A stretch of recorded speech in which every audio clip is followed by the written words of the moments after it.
Hello, good morning, Vanakkam.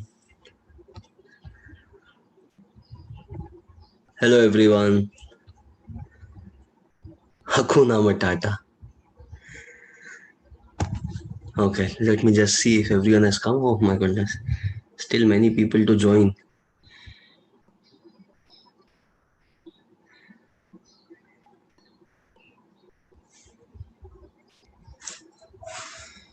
Hi, good morning, Buddha. Good morning.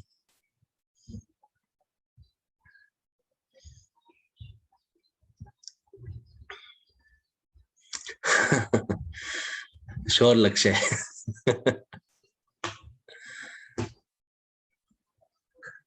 Yeah, Fatima, I agree.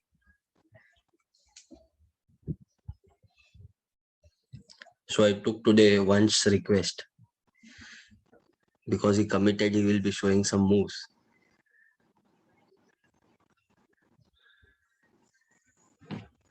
Himanshu, I'll do that tomorrow. What say?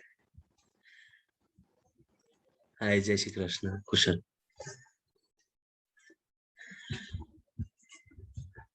Okay. Jalsa, Jai, Jalsa. Mahesh, I saw your message as well.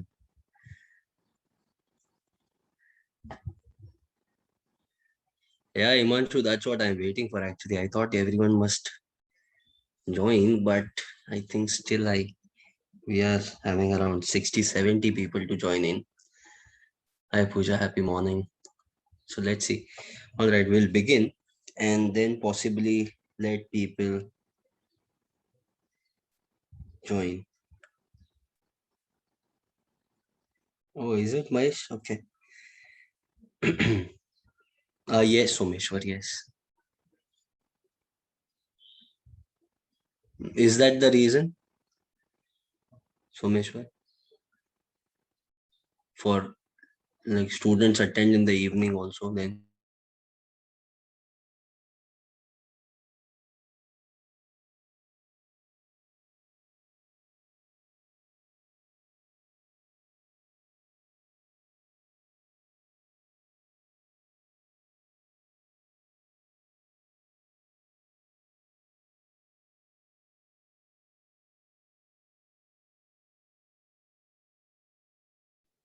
Sorry, the computer screen went blank. I think now it is fine.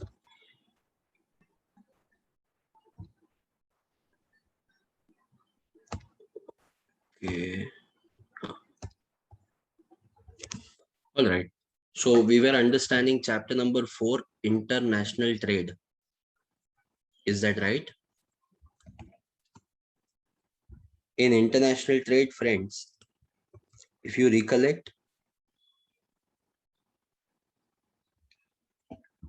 we had completed unit number 2. Sorry, unit number 1. Unit number 2 is still pending. Now I remember. Unit number 1 we have completed, that is theories of international trade. Unit number 2, we started instruments of trade policy and we have completed, yes, Someshwar, thanks so much. We have completed 10 different types of tariffs, right? So that is where we take it ahead from. Let me just share the slides with you.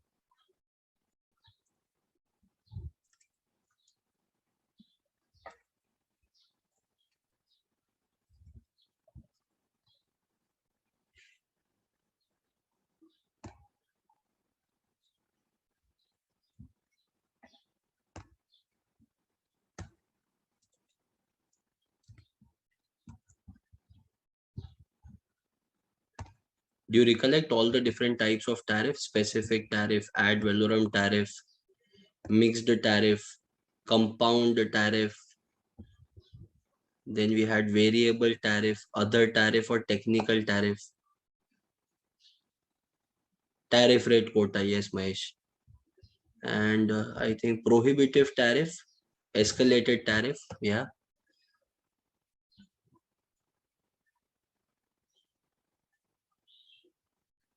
Negative import tariff. Okay, thank you, Mahesh. So that will be, I think, import subsidies. Correct. So these are the 10 things that we have spoken about actually. Now, taking it ahead, friends, now we need to understand most favored nation tariff. Then it will be preferential tariff. Then one more tariff that is called as bound tariff. And lastly, it will be applied tariff. Little critical, but you will understand. Don't worry about that. Okay. But directly jumping onto the tariff on early morning, let me share a small thing with you before understanding this tariff. Nowadays, we all have friends, don't we? Yeah. So when you are having friends, today we categorize friends into various parts. All the friends are not treated in the same manner. Is that correct? We categorize friends into different categories. First one is best friends. Now I have seen lately, that when I was in school or college, I had this concept of best friend. Now even the best has got, from singular, it has got plural, right? So in best friend also, then we are having this thing. What say BFF? Someone writes BFF, best friend forever. I was not aware about it, all these jargons. Of lately, one of my niece, okay, she wrote, she she kept my picture in that story, and then later on she wrote, "You are Bay." Now I did not understand what is this. I said, "Tu jabe," right? You are half my age and you call me "Hey Bay." So she said, "Yeah, Chirag, you don't even understand this much." I said, "Bay means before anyone else." I said, "Okay, I was not aware about it. I'm literally illiterate in this." Then one more jargon which students told me, okay, this is not what I have made, but students told me, nowadays, sir, Bay is old fashioned. Now we have BEE, before everyone else. Now it is quite a possibility that you will be alien to some of these names, okay? You are a chartered accountancy student. So for all these things, all the unemployed buggers are roaming on the streets. They keep on doing all these things. Don't worry about it. You have to understand MFN, not Bay. Sir, MFN, most favored nation tariff. Okay. So when we talk about different types of friends, tell me one thing. Whenever we are with our best friend, you go out with your best friend, hang out with them. Do you have any like monetary condition between you and your friend? Do you keep any monetary records, transaction records? Never, right? You pay or I don't pay, it is one and the same. Right? The best friend is the one where you can go empty pocket and sit and eat in the 5-star restaurant and still ask the waiter. If he doesn't pay, take him to the kitchen and make him wash all the utensils for next 7 days. No problem. That is best friend. You can do that with best friend, not with anyone else. Am I right? Okay. So no monetary liability. Then second category comes good friends. Good friends is like college friends, school friends maybe, or in your area maybe you will be having some friends, right? So they are good friends. So when you go out with them, is there any monetary consideration? When you go to a restaurant, is it like one person will pay the entire bill?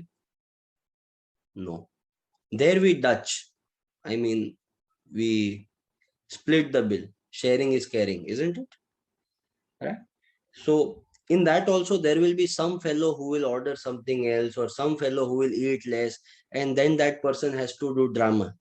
I will eat, I ate less, no, so I will pay less. And at that time, the entire group will start yelling at that person. We asked you to eat less or what? Now you pay. Whatever you pay, I will also pay the same. So whatever you pay, I will also pay the same. This is also one category. Then third category, students, very dangerous category, I tell you. Um, it is old friends where you go in for get together. Now, frankly speaking, I don't understand this concept of get together, because many a times it has happened. So my schoolmates will form a WhatsApp group and they will ask me to meet them. I'm not that kind of a person who would like to socialize in the past. Okay. So they say, it was such a lovely memory.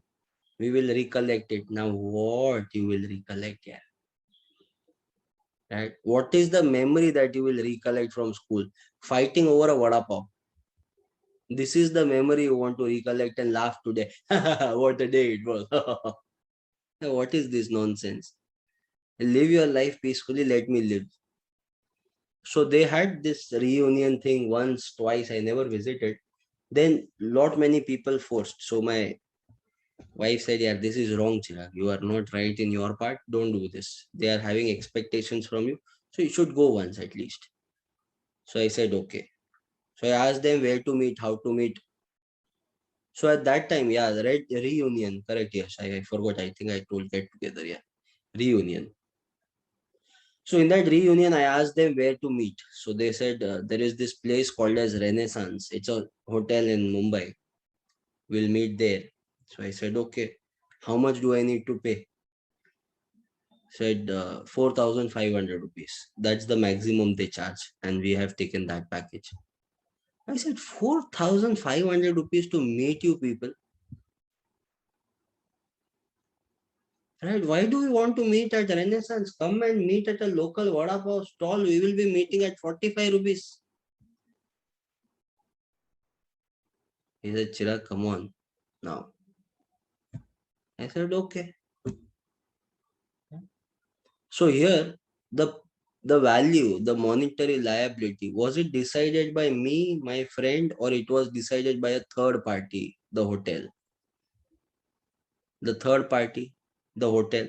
Now 4,500 package was available, right? But there could have been a lower package also. I'm very sure about it, right? But we went for 4,500. That's a different story. Some people are very rich, it seems. But anyway, so we could have gone for 2,000, 2,500. I don't know. But there would have been some other possibility. So this is the type of friends that we are having, good friends. Hi hello friends kind of thing. Today also you meet them, they are not very good friends, but they are hi hello friends. Sometimes by chance you meet them on street. So you just say, hi, how are you? They will say, I'm fine, how are you? I'm also fine. And then they will ask you, what are you doing? You will say, CA. Oh, very difficult, very difficult. Standard reply. Then you ask them, oh, what are you doing? Engineering. Oh, that means you are getting ready for unemployment. Okay. So, this is how the interaction ends. These people are there in our reserve friends, I would say. Stock, Instagram, Facebook, more kind of that, Instagram and Facebook friend. Then there is one more category. Actually, there is no need to explain this, but still I will do it, because in India you need to be cautious about few things. uh, it is called not even friends. Okay, these are strangers. Strangers means walking by the street, you don't know a person, right?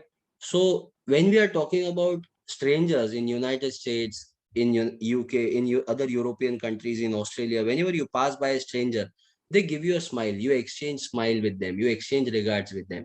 They will just, while if if your eyes and their eyes, if you look at each other, you will just say good morning, and there will be a reply, hello, good morning, kind of thing. Are you getting this? In India, you can't do that. Can you? Imagine if you're traveling in a train, okay? If a boy is standing, because he has come from abroad, he is not aware, Indian, but came from abroad, so he's not aware about the Indian practices. So in front of him, there is one more boy who's standing, and they happen to see each other. So this boy who has just arrived to India and traveling in train, he would just smile and say, hi. The opposite fellow would say, hey, I'm not like that.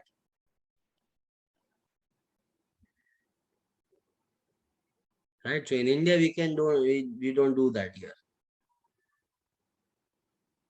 Girls, if a girl would say, hi to another girl, the girl would say, are you mad or what? What is the reason to smile? In India, we need a reason to smile, not the reason to cry. Right? Now, this is, I'm talking about same sex, all right. Opposite sex is even dangerous. Let's suppose if a boy dares to smile in front of a girl, gone, end of story. Right? You molester, you are trying to flirt with me, you go and get lost. And don't try that in North India. Okay, South India is still better. North India, she will start bouncing and hitting you in the middle of the road. You never know.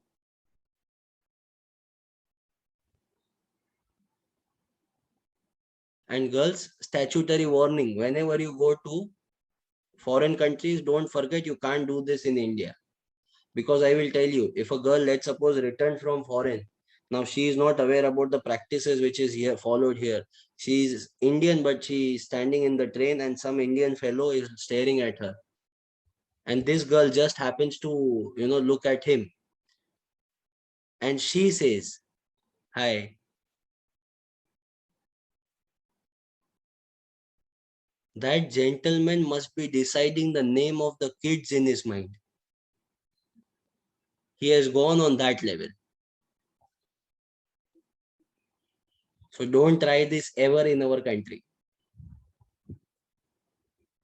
Now, friends, just like you and me, countries are also made up of people only. So these countries are also nothing but large people.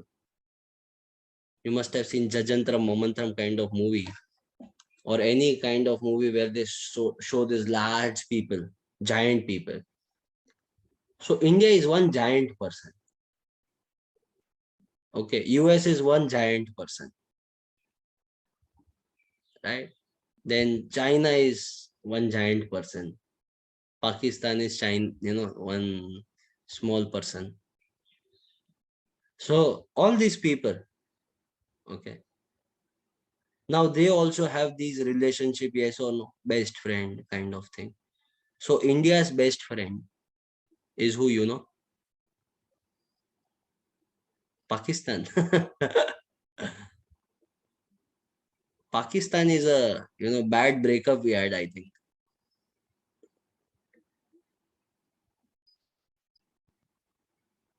Iran, US, Israel, okay, Russia.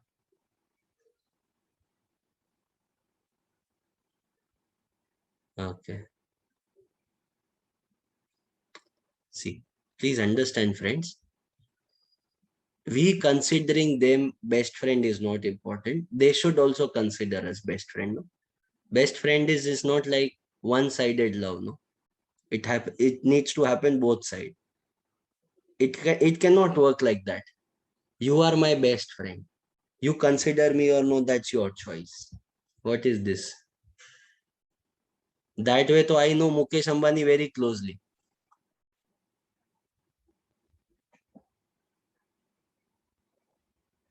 Eh? He doesn't know me. That's a different story.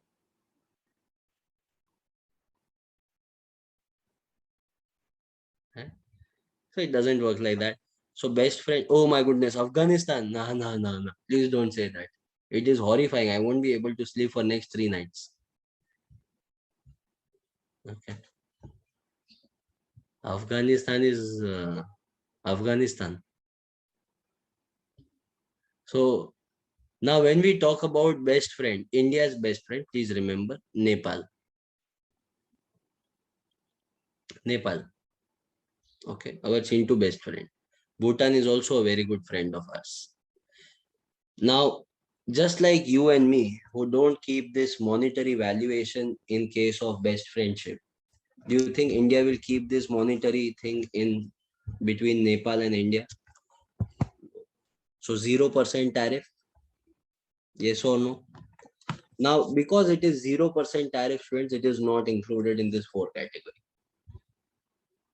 But you need to remember there is something called as free trade and there is something called as zero tariff. Will you remember this? This is just extra thing apart from this 4. Next. Then we have good friends who hang out. Yes, that's right. You go out in a restaurant. In that, what is the thing that you said? You will share, right? Sharing is done. So sharing means whatever you pay, I will also pay the same, isn't it? That is what you meant to say. When countries also trade, they form a group. So group of friends. Let's suppose one group is SAARC.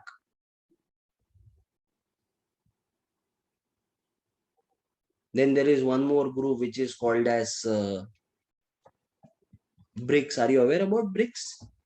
Brazil, Russia, India, China, South Africa. Then we have different types of groups, okay, like Arab League is there, European Union is there, North America Free Trade Area is there, then ASEAN is there, if you're aware about it, Association of Southeast Asian Nations. So all these are nothing but different types of groups. All these groups, friends, when they are formed, amongst their groups, amongst the group, what is the monetary consideration? Whatever you pay, I will also pay the same. Like whatever import tariff you levy, I will also levy the same. Yes or no? So when same tariff is levied on each other, it is called as preferential tariff. So preferential tariff is less as compared to the tariff that we charge on the outsiders. Here we have made our special group, and within that group, whatever tariff we are charging, it is called as preferential tariff. Understood preferential tariff? So first one, zero tariff, which is not there in the list, but you need to remember. Then is preferential tariff. Now, third thing, you said OPEC, but OPEC is not a agreement between different countries. It is only for a purpose of exporting oil.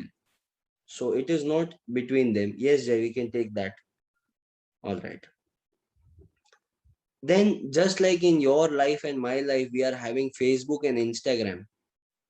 Country also uses Facebook and Instagram. The name of the Facebook or Instagram page for country is called as WTO. So every country is hanging out in WTO. Are you understanding? So WTO is a Instagram page, you can say, for all the countries. Now, friends, in that, when these countries are participant of WTO, in that, WTO will individually decide, how much tariff can be levied by one person on another person. Right? How much tariff one WTO member can charge on another WTO member. So whatever tariff that one WTO member can, understand this word, can, can levy on another WTO member, it is called as most favored nation tariff. But one thing that you need to remember, that most favored nation tariff differs from country to country. Now, Mahesh is also a member of WTO. Chirag is also a member of WTO. Khushi is also a member of WTO. So Khushi can charge a different level of tariff. So WTO will assign a different tariff for Khushi. That Khushi, you can charge this much tariff. Mahesh, you can charge this much tariff. Chirag, you can charge this much, depending upon the level of development. Most favored nation tariff. Understanding, Lakshay? Most favored nation tariff, yeah. However, listen to this carefully. Mahesh has to charge a different tariff. Now it is Mahesh's choice, okay? He can charge the amount that WTO has asked him to charge, or he can also charge a tariff which is less than that. Sir, more than that is possible. Actually possible, but you won't do that, right? You will follow the norm of the WTO. Isn't it? That's logical, no? Or else if you want to follow your own norms, then why you are a member of WTO? So here in this case, Mahesh, Khushi, Chirag, we all are having some tariff, which is called as most favored nation tariff. Different tariff for different countries. But one thing, hello, don't you think all of us, like now, let's suppose Asha, Kavya, Shri, Bharat, everyone, okay, all of us in the class are the members of WTO. So all of us will be having a one common maximum tariff that we can levy. So the maximum tariff that all the WTO members have to adhere to, maximum tariff, it will be bound tariff. Which tariff? Hey, do you remember 4,500 rupees cost for reunion?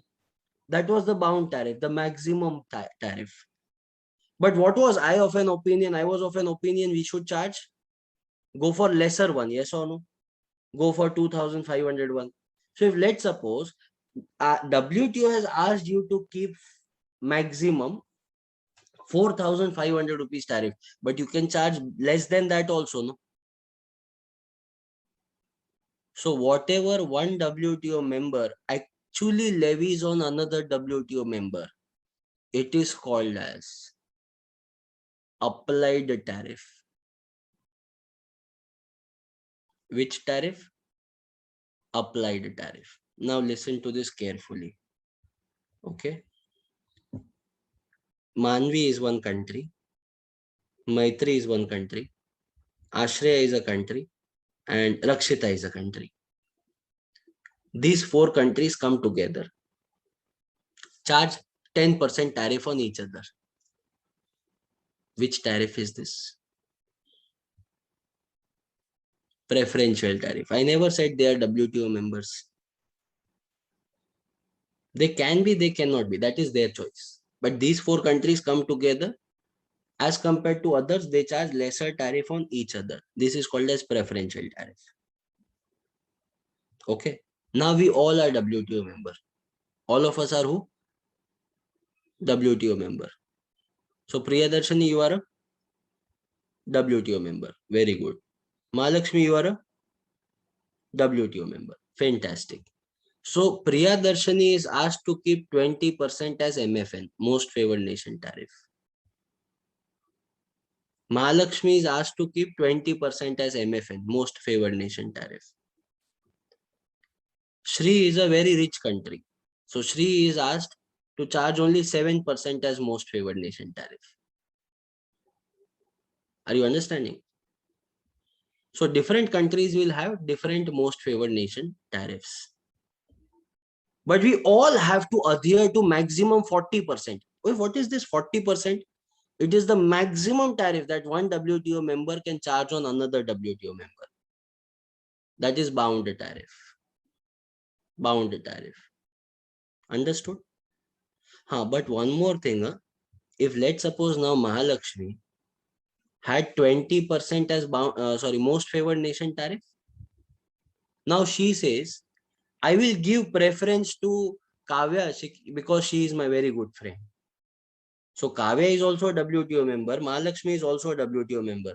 So if she is giving a special preference to Kavya by charging only 12% tariff, then WTO will revise Mahalakshmi's most favored nation tariff. From 20%, it will become 12%. Yeah, are you understanding? So most favored nation tariff can change, sir. Yes, it can change. But in this case, Mahalakshmi took the lead and she charged 12% as a tariff, yes or no? So 12% tariff that is actually charged by Mahalakshmi, it is called as applied tariff. Now Shri was asked to charge 7% and he charges only 7%. Then it is 7% is most favored nation tariff as well as applied tariff. Yes or no? Once was asked to charge, let's suppose 15% tariff, but he charged only 10% tariff. So 15% tariff was most favored nation tariff, but 10% would be applied tariff. Bingo. So for the last time, when we form a group, and in that group we charge tariff on each other, preferential tariff. When we all are WTO member, every country, depending upon level of development, will be having their MFN status. So we need to charge tariff according to that status, which is called as most favored nation tariff. But we all have to pay a maximum level of tariff, It is called as bound tariff. And whatever we actually charge, it is called as applied tariff. Simple. Give me a thumbs up if you have understood this part. Okay. Fantastic. This was little critical. That's why I did not take in the last lecture. I thought, these four are interconnected. We will give proper time to understand these four types. Okay, still I will explain you the theoretical part which is given here. See this. Most favored nation tariff clause requires a country, see this, a country to provide any concession, privileges or immunities granted to one nation in a trade agreement to all the other WTO members. So if Mahalakshmi was giving, preference to Kavya from 20% if she was charging only 12%, then she has to give this same status to all other things, all other countries. Yes or no? Although its name implies favoritism towards another nation, it denotes equal treatment. Very important, friends. Please write down this. Equal treatment to all countries.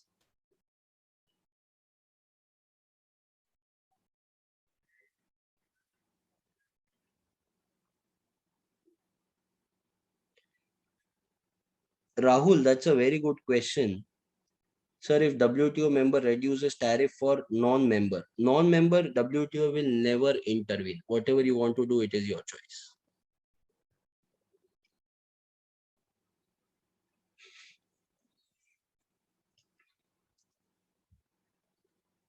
Yes, Someshwar, only that much will be sufficient.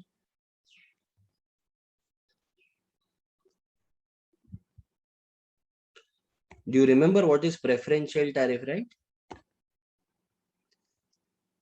Sorry, MFN tariff refers to import tariff which countries promise to impose on imports from other members of WTO.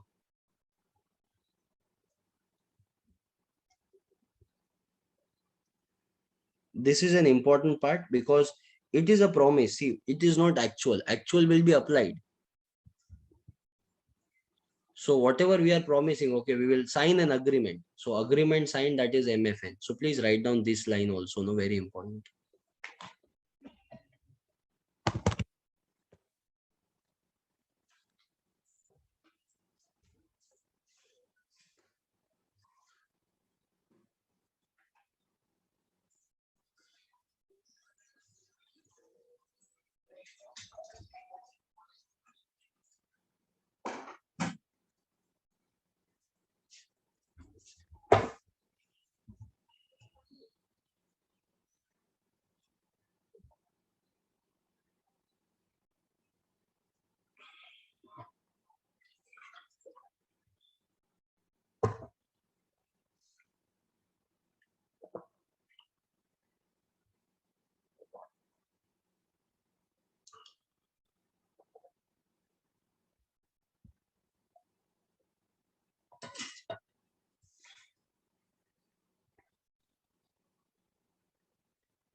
Yes, Muskan. Next.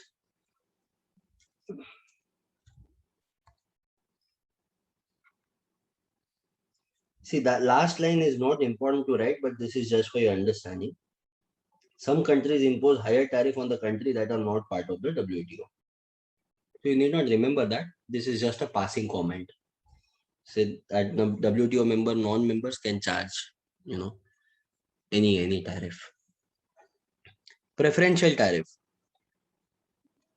So preferential tariff duty is a rate that is lower than the normal tariff, right? So of course, these countries are group of friends coming together. So it will be lower than the normal tariff that they charge.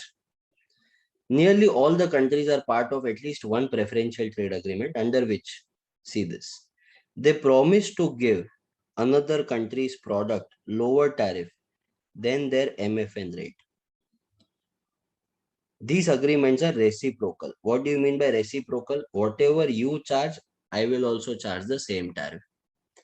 So preferential tariff can be less than MFN. However, it is not only restricted to WTO member, okay? Non-WTO members can also enter into preferential agreement. Okay, so you can write this much, students, lower than the normal tariff, full stop. They promise to give one country's product lower tariffs than normal rate.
There are many, Reti, whoever are close friends.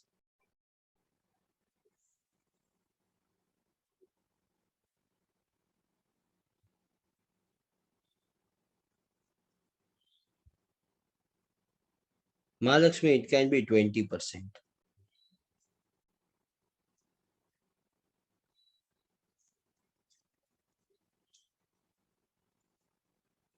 Next.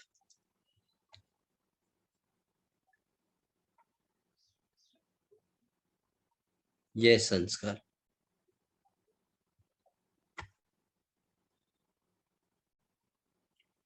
Applied tariff can be greater than MFN. Yes, yes. Yes, Someshwar.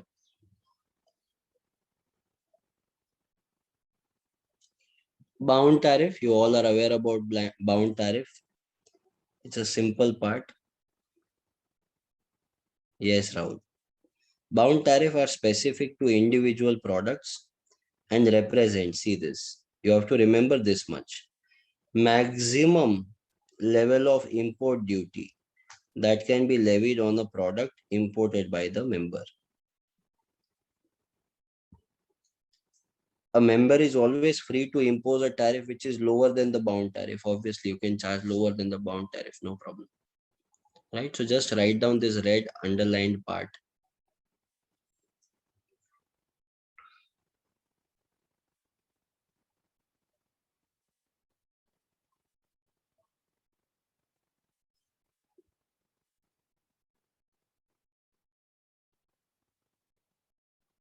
Bound tariff is applicable only to members. Yes. Like this is only under the purview of WTO. Outside the WTO, whatever we do, WTO is not bothered about that.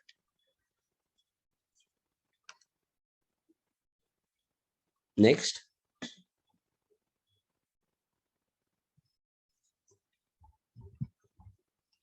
What is applied tariff? It is very simple. It is the tariff that is actually charged on imports. Actually charged on the imports. Generally, you will charge on MFN basis, because that is the sole purpose of entering into a trade agreement with WTO, isn't it?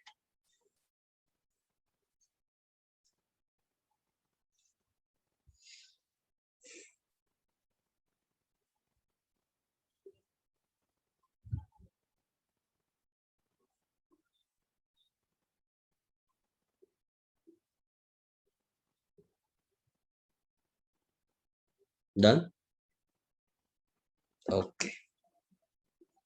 Now just showing a small diagram in order to understand this very clearly. See, here we are having bound tariff if you observe. Bound tariff is the maximum. Do you see that?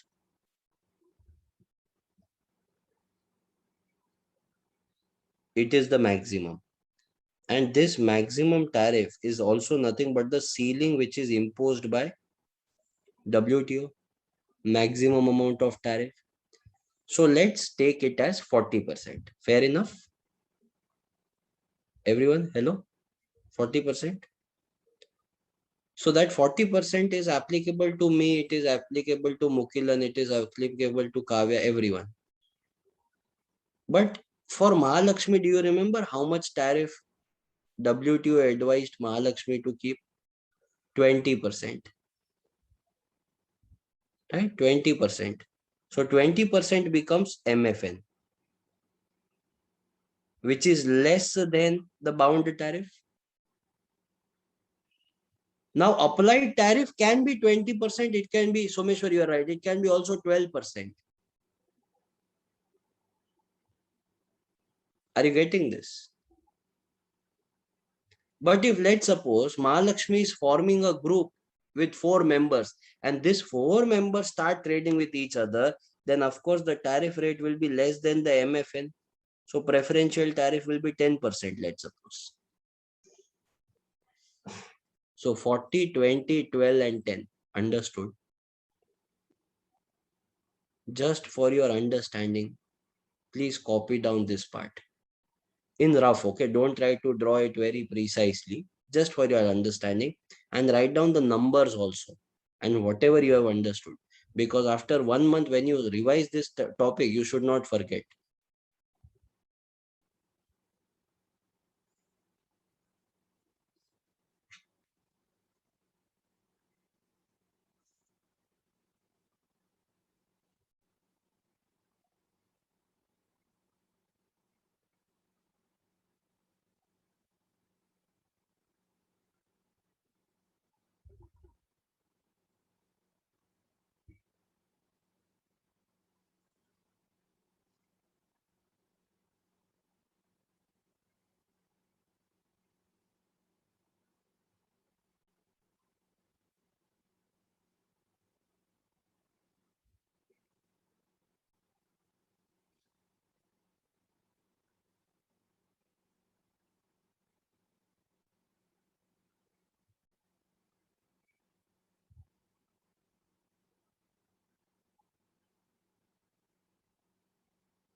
Yes, Muskan.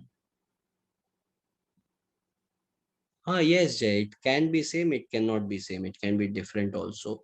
See, understand, preferential tariff is not really related to WTO. It can be outside WTO also. What is the bound tariff rate now? My goodness. For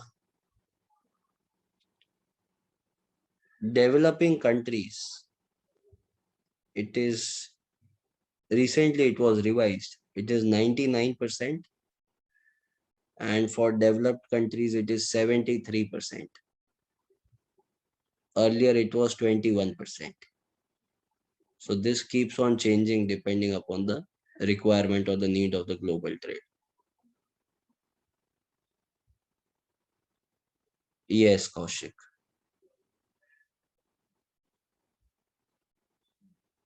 Once a particular. Yes, once, that's right. Someshwar, that's a good question. How then Harley Davidson is charged 100%? We violate MFN rule. Sir, can we do that? Yes, they will give us warning, nothing else.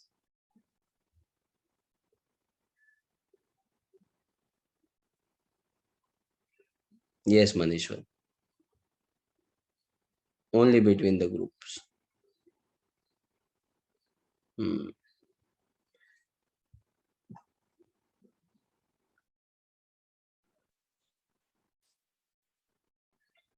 Yes, Himanshu, correct.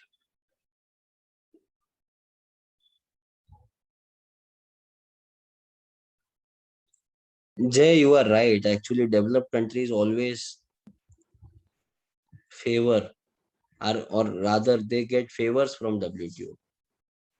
So India is always under this dilemma that whether we should be part of WTO or no.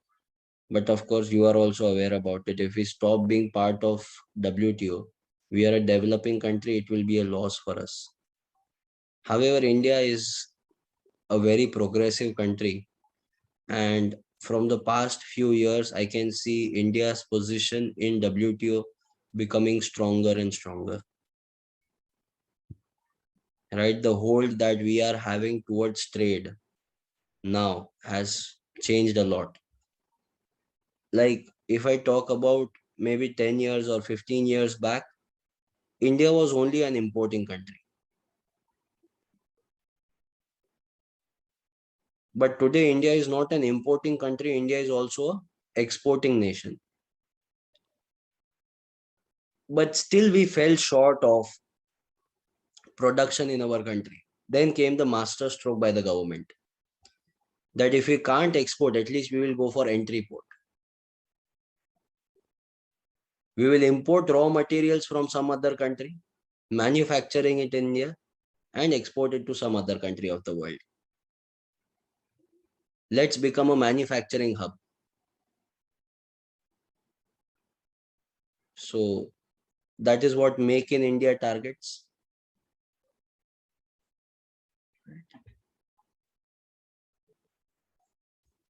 Yes, Muskan, that's true. Yes, Maitri, correct. Diamond is a very good example. We are, if you are aware about it, more than 90% of the world trade of diamonds happen only from one place in the world. And that name of the place is Surat. And here I am not talking about country, I'm talking about one particular place, Surat. Yeah, it's in Gujarat. Correct. Surat has seen a massive, massive, massive, massive expansion. I'm not trying to favor Surat by saying this, but when you go to Surat, actually, you will realize what I'm saying. I'd never been to Surat before, when I wanted to take lectures. One fine day, my family members told me, Surat is a very good textile market. So, Chirag, once you should go and visit it when you are going for lectures. Friends, once I was having lecture only till 3 o'clock. So I went to that Surat textile market at 3:30. 3:30, I entered into the market. I started walking till 9 o'clock in the night. I was still walking, walking, walking, walking, walking, walking, and walking, and it did not end. I was going inside the lanes in the buildings. There are buildings, and everyone is selling only one thing, and that is clothes. Then I had no other option but to ask them, is it going to end? They said no. More than 90% of the textile to the entire nation comes from Surat. Imagine, students, instead of one Surat, if we can have four Surats in the country.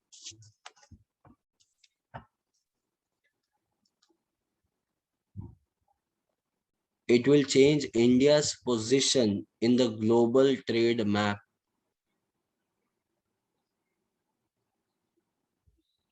Right?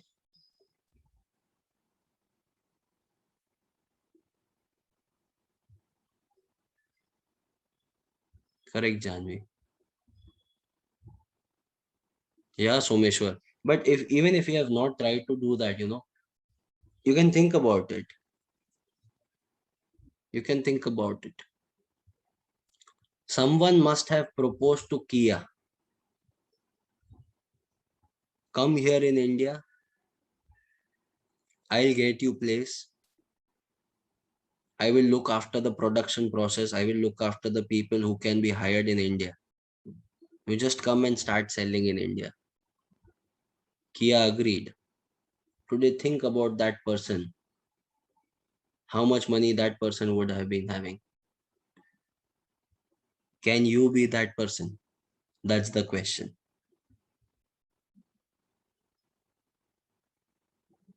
Yes, Someshwar. Are you getting this, what I'm trying to say? See, if you have an idea of your own, that's fantastic. But if you don't have it, and if you want to become rich, just take an idea which is used by others, replicate in our country, and you can become rich. And there is nothing wrong in that doing that, right? Radha Krishna Damani did that and formed a DMart by replicating idea of Walmart. Sachin Bansal and Binny Bansal took idea from Amazon.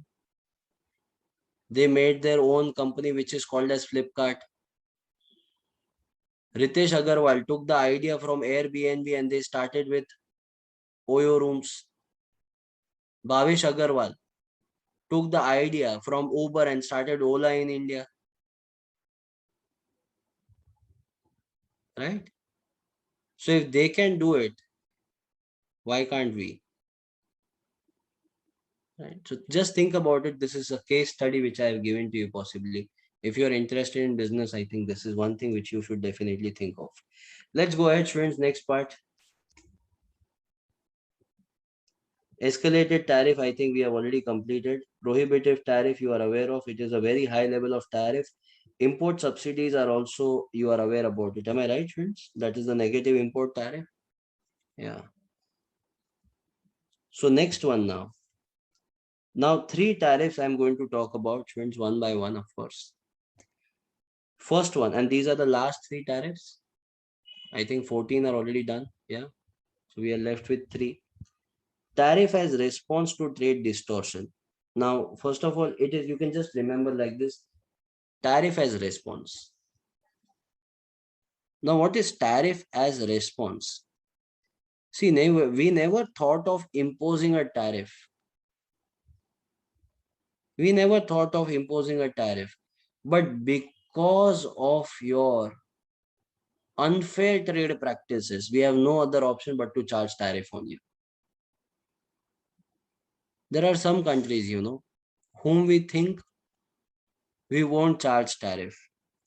But once we start trading with them, they exploit our market situation. So whenever they start exploitation, what we will do? We will charge a tariff which we did not charge earlier. So this is called as tariff as a response. Understood what is tariff as a response? But tariff as response, it has two parts. What are the two parts?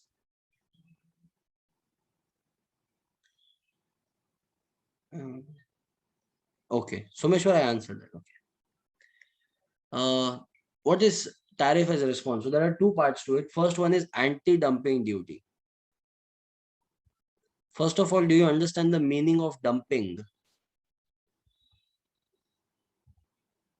If you want to buy a Redmi phone, a Chinese phone basically, if you are buying that in India, it will cost you 10,000 rupees. If you are buying the same phone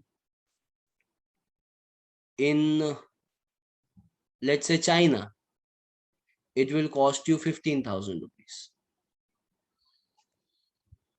Now you would say, sir, did you say something wrong? No, I'm absolutely right. Chinese phone in China, 15,000 rupees. Chinese phone in India, 10,000 rupees. Why? They are in love with us or what? No. They are dumping their products in India so that all the companies in India shut down their operations. If they would have sold at 15,000, no, Micromax have stood strong in front of them. It is because they launched their phone at 9,000, 10,000, 8,000, 7,000. Micromax gave up. Lava gave up. Indian companies gave up. But Mukesh Bhai came as an inspiration for all of them. He came and said, Bacho, don't worry. I am there. They bring at 8,000, I will bring at 1,500 rupees. Just wait for the next move of Reliance. All these companies, Chinese companies, will do susu in their pants.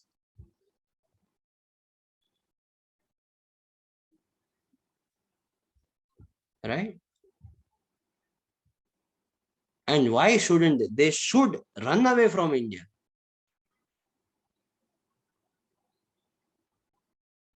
Shouldn't you would feel, sir, it is not a way of free trade. But please understand, they have exploited our markets. Companies have shattered. See, consumers don't have brain, okay? They can be influenced in any manner. You give them some offer, they will be excited. Oh, wow, very nice. Right? Consumers are being fooled by Apple since so long, so many years. Now, people who are getting fooled, they won't understand. They will criticize me.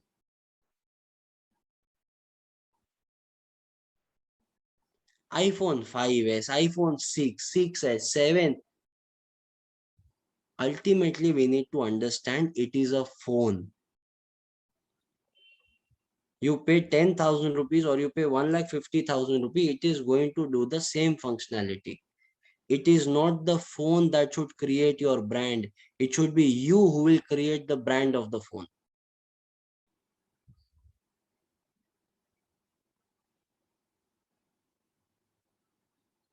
Are you understanding? Many a times I feel, why people buy all these things. Because they feel they are not, highly valued in the market. So they want to derive the value from other products in their life. So if let's suppose I am not being valued, inferiority complex I get. So what I will do? I will buy iPhone. So psychologically, it creates an impression in other people's mind. Oh, iPhone user. That means person is rich. Status. My question to you is very simple. Do you think Virat Kohli would be doing the same thing? In his case, iPhone is the privileged one. If Virat Kohli is using that phone, the brand value of iPhone will increase if Virat Kohli uses that. And what I'm saying, friends, it is tried and tested. You hold a Pepsi can or a Coca-Cola can like this and drinking like this because you think that is cool.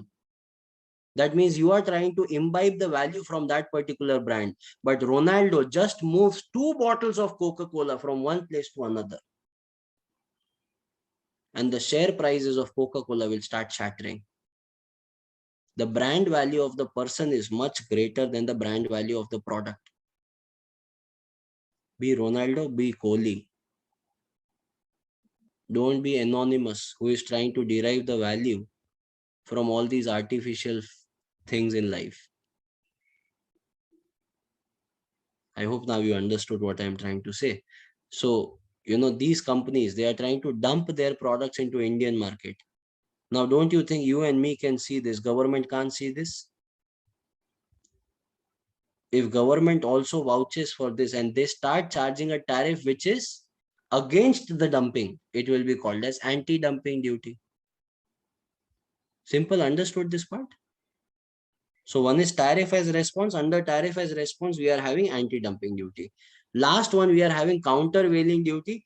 But I think let me finish these 2 points first and then go on to countervailing duty now. First of all, tariff as response. Please write down, students, this part. Sometimes countries engage in unfair foreign trade practices, which are trade distorting, in nature and adverse to the interest of the domestic firms.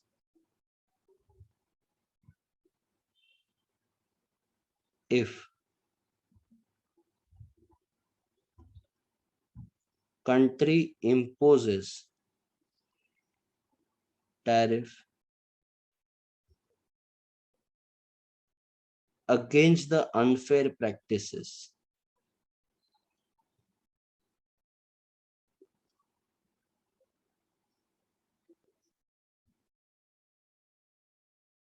It is called as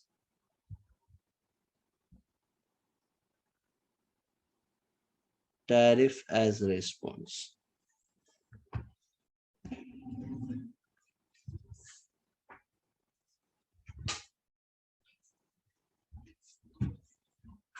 Tariff as response.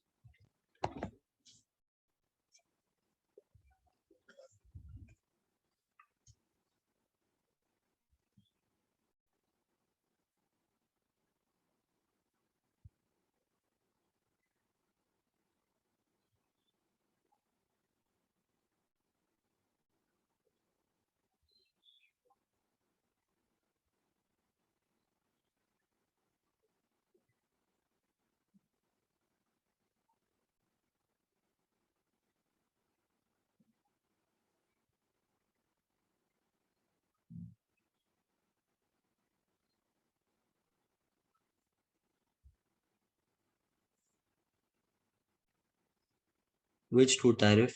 Tariff as response and anti-dumping duty. Anti-dumping duty is a subdivision of tariff as response.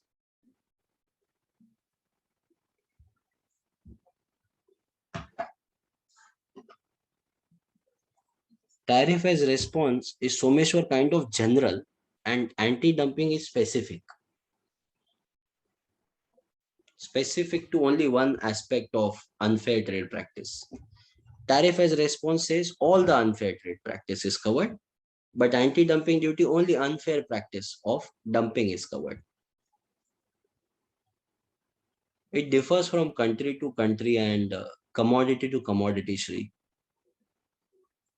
Next. Now see, I have explained here what is dumping. First of all, dumping occurs when the manufacturer is MI, the worst phone of the world, sells goods in a foreign country. Foreign country here, it will be India.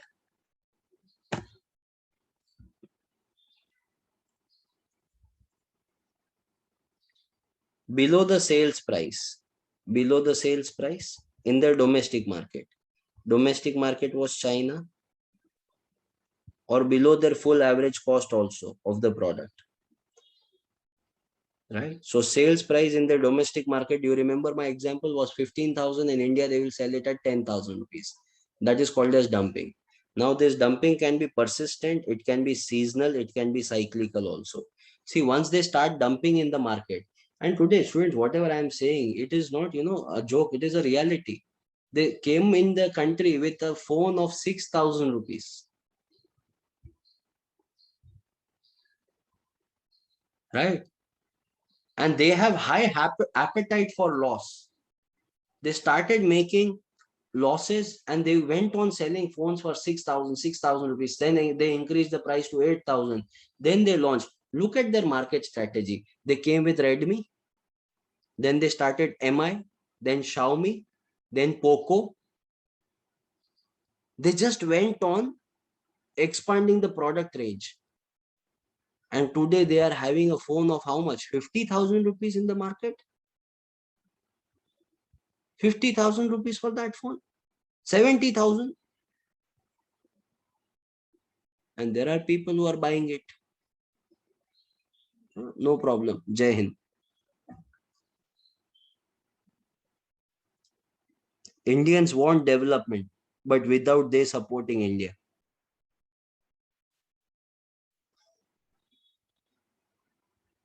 I can't tell you, students, the amount of pain I go through whenever I share these kind of example with you.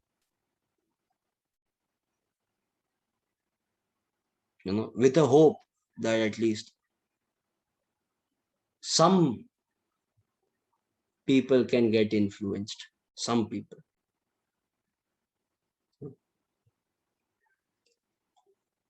No problem. Maybe one day I become minister, I will dump all the product from China. You know what I will do if I become a minister?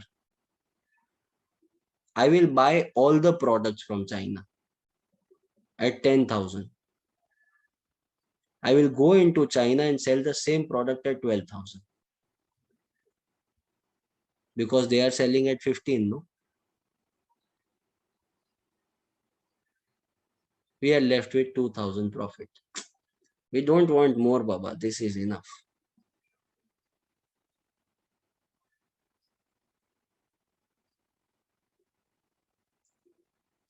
Chinese government cares about their business, not about the people. Revati, that the best example is coronavirus.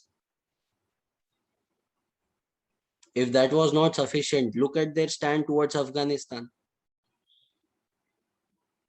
So it is self-explanatory. They are fighting a war without weapons.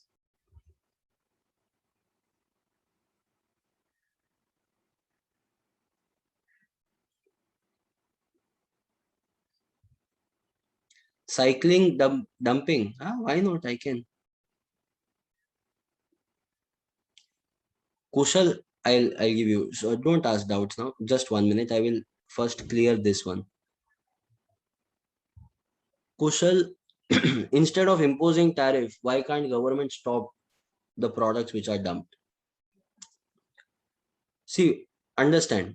Indian government filed a case against China in WTO that these people are dumping. Chinese people replied, "We are not dumping. Indians want to buy from us from a lower price. We are not violating any kind of trade. Ask Indians not to buy." So Modi ji came up with this idea, hashtag vocal for local. Because we cannot stop all the products from China, because if we stop, they will also stop buying from us. And then many companies who are reliant on selling their products to these countries, they will be affected. So that's the reason, I think. Cyclical dumping, yes, of course. Diwali lamps. Before every Diwali, they come into country in India and they start selling that lamps. For God's sake, students, don't buy all these things. Right? There are so many beautiful Indian lamps you can have. Go for that. All this is nonsense. Taliban is funded by Chinese. Yes, definitely. Correct, Lakshay. Even Rakhis, I don't understand the concept of gifting Cadbury on Raksha Bandhan. I still love that local mithai. Because of Cadbury, these local players are suffering a lot, I think. Think about it. You know,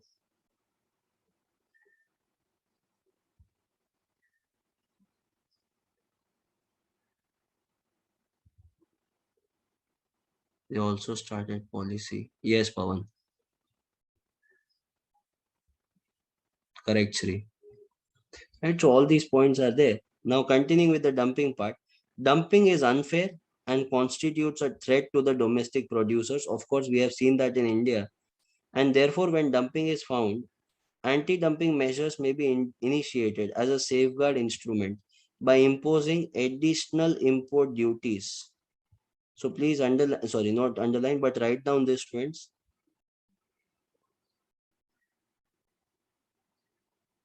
Additional import duties against dumping. Additional import duties against dumping so as to offset the foreign firms' unfair price advantage.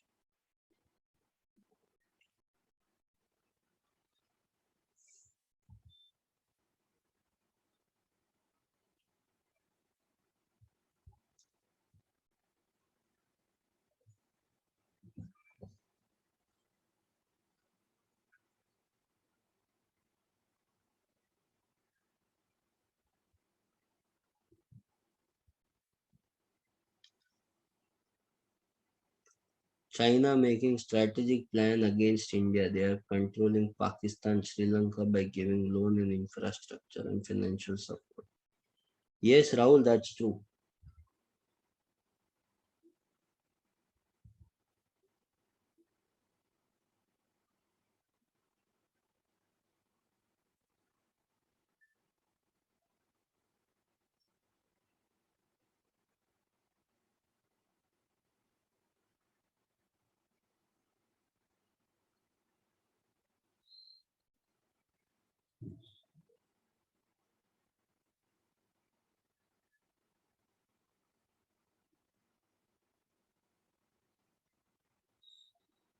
Done?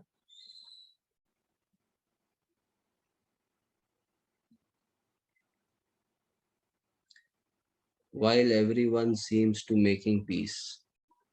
In Asia, I think only India loves peace. Actually, in the world, India is the only country which has never invaded anyone, which has never in its life has ever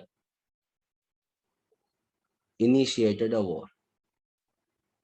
That is what we call it as Bharat Sanskruti.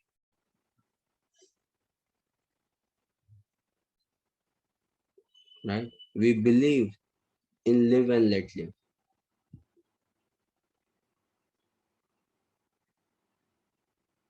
But yes, there are some countries who don't believe in that policy. See, ultimately, like how dinosaurs killed everyone and they also became extinct. Same is going to happen with humans also in long run. Right now, it might not sound true to you, but that's the fact if you analyze the way we are destroying the planet. Right? That is going to happen. So anyway, so and do you know Sanskrit? I only know Sanskrit that is written in Bhagavad Gita, nothing else, not more than that.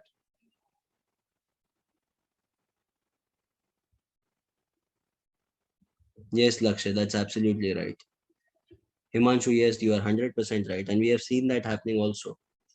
An anti-dumping duty is a protectionist tariff that a government, domestic government imposes on the foreign import that it believes are priced below the fair market value.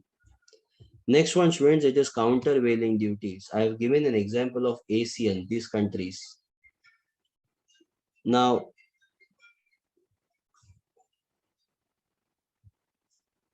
what is this countervailing duty? So please understand this. There is one country, Malaysia. Hmm? So there are people in Malaysia who are trading, who are exporting into India. Understood? Name of the country? Malaysia. There are people in Malaysia who will be exporting to India.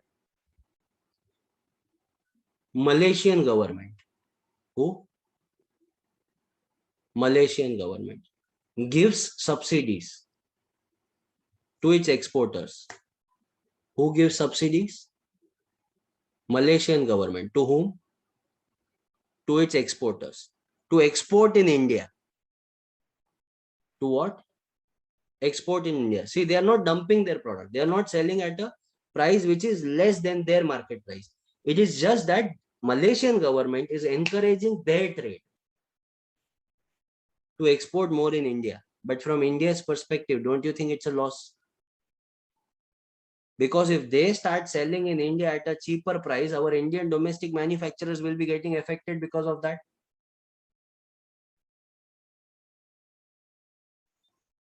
We will take action.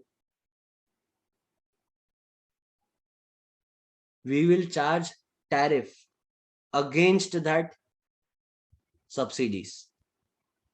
So ultimately, the effect of subsidy is nullified. When we do that, it will be called as countervailing duties. Understood? Countervailing duty? One more time, last time. Exporting country giving subsidies to its exporters to export in a particular country. Importing country charges a tariff against that subsidies. Such tariff is called as countervailing tariff. Understood 100%? Okay, so we just write down quickly about it. So countervailing duties, please write down, are tariff that aim to offset the artificially low price to by exporters who enjoy export subsidies. This much you need to remember. An example you can write down about Malaysia, which I told you. In 2016, India imposed 12.5% countervailing duty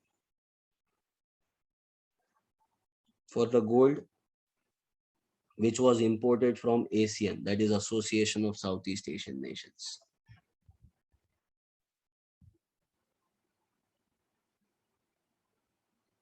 Ankita, that's a brilliant question. How would we come to know that their government is giving subsidy? But it is all you know happening at a global level. It is their macroeconomic policy. It is there in the public records. So before trading, our international or foreign minister will be definitely going through this. Is it possible to take back Afghan from Taliban's? See, it is their outlook here. I mean, it should not be bothering us, whatever they want to do. It's their internal matters.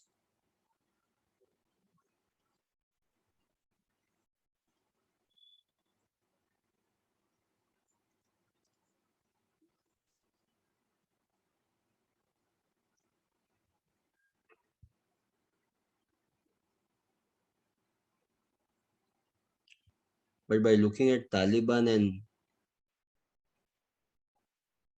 what these jokers are doing, we could have imagined the position when they tried invading into our country, India, in the history.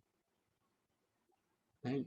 Aurangzeb, Nizam, I don't know what else.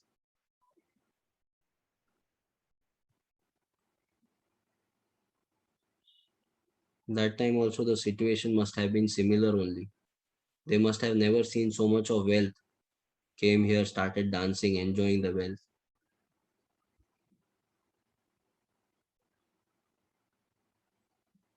But one thing is for sure, no one will dare to do that now with our country.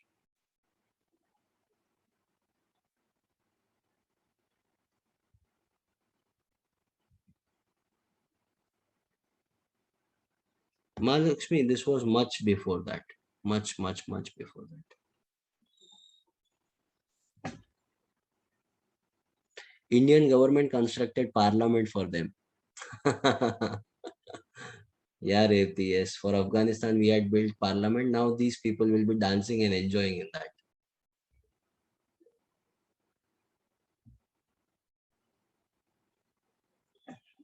Yes, Someshwar. President ran away, yeah,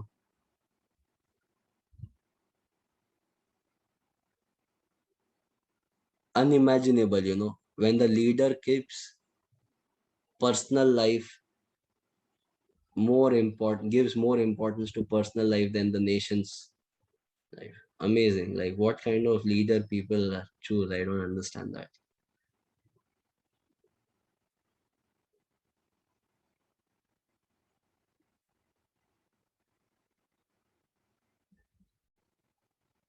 Ronak, that was a gift from India. Yeah, so let's see now. If you are a person who eats dry fruit, please stock it up. The price of dry fruits are going to increase because we won't be able to trade now with Afghanistan.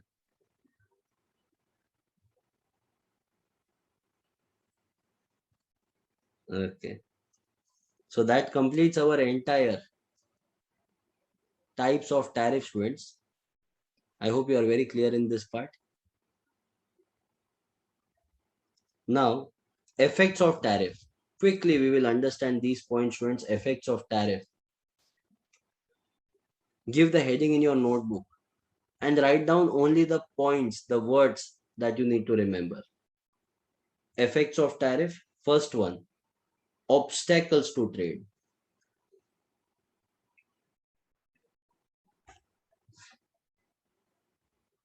Tariff create obstacle to trade. Are you okay with this part? Do you agree with this? Okay. Next one, discourages foreign goods. Simple. It discourages foreign goods. Yes, only the underlined part, Jay. Only these small points you have to remember, then you can elaborate in your own words. If you are trying to discourage foreign goods, that means you are trying to encourage domestic goods, yes or no? So encourages domestically produced goods or domestically produced import subsidies.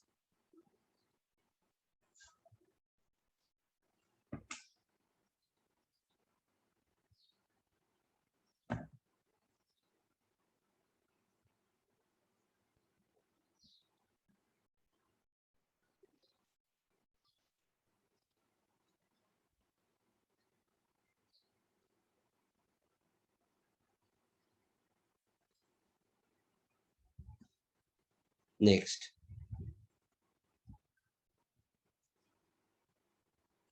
increase in well-being.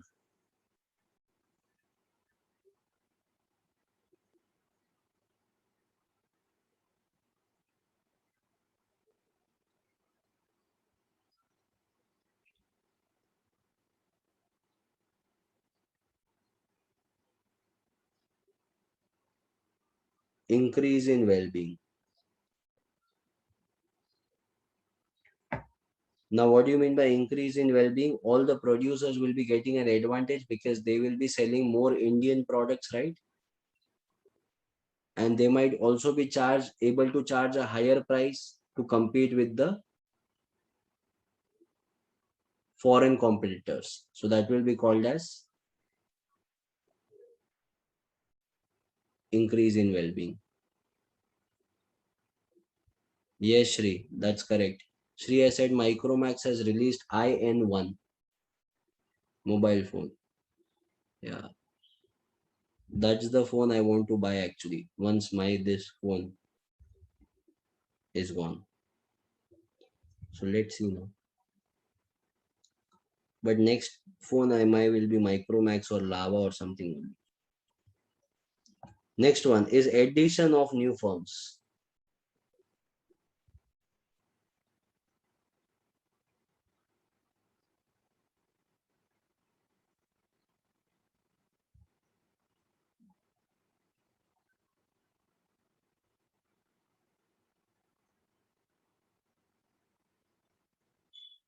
New firms will enter into the market, yes or no?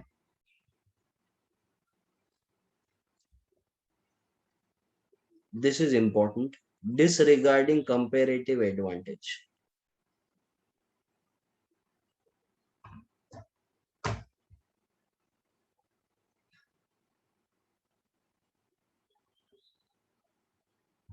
Lakshay, you are absolutely correct. As compared to Chinese companies, our manufacturers were either lethargic or they made low quality products. And there is one more thing, Lakshay, here, which is a very important point actually. In India, there is a big problem. We are having quantitative labor, but not qualitative labor.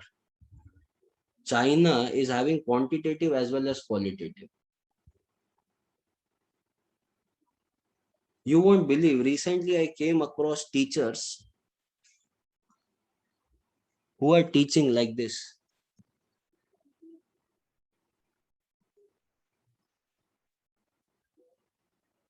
Okay, students, next one is disregarding comparative advantage because we don't have that advantage. Okay, let's go ahead. This is how you can create skillful people in our country.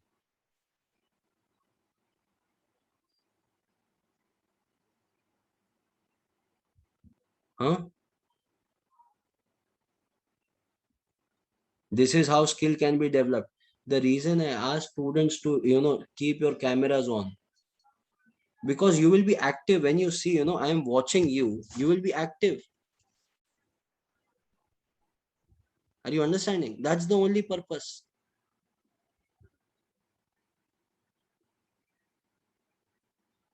99% of the colleges are doing this in Chennai.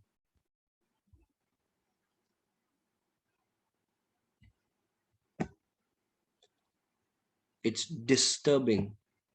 Not even disturbing, it is disgusting. You know,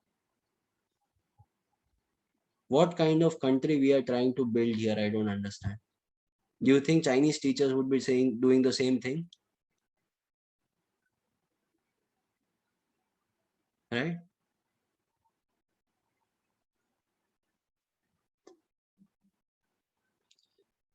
Mindset, attitude has to change. That's the problem. But a very good point shared by you, friend. I'm really happy I could share this example. Yes, Someshwar, that's absolutely right. Shri, I agree.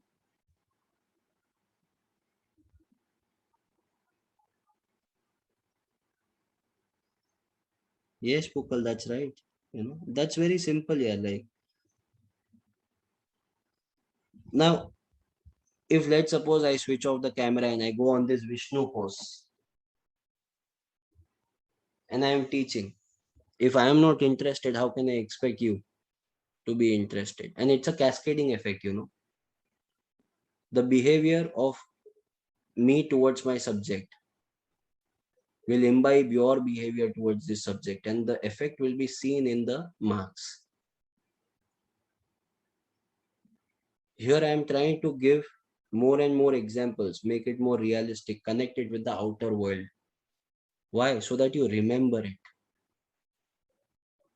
All these examples I get often, after the exam is over, many students message me. Every exam students, minimum 100 messages I get.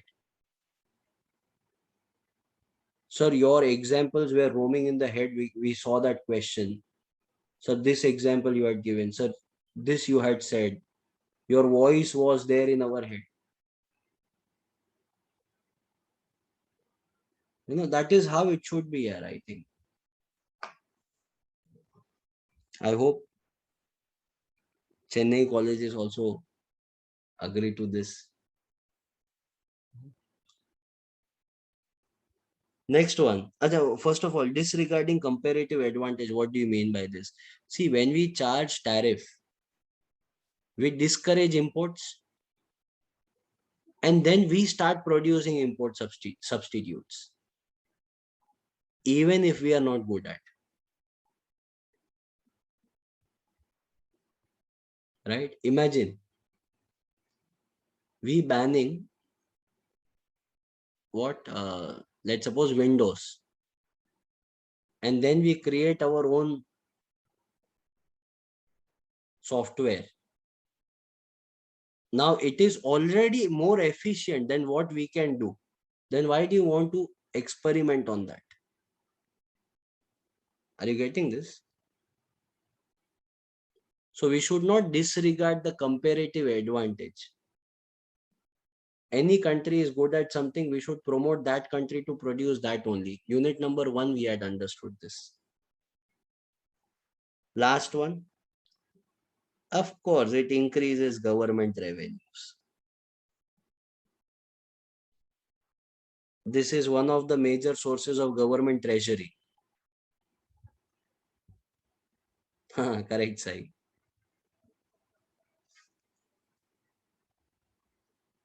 Very clear in this entire part of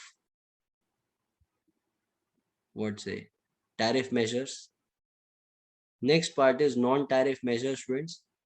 Before going there, we'll take a small break of 3 minutes and we start at 8:05. 8:06, chalo, 8:06.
Yes, Someshwar. Now we are two.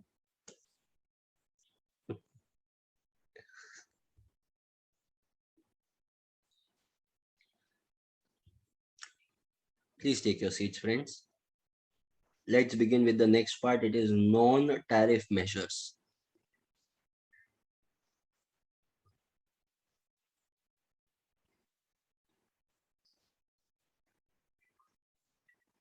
Have you given the heading in your notebook? Please write down non-tariff measures.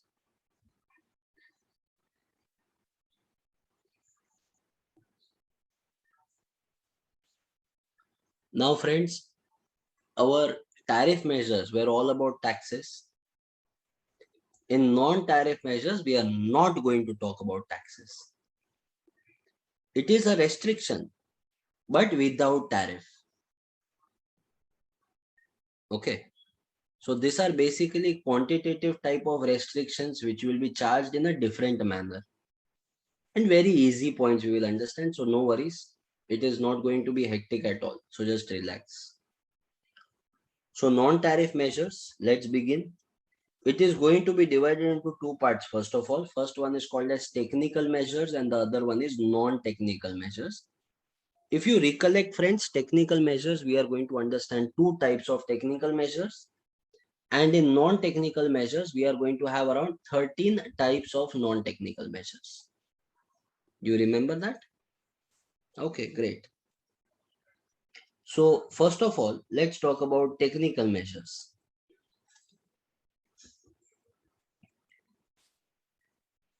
Just a small introduction about technical measures. You are not going to get an answer what are technical measures or what is non-tech. You are not going to get answer like that. But just for your information, I am sharing. Technical measures refers to product specific properties. This is it. This much only you need to remember. This is product specific. What is non-technical measure? Non-technical measure is related to trade requirement. That is it. So this is related to product and non-technical measure is related to trade but not with the product. Understood? So please write down technical measures and non-technical measures. In technical measures, write down it is product specific.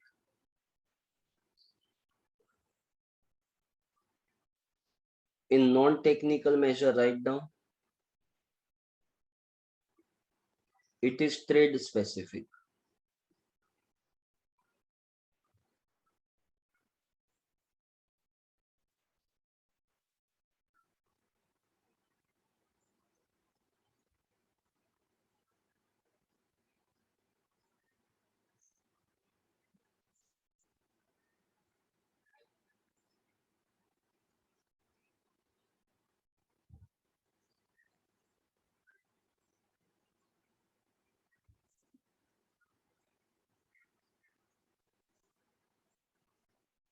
Done, friends? Now, under technical measures, what are we going to understand? So under technical measures, please write down. First one.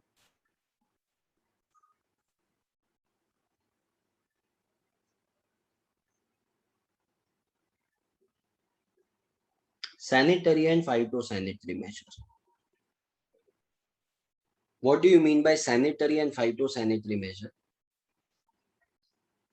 No, continuing the same unit, Ritik. What is sanitary and phytosanitary measure? If any product is harmful for human life, animal life, or environment life, it will be banned. Okay? Any product which is harmful for human life, animal life, or natural life, then it will be completely banned. Under what heading it can be banned? Under sanitary and phytosanitary measure. Understood? So write down there. Sanitary and phytosanitary measure, you have given the heading. In that, please write down. any product which is harmful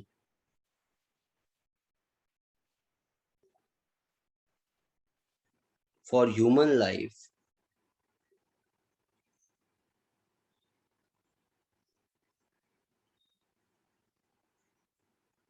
animal life,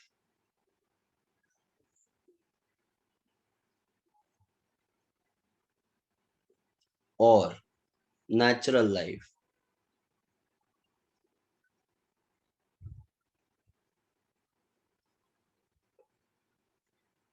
it will be banned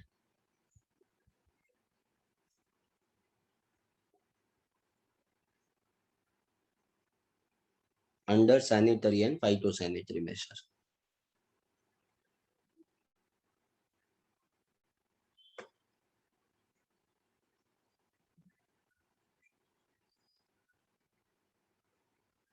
At the time of coronavirus, it was spreading. If you are aware about it, we had banned flights from other countries of the world.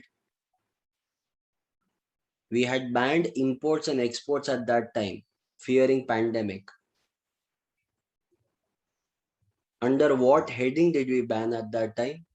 You must have not noticed. It was flashed on your TV screens. Under SPS, exports are to be banned, imports are to be banned.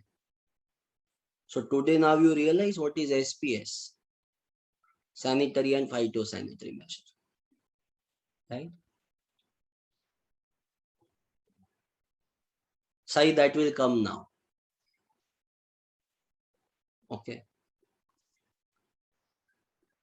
Someshwar, that is nature. Now, friends, what is technical barriers to trade? Second one, don't bother about what is going to be written inside. Okay, I'm telling you what to write. Technical barriers to trade. The meaning of technical barriers to trade is there are few products which are harmful, but government will not ban them.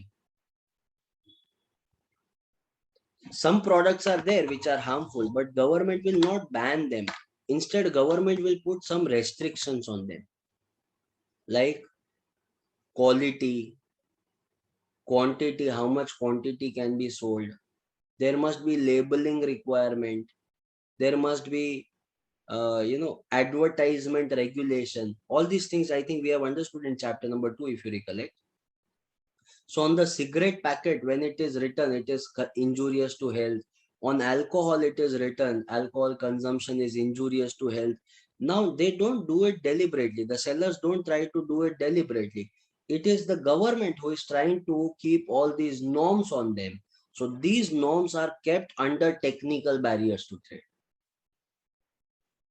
Understood this part? If other countries are not having such kind of labeling, and if they have to sell it in India, they will have to come with the label which government has prescribed, or else it will be rejected from the market. So government will specify size, shape, quality, quantity, labeling, marketing requirement. Only as per that, if it is there, then government will accept it, or else government will reject it under technical barriers to trade. Let's have a look at what is written in technical barriers to trade. It refers to mandatory standards and technical regulation that define specific characteristics that a product should have, such as size, shape, design, labeling, marking, packaging, etc. This much you can remember, students.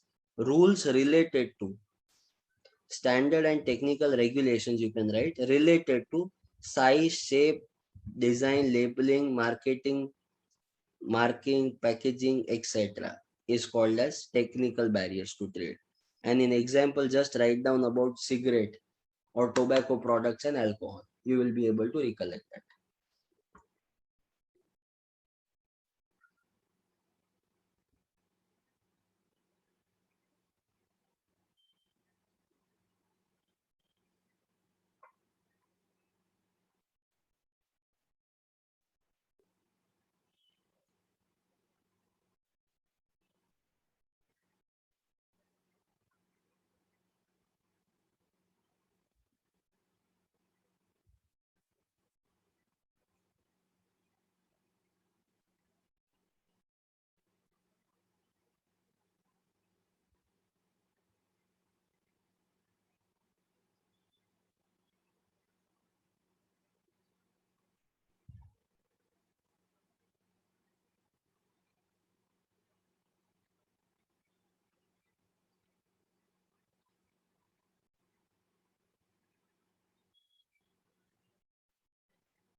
Done? Okay. Yes, Kaushik, these are technical measures. The last one actually. Now moving on to the next part, that is non-technical measures. So please give the heading, friends.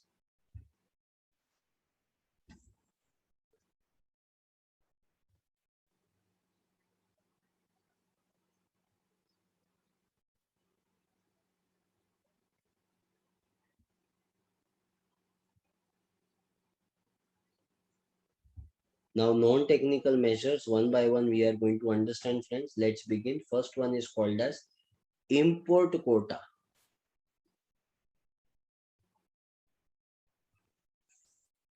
Import quota.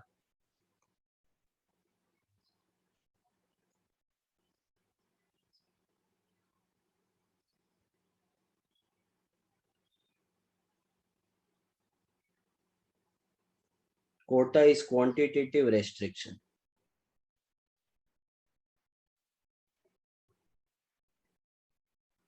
So quantitative restriction on the imports which is levied by the government, it is called as import quota. Now, when we are talking about import quota, there are two types of quotas. First one is called as absolute quota. The other one is called as tariff rate quota. I am going to explain only the first one. Second one you have to explain. Import quota. First one, absolute quota. What do you mean by absolute quota? Government has set a quantitative restriction. You can import only up to that limit. You cannot cross that limit come what may. Okay. For example, now those who have been to abroad, please confirm what I am saying. When you are coming back from abroad in India, if you land on international airport, which of course you will, at every international airport in India, you have something called as duty-free shops.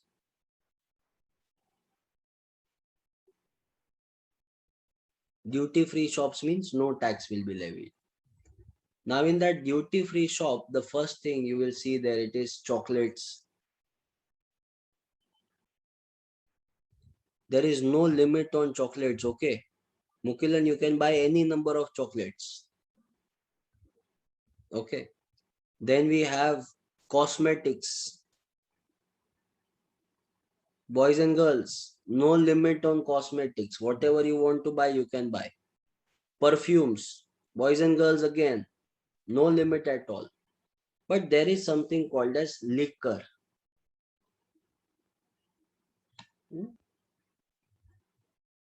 So is there any limit on that, sir, or that can also be unlimited? There is limit. Maximum 2 liters per person per passport above the age of 21.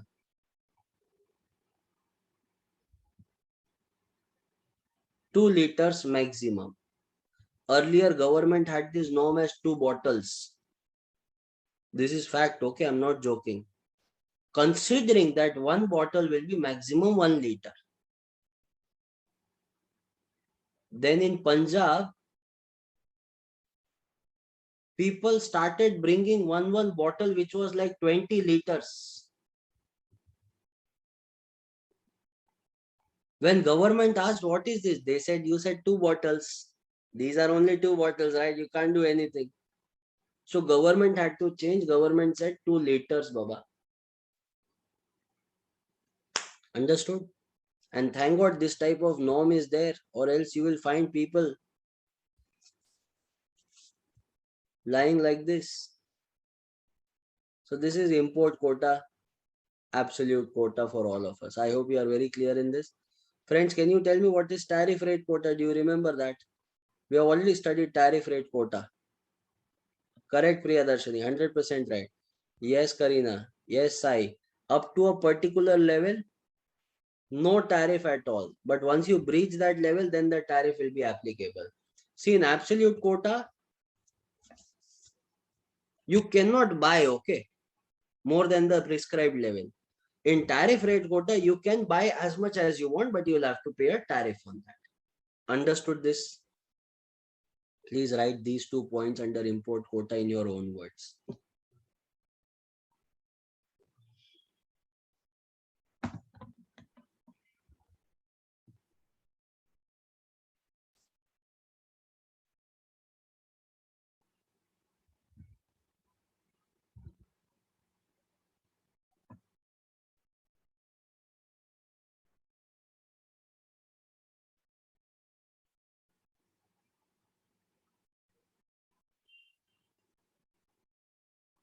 Done?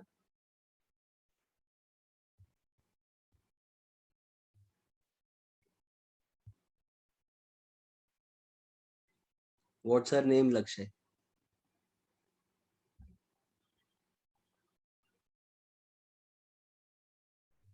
Naira, Arey, my goodness, beautiful name.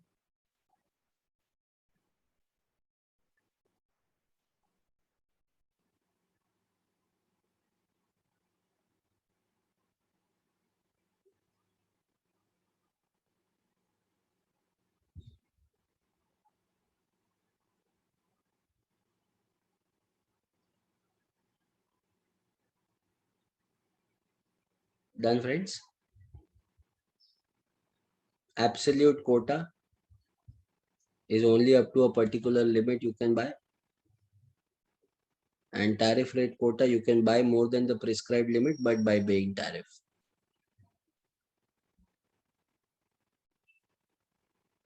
No, Janvi, not required the entire data. Just for your information, in 2 lines you can write.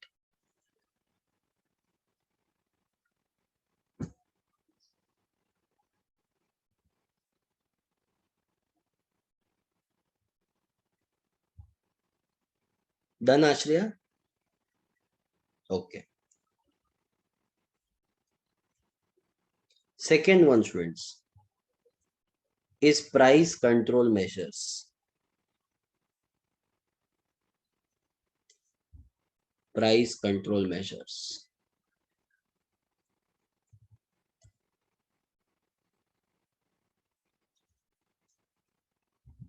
Yes, Someshwar.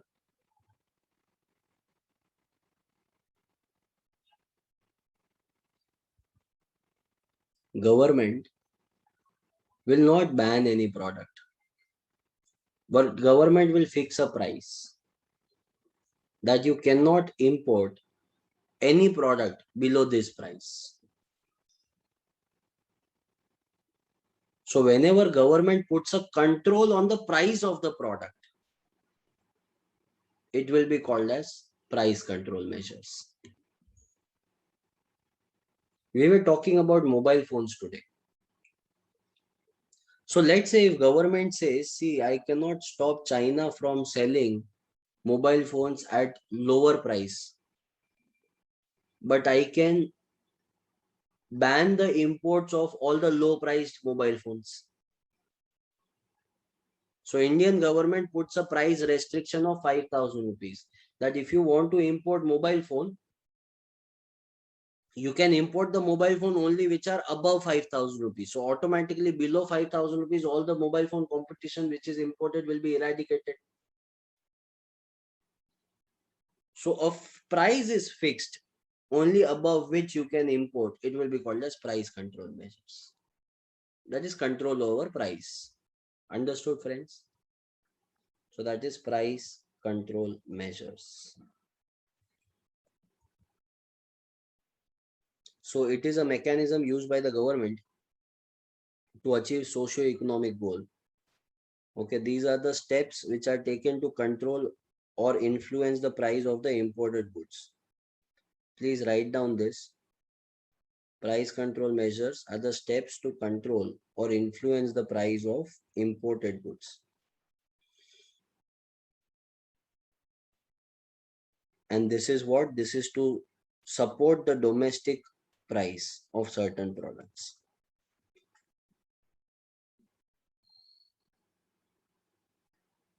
Yes, Manishwar. No, once it differs from country to country and product to product.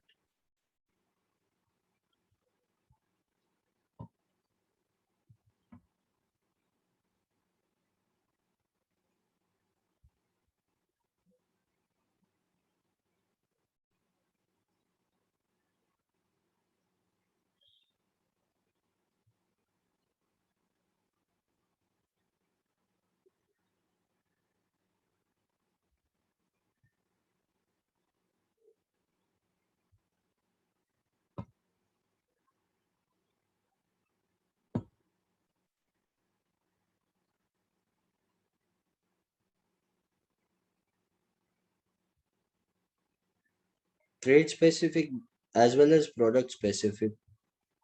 Muskan, trade specific because it can be levied on all different types of goods, not only one.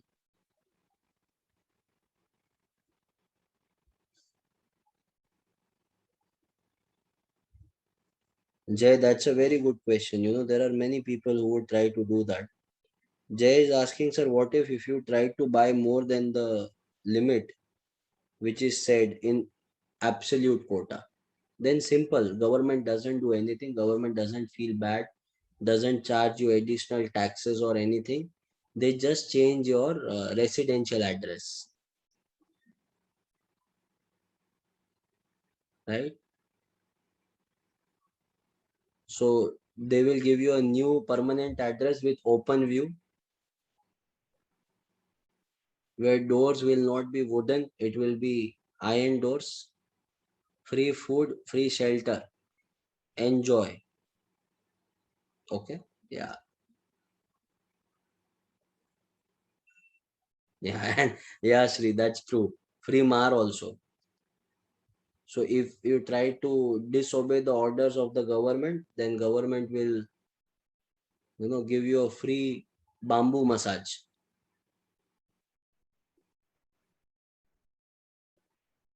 Yes, Ronak, it can be both ways. Next one, point number 3. Okay, this is a practical example. India has imposed price control measures on sulfur, but that is fine. Point number 3, friends. Before going there, is this the feeling that you are getting by any chance? Yes? No? Sure. So if your answer is no, my reaction is the second one. But if your answer was first one, then the first reaction is for you. Okay. Next one. Third one, please write down.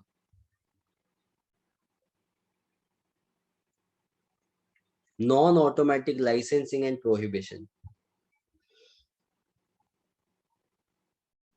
Yes, Sanskar. Manishwar, we can't do that because that will be violation of the WTO norms in some cases.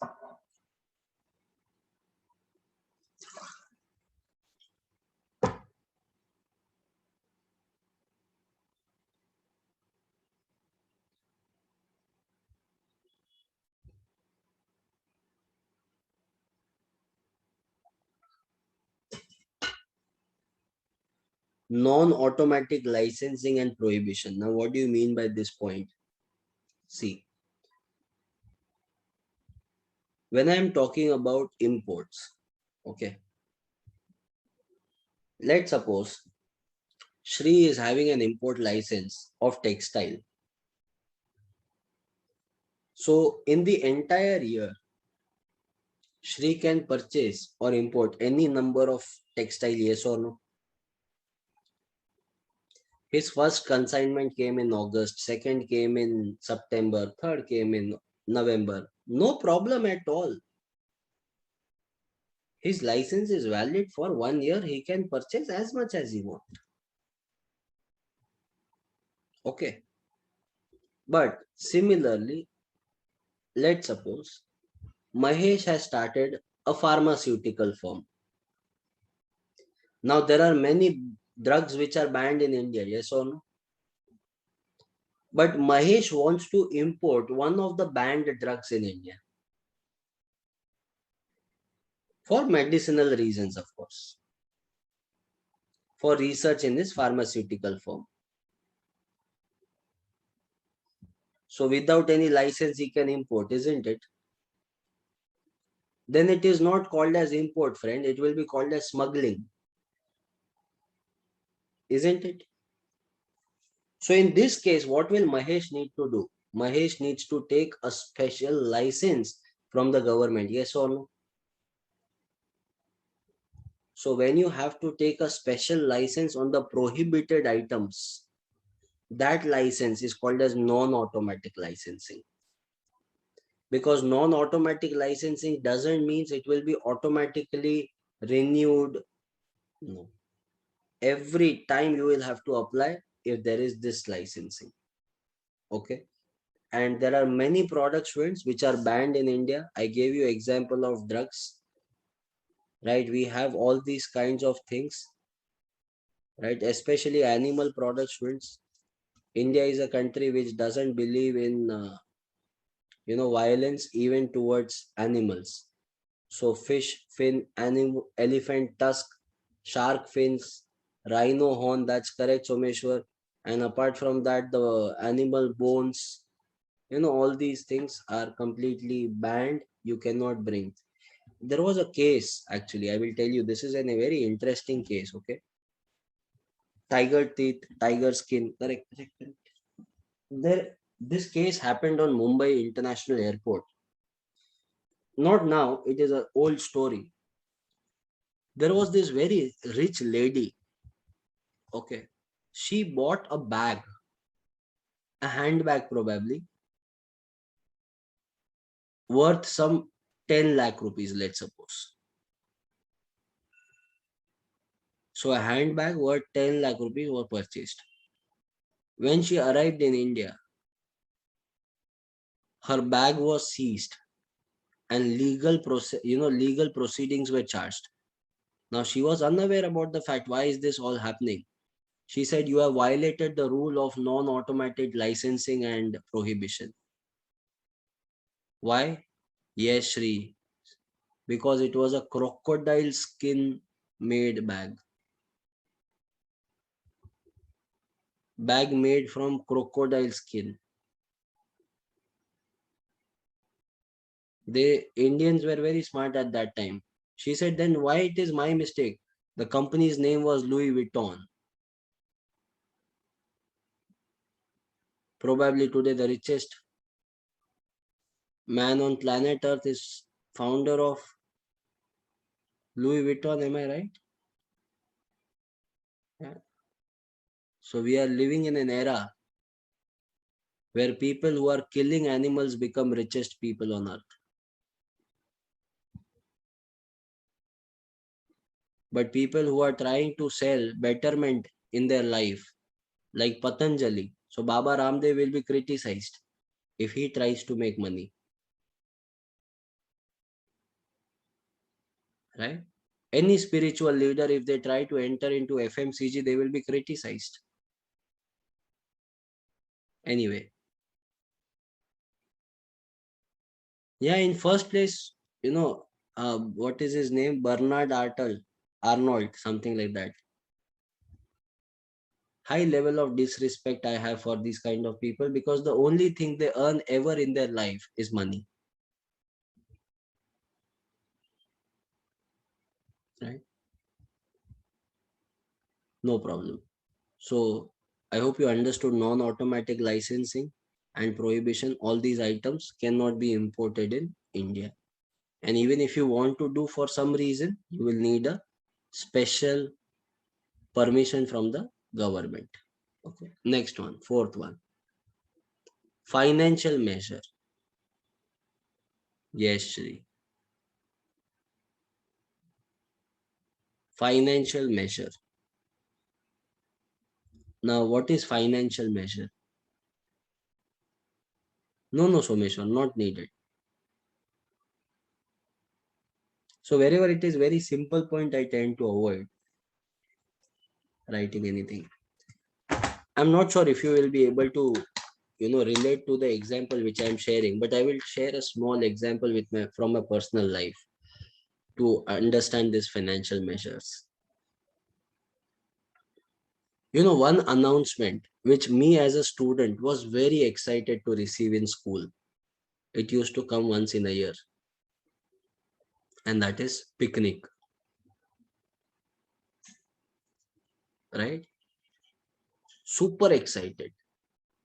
So as soon as the teacher announces that we are going to picnic for this particular place, and this will be the amount that you have to deposit, all our friends will start discussing what we are going to do and how we are going to have fun there. Yes or no? But there is a very big what's a hurdle. So let's suppose you are going to this particular XYZ location and the fees amount is 800 rupees. So on that particular day, you will go home, you will try to act very decent. Hi, mommy. Keep your shoes in perfectly place, keep your bag in place, take off your clothes, wear the new clothes and properly place it in the right. Your mom will be shocked, right? She will ask you, what is wrong with you? Nothing. Paila goma. Please keep your blessings always in my life. You are the best mom in the world. Now she has understood there is some problem, same DNA. Can't happen like this suddenly. So you said, my teacher has said there is picnic. I have to pay 800 rupees to go to this particular place. And then two additional things we will add. This is okay, extra spice or masala. Mummy, all my friends are going. Teacher has said it is compulsory. Now, teacher also doesn't know it is compulsory or not. Has this ever happened with you? So, we are sailing in the same boat. We come from any state, any city, doesn't matter. We all are Indians just like the same. Huh? Now, I cannot take the same example in US,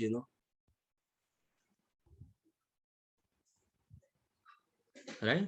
Because US people would be, yo, bro, we take our decisions. Right? I cannot take the same example in China. Right? Because they would say, no, sir, we never go to zoo. Zoo comes in our home and our plate. Yes, Someshwar. All the best, Someshwar. Someshwar is going to get vaccinated today. Second vaccine, yeah? Ah, so all the best, all the best. Bye. So yes, we were on this picnic. So at that time, mother would say yes. No, she would say, don't ask me. Take your dad's permission. Then on that particular day, we will be waiting so desperately for dad to arrive. So finally, late evening, dad would arrive and we would be like, Papa, give me your bag. You want a glass of water? Yeah, I'll give you. Then you will say, Papa, picnic is going in this particular location, 800 rupees only. Give me, Baba. Please. Dad would say, don't ask me, go and ask your mom. No, mom has already said to ask you. No, no, no. Then also go and ask her only. Now then it will be passing the parcel. Dad to mom, mom to dad, mom to dad, dad to mom. Now this passing the parcel will go on happening. See, you are real husband and wife. Sit in one place. I am your byproduct. Give me 800 rupees. Matter solved. What was the purpose of me bringing into your life so that you can play with my life like this?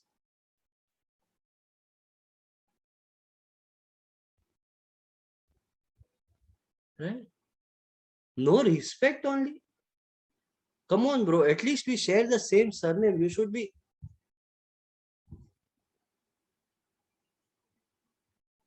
But then mummy will say something to papa. Now you and me don't understand that language. I will decode that language for you. I have to spend entire day with him. You tell him no. I am not going to say no. Or else he will be sitting with his swollen face.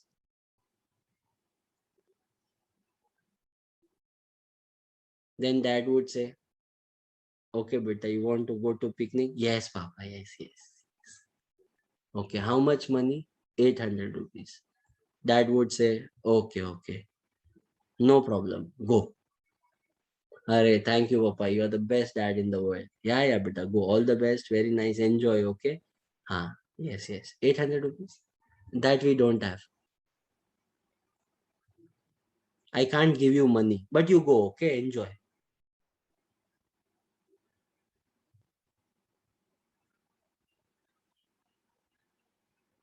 At that time, a person would feel, did you find me on the staircase of a temple? Right? What kind of behavior is this? Are we actually sharing the same DNA, or this is just like,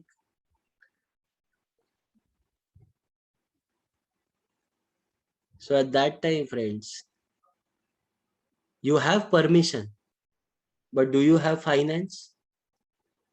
This is called as financial measure. When government gives you permission, but foreign exchange will not be available for your trade, it is called as financial measure. Understood? Okay. So that's financial measure, right? So government will ask you to, you know, pay some advance payment or foreign exchange control, denying the use of foreign exchange, then that kind of measure is called as financial measure. You can please write down this. Write down the underlined part only.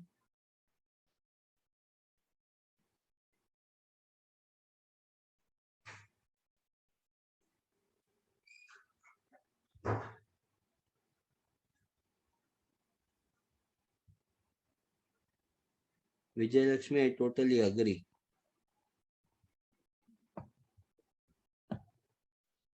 Our siblings always wait for this revenge moment.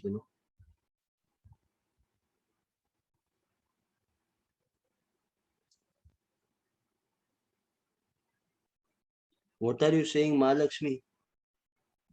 Really? Mahalakshmi picnic was 25,000 rupees. They were taking to Andaman. Did you go or no? No? Arey, no problem. After completing your chartered accountancy, you go to Andaman. Buy a flat only. Buy a bungalow in Lakshadweep.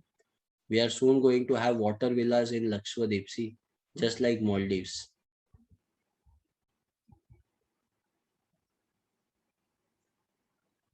2 lakh rupees to visit NASA. I will visit on YouTube only.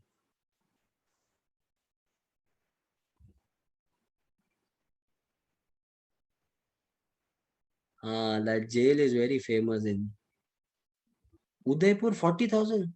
Oh my God, where are these schools? 40,000, 2 lakh rupees.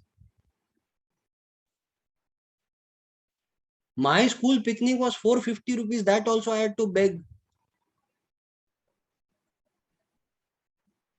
My goodness, 6,000 rupees to ISRO.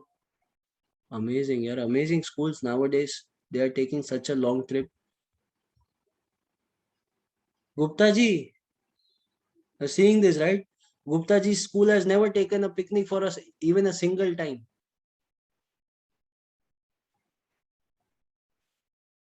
Destination, yeah, yeah, definitely. Look at the destination, Baba. NASA, right? If I say this to my teacher or my school, no, they are saying, "I have you done any nasha?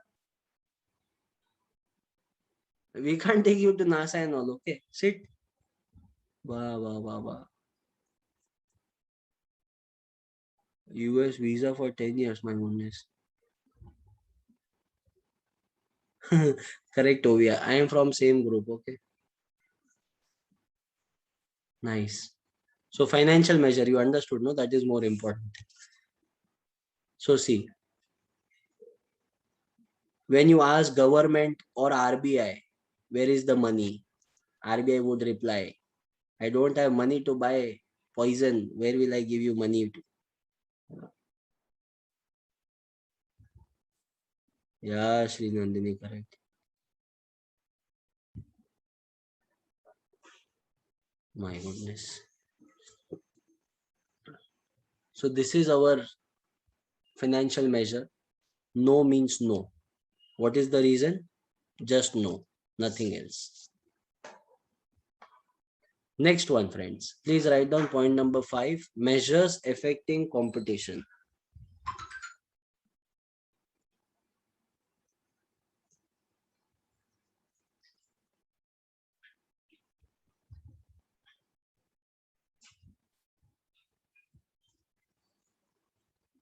Measures affecting competition.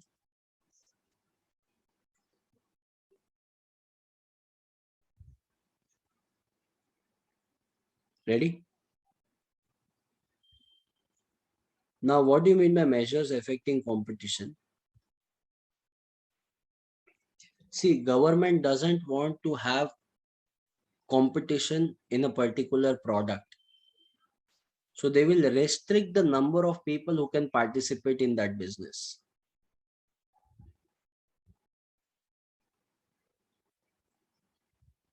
And even if you want to do that business,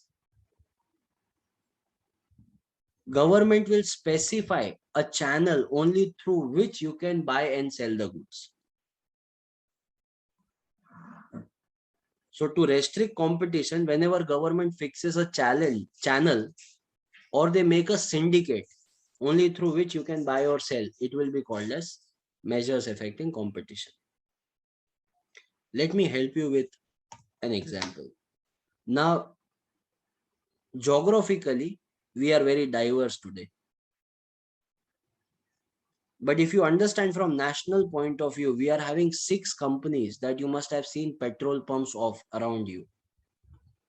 Some of you are in Telangana, some of you are in Karnataka at this moment, some of you are in uh, Tamil Nadu, some of you are in, no, some of you not. I am in Maharashtra.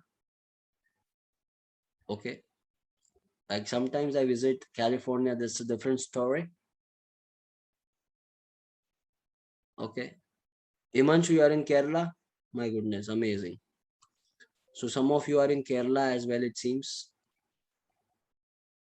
So depending upon all these places, yes, Charan, you are right. So what are the companies that we are having? We are having Hindustan Petroleum, we are having Bharat Petroleum, we are having Indian Oil. But don't you think it is amazing? I must have told you this also earlier. India has 3 names and we have made all the 3 names attached to oil companies. I wish we had 10, 15 names. Right? Anyway, so Bharat Petroleum, Hindustan Petroleum, Indian Oil. Then we are having Reliance. Indian Oil we are having. Indian Oil I took it already, sorry. Reliance Petroleum we are having. Then we are having SR, ESSAR. And last one, students, we are having Shell. Only these 6 companies. Yeah, still working, still working. There are petrol pumps in Maharashtra, you will find of SR. So these are the 6 companies which are selling petrol. Yeah, Reliance is still there. Now Adani is such a big company. Can't they launch their own petrol pump? Tata such a big company. They can't enter into this petroleum business. Why they are not entering? Measures affecting competition. Government wants competition to be very limited. So 3 government owned companies, 3 private sector companies closed. And they have created a common channel only through which you can buy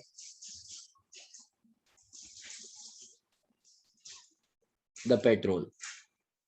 And that is ONGC, Oil and Natural Gas Corporation. So this measure is called as measures affecting competition. Understood?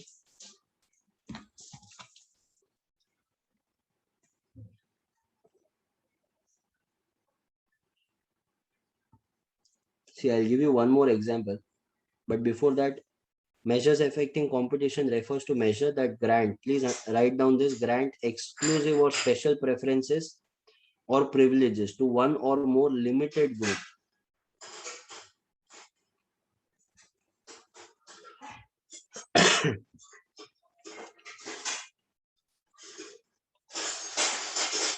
In India, students, if you want to sell palm oil is nothing but palmolive oil. If you want to sell that into Indian markets, it has to compulsorily come from state trading corporation.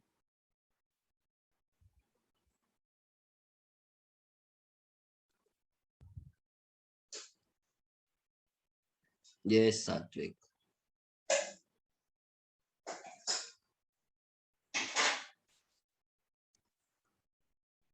You can write down oil example, crude oil or cooking oil. Choice is yours. Thank you.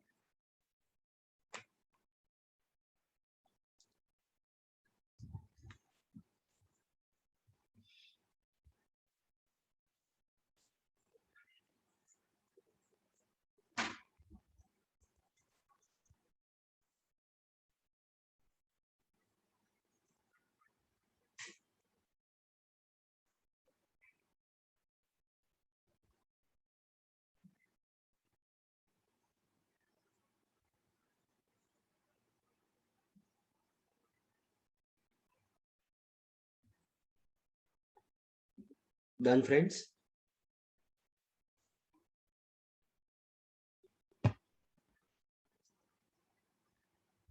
Shall we go ahead to the next part? Please write down point number 6. Government procurement policies.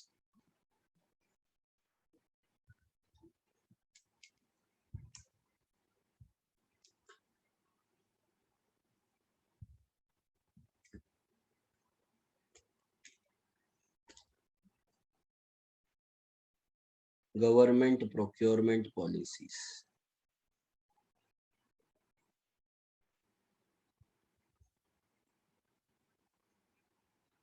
See, government says, I cannot control you from importing any type of imported goods. But at least for my organization, I will buy only Indian products. So if you go to government offices, you will find AC of Voltas. You will find TV of Onida, not of MI or OnePlus. You will find fan from Bajaj or Usha. You can check it yourself, police vehicles, Mahindra Bolero, Mahindra Scorpio, Maruti Ertiga, or Tata. Tata, which product is there? Tata Safari, I don't know. Right? Yes, maximum they go for Toyota Innova. Sir, but Toyota is not Indian. Toyota is manufactured in India by Kirloskar. That's why. Understanding? So if you observe, government is giving preference to Indian companies. Look at the public transport buses, Ashok Leyland, right? So Bharat Benz, correct? So all these companies are given preference. So when government uses Indian products for its own firms, it will be called as government procurement policy. That's the point. So this is government's reaction to foreign goods versus Indian goods. So foreign goods are a big no and Indian goods are a big ho. So please write down.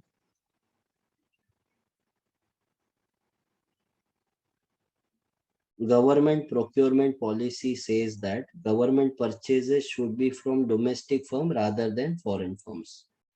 You can write any example which I have given to you, students.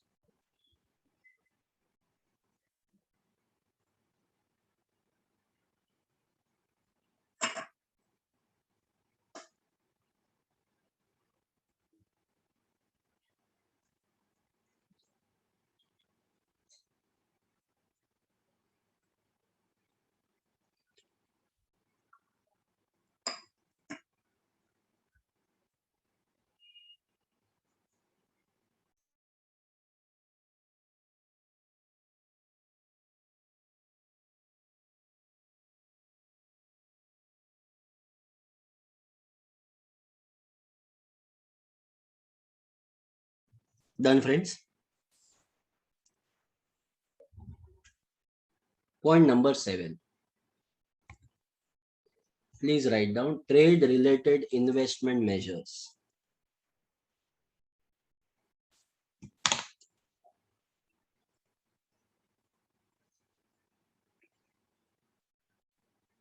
Trade related investment measures. These are various measures which are related to investments. So these are the type of restrictions which we impose depending upon the level of investments. How? That's the question. So listen to me very carefully. There are three conditions here. Okay, how many conditions? Three conditions. Which are these three conditions? Number one, you want to import? No problem. Go ahead, import. But you can import only up to 75% of the imported goods. 25% should be domestic component. So 75% can be imported, 25% should be imported. Sorry, Indian. For example, sir, let's suppose if you are importing a car. So you can import the car, no problem, but don't import tires. Tires should be Indian. Glass should be Indian. Painting should be Indian. Like 25% of the component should be Indian. Understood this part? This is first. Second condition. Government will ban certain components. Government will ban certain components. Like, sir, government says, oh, you want to import cars? No problem, sir. You are free to do that. Thank you. But don't import nut, bolt and screw. That is banned.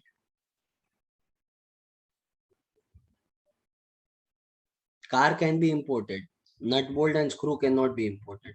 Without nuts and screws, how will you get the car?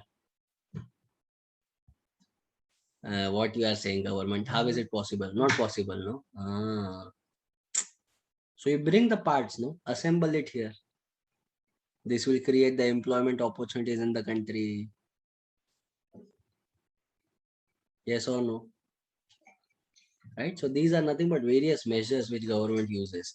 So first one was 75% imported. Speak with me. 25% Indian. Second, some components will be completely banned. And third and last one, you can you can import only when you are an exporter.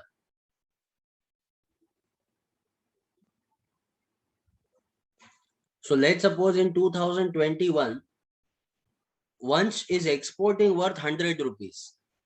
So in 2022, he can import worth 75 rupees. So in order to become an importer, first you have to become an exporter. Only then you are allowed to import, or else no imports allowed.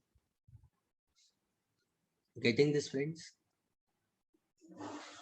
So these are the three conditions.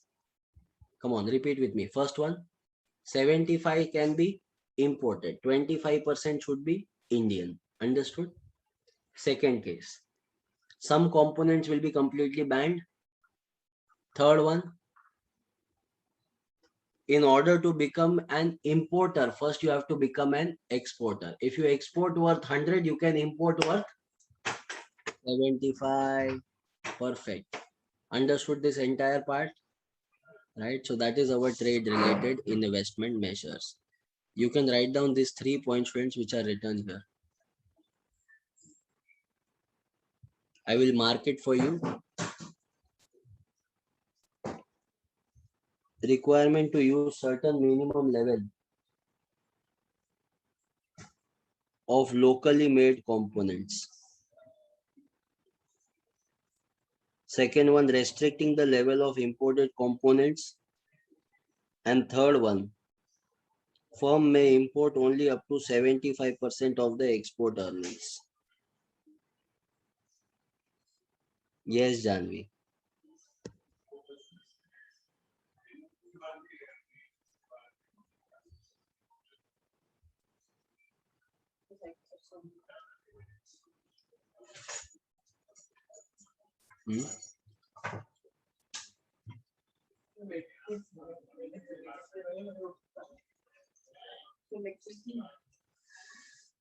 किधर बैठे?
Done, friends?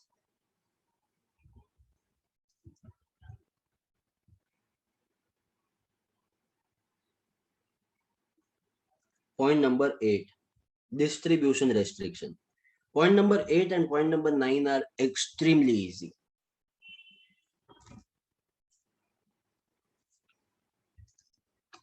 Distribution restriction.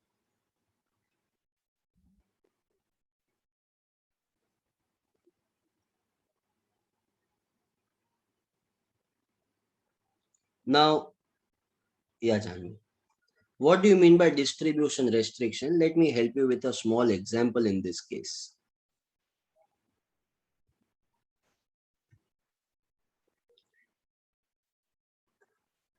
Import of foreign cars are allowed. Distribution of foreign cars in India is not allowed. Mercedes can come and start selling in India, but they cannot have the showroom of Mercedes. Sir, but we have seen showroom of Mercedes.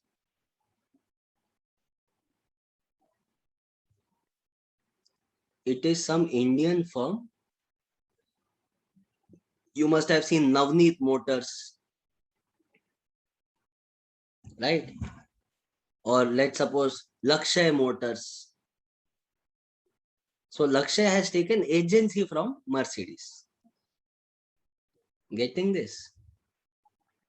So distribution will be done by whom? Will be done by Indian. One more example I will give you. These are two different fruit markets, fruit or vegetable market. So if you want to buy, let's suppose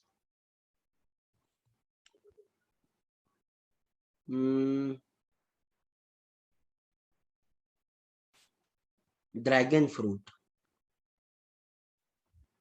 kiwis, right? Then avocados. Then all these fruits can be imported. You are allowed to import them, but you are not allowed to sell it in the local market. You can sell it only in the shopping malls and the supermarkets. This is distribution restriction, Manvi, in order to reduce the level of imports. Yes, Imanshu. Now you would say, sir, but we have seen kiwis being sold in the local market. Dragon fruits are sold in the local market in the open street. They are not coming from New Zealand. They are produced in Maharashtra. What you think are imported are no longer imported. Earlier, broccoli was imported, zucchini was imported. Now everything is made in Madhya Pradesh. Our farmers are very smart. They saw, oh, this product people are willing to pay a higher price. Why would I produce cauliflower? Let me make broccoli, no problem. Instead of cucumber, I will go for zucchini. Instead of chiku, I will go for kiwi. Right? So what you see in Indian local market, these are produced only in India. Okay. Imported products, import are allowed, but distribution allowed only in supermarket, not in local market. I hope friends, both the examples you are very clear in this. Please write down in your own words with the examples which I have given to you. I'll be back in a minute, please.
Done, friends?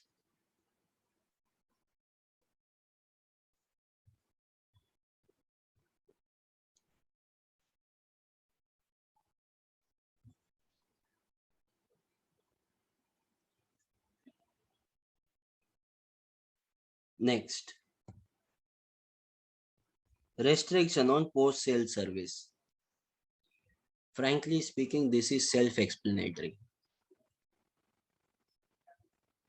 Post-sale service. What are post-sale service? Delivery, maintenance, installation, servicing, warranty, etc. So all this post-sale service, all this post-sale service will be done by whom? Will be done by Indian company. So you can sell the product, no problem. But post-sale service have to be handled by Indian firms. This is called as restriction on post-sale service. So imports are allowed, but after sale service is to be done by Indian firm. And you can take any example. Okay. Now, let's suppose if you have purchased a product, anyone, I will take live example. Any one of you who have purchased recently TV, refrigerator, washing machine, AC in the past 6 months? If yes, then which one? Which refrigerator? Which TV? LG.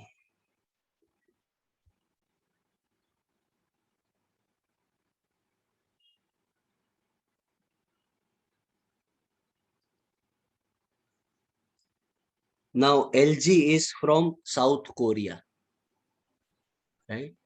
So you purchased LG fridge. Sanskar has purchased it. So now did Korean people come and install the fridge, give you the demonstration, took the delivery? Oh, bhaiya, come here, come here. Korean people? No. So it was only Indians, right? Someone said Samsung. Now Samsung is also from South Korea. I don't know why the South Korean companies are coming. So anyway, so did Samsung people come or South Koreans come to install or deliver to anything? No, it was all Indians. Sir, but in India, Indians will only come, no? Yeah. But that Indians are not employees of Samsung or LG.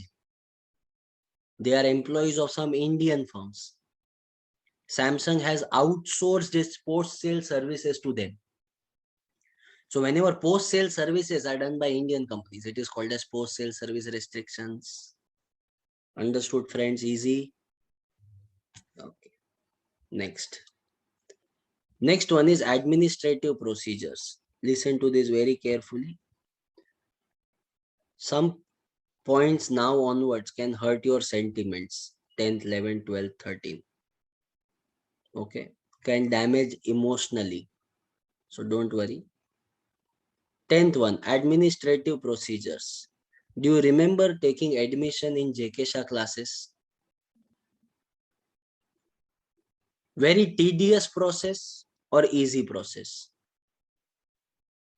Easy process. You just give your number, a link will be sent, make the payment and it is done. Yes or no?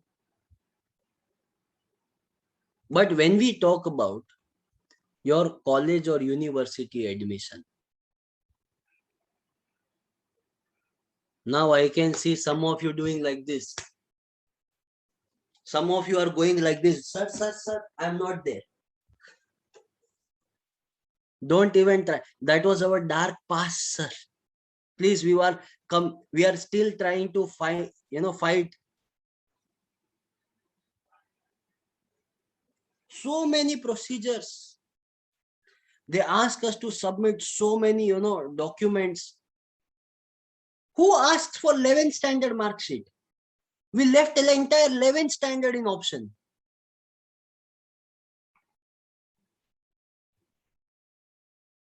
Right? Then different types, 1,000 documents they take. Sometimes we only feel, is it necessary to do graduation? What if we only become chartered accountant with 12th pass? Imagine, students, such are the government procedures. Just think about it. If you want to import and government will put a restriction, not a restriction, but a rule, let's say, that, okay, you want to go for import. Okay, no problem. You can go. There is some simple procedure. You will have to deposit only 300 different types of documents like certificate of incorporation, memorandum of association, memorandum of understanding, articles of association, your bank statement, your seller's bank statement, the import document, bill ledger, how is payment is going to be made, cash or kind or credit, then give the bank documents, guarantors documents, and you would be like, no, I'm not importing only. I will buy Indian, be Indian. Jai Hind.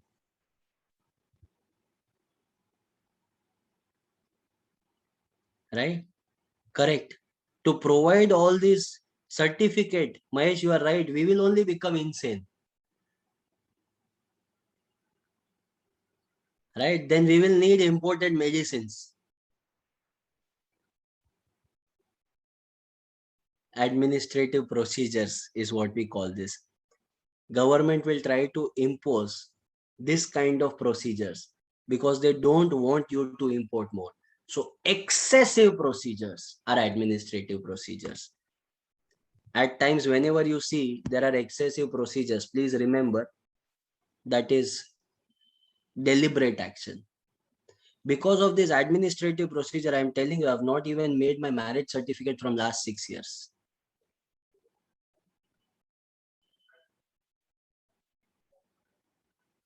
Right? My wife always scolds me. There should be some proof, no, we are married. I said, who wants to know? You and me know that is more than sufficient. Means according to government, you are not married. Yeah. According to me and my wife also, we are just like not married only. Like we never feel that way. That's why. But anyway.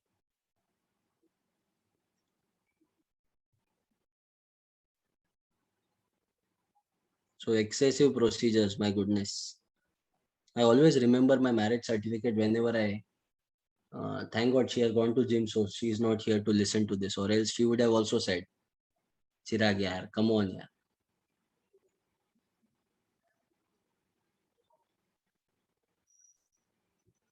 Done? administrative procedures. Next one is quite this thing important. Rules of origin. Very fascinating. You must have seen this phone.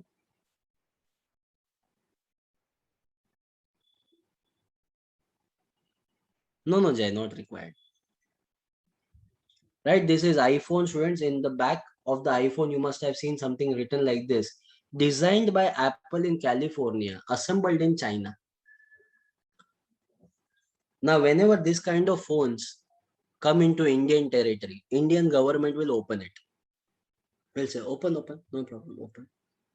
Now, let me talk about this phone. About Apple iPhone, my friends. The back panel is manufactured by a company which is called as Foxconn. The screen is manufactured by a company called as Samsung. The glass is manufactured in United States by a company called as Gorilla. RAM is processed by Intel in South Korea. Camera is manufactured by Sony in Japan. If there is anything which belongs to Apple in this entire phone, it is just the logo. Nothing else. Everything is made by someone else, outsourced. Now government will open this. Government would say, oh wow, where have you got all these from? USA, huh? USA is our trade partners. Allowed, allowed. China, unfortunately, yes, we allow it. Japan, yes, yes, we allow. Korea, yes, yes, yes. Vietnam, wait, wait, wait. Sorry, we don't trade with Vietnam. Take all this, reject. Understood? Which means government doesn't levy the rule or the import process only on the main product, but it looks at the parts where they have originated from and then impose the rule. It is called as rules of origin. So when government impose, listen to this, when government imposes the norms or the rules depending upon the components where they have originated from, then it is called as rules of origin. Understood? You can write it in your own words, give this example of iPhone also, no problem, so that you remember it.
Done, friends?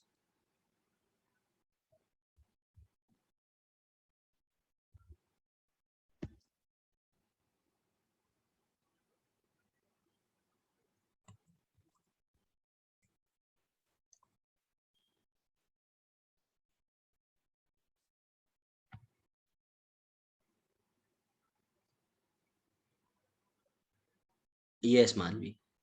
Next one is safeguard measure. In safeguard measures, friends, please write down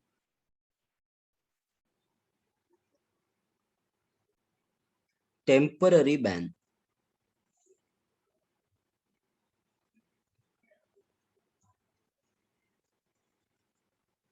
Write down safeguard measure and temporary ban. Embargoes is complete ban.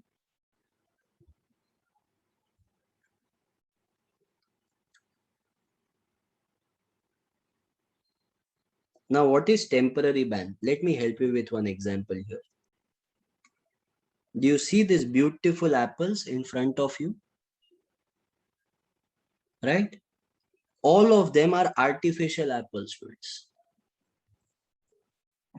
Apples are a natural product, and naturally things cannot grow in such perfection. Please understand. All of them are waxed apples. See, you are absolutely right. The shine that you see here, it is artificial. Now, friends, these are the apple which we call it as Washington apple. These are Gala apples, green apples. These are from US, New Zealand, Netherlands.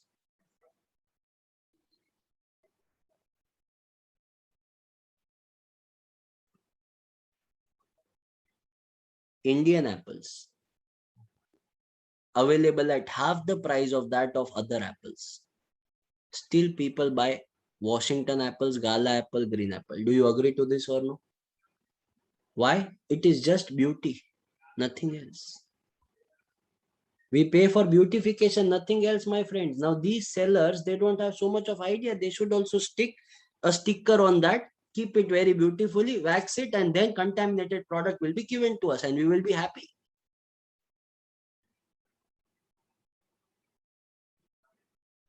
Look at this. COVID-19, Shimla apple growers face laborer crunch ahead of the plucking season. There is bumper production which has happened, dosto, in case of Indian apple. Bumper production we are having. So much of production that we are falling short of labor, and still Indians want to buy these apples.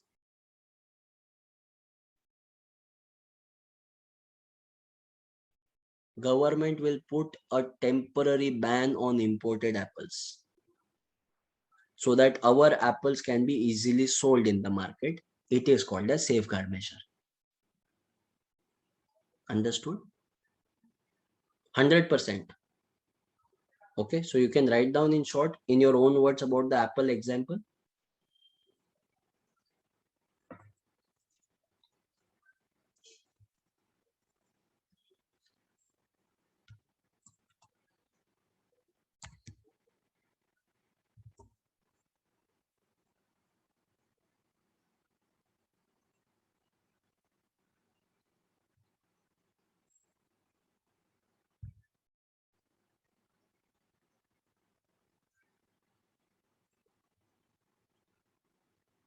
Yes, Mahalakshmi, more is coming.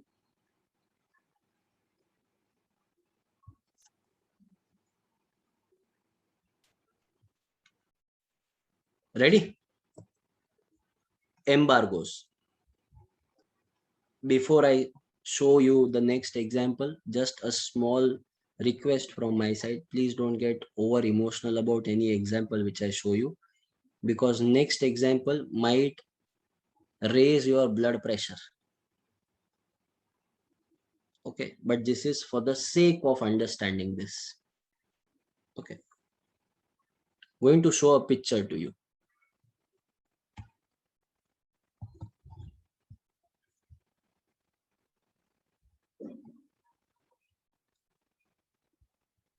This is a famous Burger King ad, friends. Right, you see that Burger King logo is there. Very famous ad which they started in US and in some part of the European countries. Friends, you won't believe what I'm going to say. The burger they have shown here, it is beef burger. And just on the top of beef burger, you will see Lakshmi Mata sitting there. On the left hand side corner, if you can see, it is beef. I want to ask a very simple question as a fellow citizen, not as your professor. Has India ever tried to hurt anyone's religious sentiments? Questioned anyone's religious belief? Have we ever questioned any practice of Hinduism? Have we as a citizen of this nation has ever objected anything which is related to Islam, anything which is related to Buddhism, Christianity, Jainism, Sikhism, ever? Why these people have to do this to us? See, friends, it's not about religion. Please understand. It is about sentimental values that we carry. Right? On the right hand side, you will see Ganpati Bappa on a beer. Friends, I literally can't even show an image which is there here. It is so disgusting. I'm afraid of seeing leaves showing.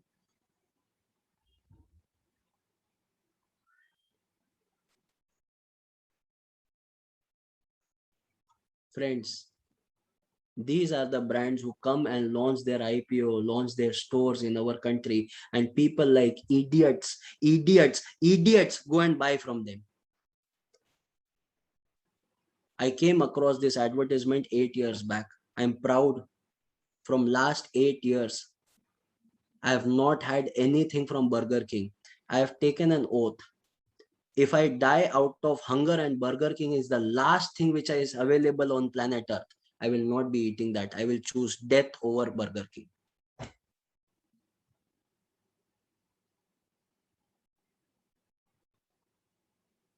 They keep on doing this here. Right? Why it is so simple for Indians to get targeted? I seriously don't understand. Do you think these kind of buggers should be allowed in India? No, they should be put under complete ban. Burger King was banned for 3 years from India because of this advertisement. Then they apologized and then again they came into Indian market. But Indians, we have a very short span memory. We forget all these things. So that's my way of, you know, protesting against it by stopping their consumption. Now, I don't force my decision on anyone, but you know the fact, you know the thing, right?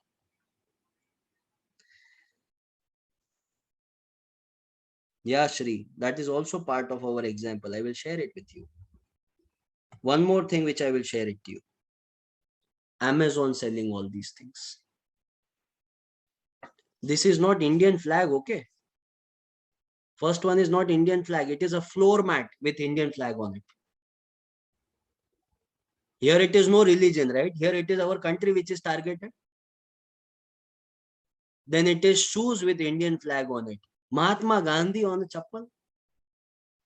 See, internally we have complete right to criticize our father of nation. But Amazon can't do this. It's very simple. I can say anything to my family. Outsiders don't have right to point a finger at my family. My country is my family.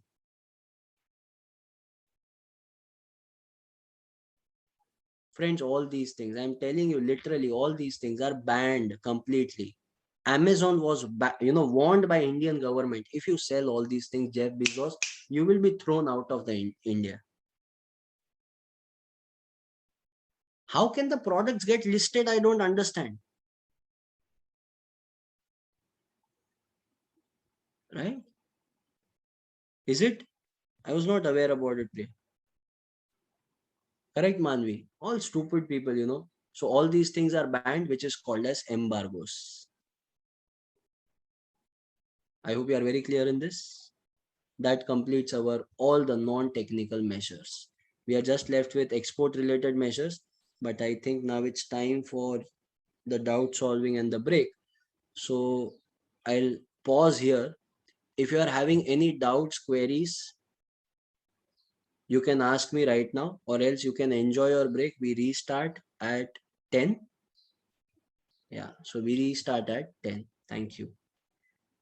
Yes, Shri, that's true. So if you're having any doubts, you can ask me now.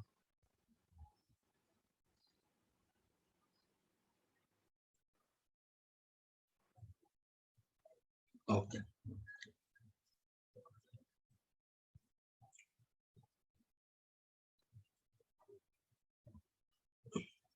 No problem, Maitri.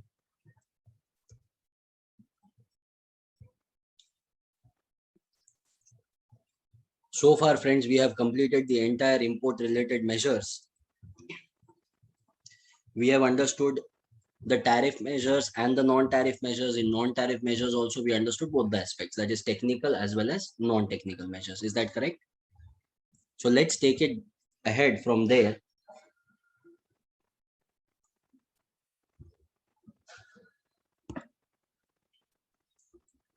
I'm going to share the slideshow with you, friends. Here I won't be able to write.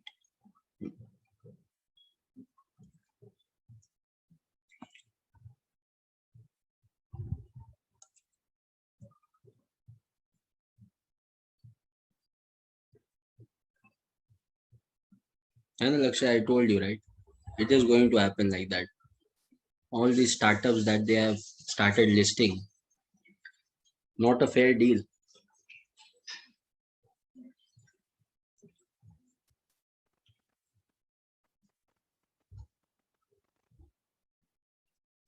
Export related measures, friends. Now, export related measures is going to be comparatively very easy. We are just going to have 4 parts here. See, when it comes to import, we had so many different things, yes or no?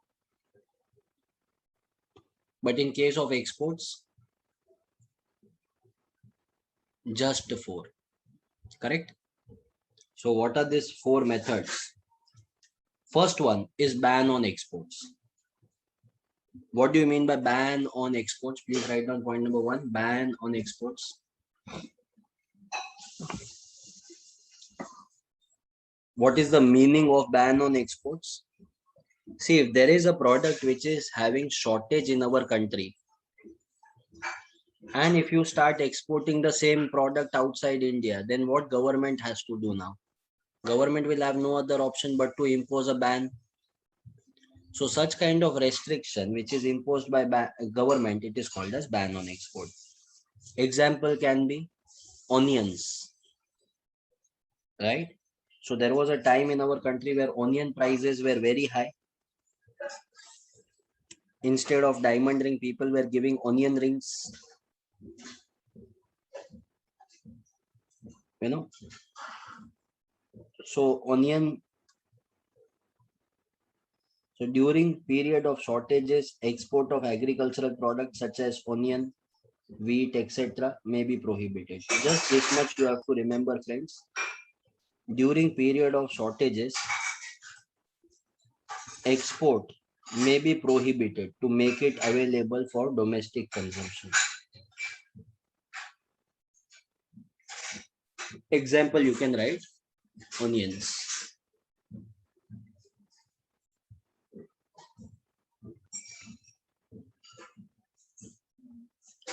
Requesting everyone to please keep your cameras on.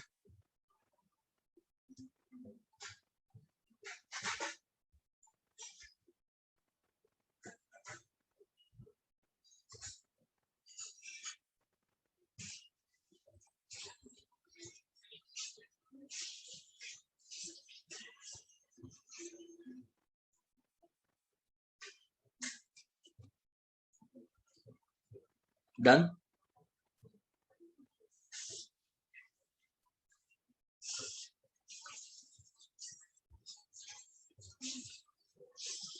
You don't want to ban the exports, but still you want less exports to happen, less exports to take place. Then at that time you will impose taxes, yes or no? Do you agree to this, friends? So does Indian government impose taxes? The answer is absolutely yes. In many products, India does impose taxes like coffee, turmeric, groundnut, mangoes, and the list is endless. So export tax is a tax collected on exported goods. Now see, in case of import tariff, we had ad valorem, specific tariff, mixed, compound, prohibitive, escalated, so many things. Export, it is only one. Export tax. Very cute. No problem at all. Okay. So the effect of export tax, please underline, please write down. Export tax is to raise the price of the good and to decrease the exports.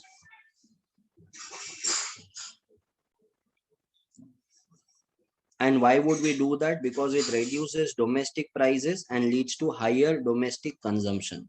Because we want these products to be consumed domestically.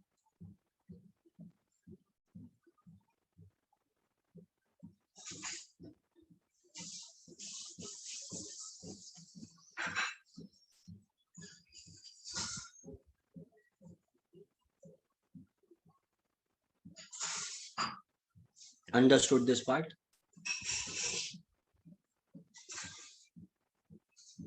Two points in exports we have covered so far. First one was ban on exports.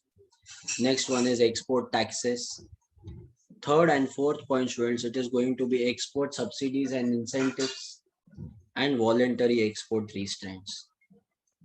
Point number 3, export subsidies and incentives. Now, countries have developed compensatory measures of different types for exporters, like export subsidy, duty drawback, duty-free access to import intermediaries, etc. This is important. Government or government bodies provide a financial contribution to domestic producers. This is called as export subsidies or incentives. So whenever domestic producers are provided benefits from government, it will be called as export subsidies or incentives. Today, India is in a horrible state as far as plastic imports are concerned. What if Lakshay comes up with an idea that, sir, in India, we should be producing more plastic, cheaper material, cheaper price than China, and export it to China. For that, Lakshay will need help. So in that case, if government reaches out to Lakshay to help him, export subsidies and incentives. Correct, that is correct, Lakshay, right? I hope everyone understood this part. And last one, students, it is voluntary export restraints. Now, what do you mean by voluntary export restraint?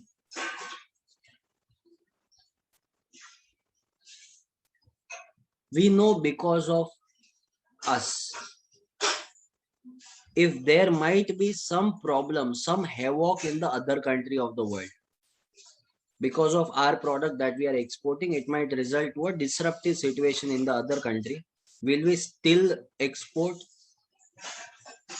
No. So voluntarily we will restrict our exports. We don't want to create disturbance in any country. Voluntary export restraint. Let me help you with one more. Let's suppose we are exporting tea to some country. And in current year, their domestic production is also very high. So voluntarily, both the governments will make this norm. Your domestic production is so high. This year you sell your product, we are not going to sell you. Voluntarily, okay, on a friend, this is a friendly gesture, please understand. Voluntary export restraint, understood? One more example I will give you. There was this Pathankot attack, Uri attack, which happened in India. Now, there is a time when, students, our tolerance is taken for granted, right? Now, when we talk about tolerance level, which India has observed in the past, government will do its deeds. I'm not talking about government, but as a business entity, as a individual, don't you think we also have some responsibility? Following the Pathankot attack, which happened in our country, Indian exporters cut all the ties with Pakistan. India used to export tea, sugar, tomatoes, onions to Pakistan. They said, now you only grow, you only eat. It's okay. We will suffer losses, no problem. But we will not sell to Pakistan. Did government ask Indian exporters to do this? No. Voluntarily we stopped. Ratan Tata said, now we are no longer going to launch any new automobile vehicles of Tata in Pakistan. So it said Tata to Pakistan. Did government ask Ratan Tata to do this? Voluntary export restraint. Are you getting this, friends? Friends, we had stopped exporting onions. Now they can't even produce onions which we can produce in our garden or in our balcony. They can't even produce tomatoes on their own. And now they are asking for Kashmir. First, learn to grow tomatoes, Baba. Then we will talk about Kashmir. These people, they don't understand. They are brainwashed. Hey, since birth only, they don't teach mummy, mummy. They teach Kashmir, Kashmir, Kashmir, Kashmir. Idiots. Moral of the story is, when we stop exporting voluntarily, without any kind of pressure, on mutual understanding grounds, so that will be called as voluntary export restraints. Very clear in this part. Voluntary export restraint refer to a type of informal quota administered by exporting country, voluntarily restraining the quantity of goods that can be exported. Please write down this part. Informal quota export administered by exporting country.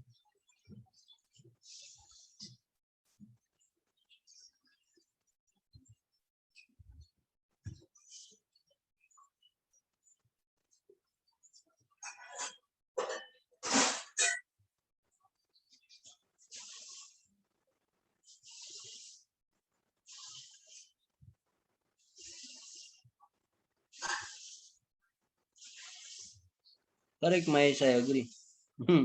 Vishal, absolutely.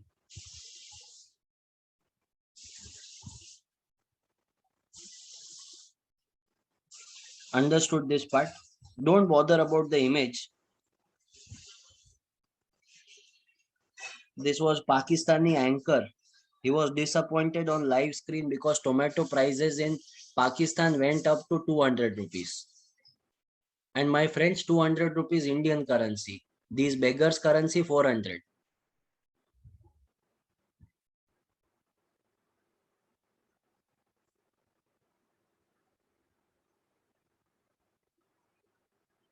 Understood this part? 100%. Now many people, when I teach all these things, many people ask me, sir, why are you so against Pakistan? See, I am not against Pakistan. Let me tell you this. I am totally against Pakistan. Totally. You can't be friends with your ex. This is a myth. However modern you become.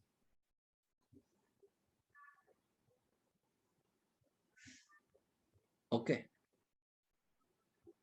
Because here in this case, our ex is taking help from our enemy. And still we will be soft hearted and we will say, no, no, baby, it's okay. You are like our,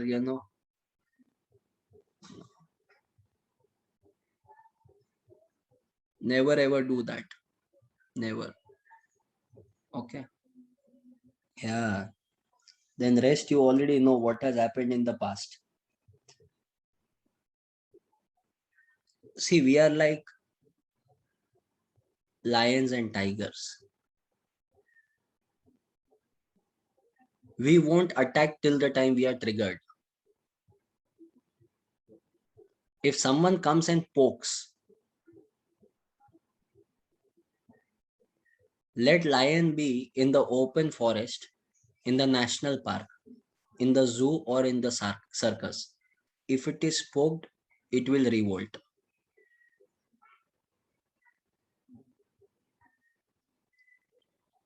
Now, in the case where dogs are continuously barking, till up to a certain extent we can ignore. But if they come close enough to bite us, lion will have no other option but to hit her heart. Now I hope you understood what I'm trying to say. I don't hate Pakistan. I totally hate Pakistan. Okay, next. That completes our unit number 2. Such a lengthy unit, isn't it? It's like one topic was going on, coming and coming. And you were like, oh my god, one more one. But it was interesting one, according to me. I don't know. I like this topic very much. Not boring, right? Hmm. Okay. So let us go ahead to the next unit, friends. Unit number 3. Very interesting. You like SpongeBob? This was my favorite cartoon character. SpongeBob SquarePants. Right? But one thing, I was amazed by looking at it. This is Sponge inside an ocean. And if you have seen this cartoon, they have shown they drink water. There are tears inside water, amazing. Okay. Let's go ahead, Shweta. Next point. Please write down in your notebook, next page. It is trade negotiations.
Okay, Maitri.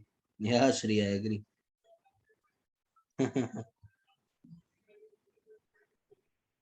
I used to like few cartoon characters very much, Shri. I must tell you this. My favorite was, I think, at that time, Tom and Jerry. I used to love Tom and Jerry.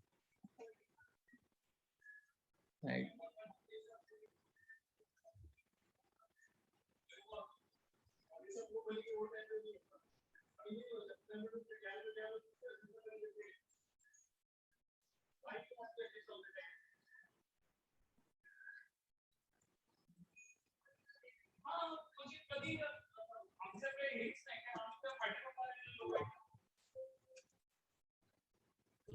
Stuart Little. Yeah, I know the movie which was made. Just 1 minute, students. I'm opening a file. That's why it's taking time.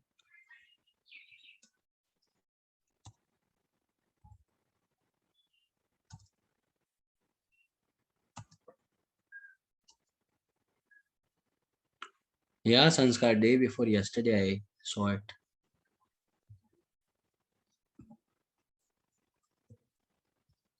Nice movie, I must say. Sher Shah. I liked it. I don't know.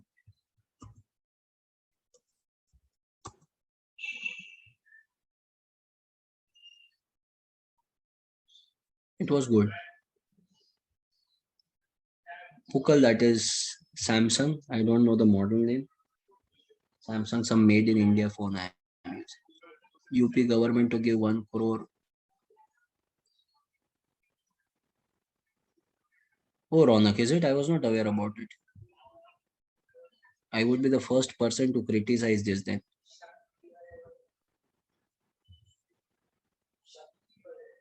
M Shri, I think.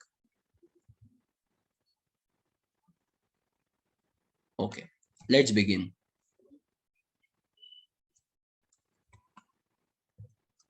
Now, friends, whatever I am writing here on the screen, okay, uh, first I will give you an overview of the entire unit, and then we go inside the unit. Understood? Okay. So whatever I am writing, I would request you to copy that. That will be a good source of revision for you. Unit number 3.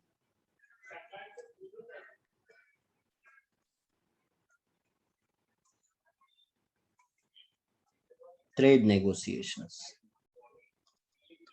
Are you getting disturbed by the surrounding noise or something? No, right? You can hear me clearly. There is one sound like you are not able to hear it, right? From my neighbor. Okay. Mine, you can. Little, no? He's slightly. Yeda. I don't know if there is any English word for that. Okay. So please ignore. And if you think it is disturbing you, then let me know. I will shift. Crack this. Now, reason of shouting. Housemate did not come on time.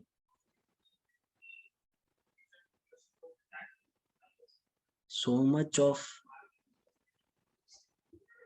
you know, time people have, I don't understand. Hey, hi, Someshwar is back. Welcome, hero.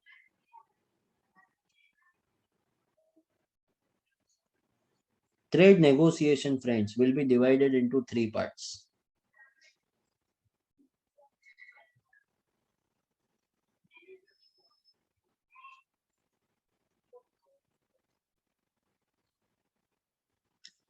What are these 3 parts? First one is called as RTA. You can write down in the bracket, RTA stands for Regional Trade Agreement.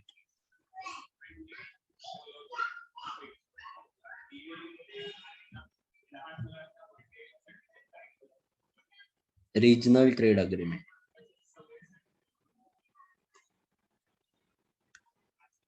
Second one is GATT. General Agreement on Tariff and Trade. Please write down. General Agreement on Tariff and Trade.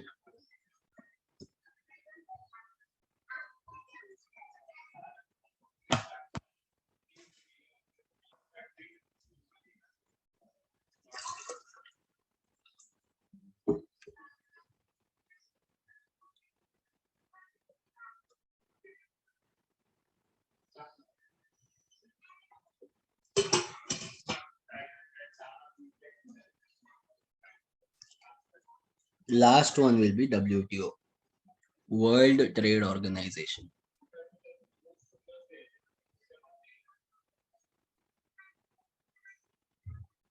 World Trade Organization.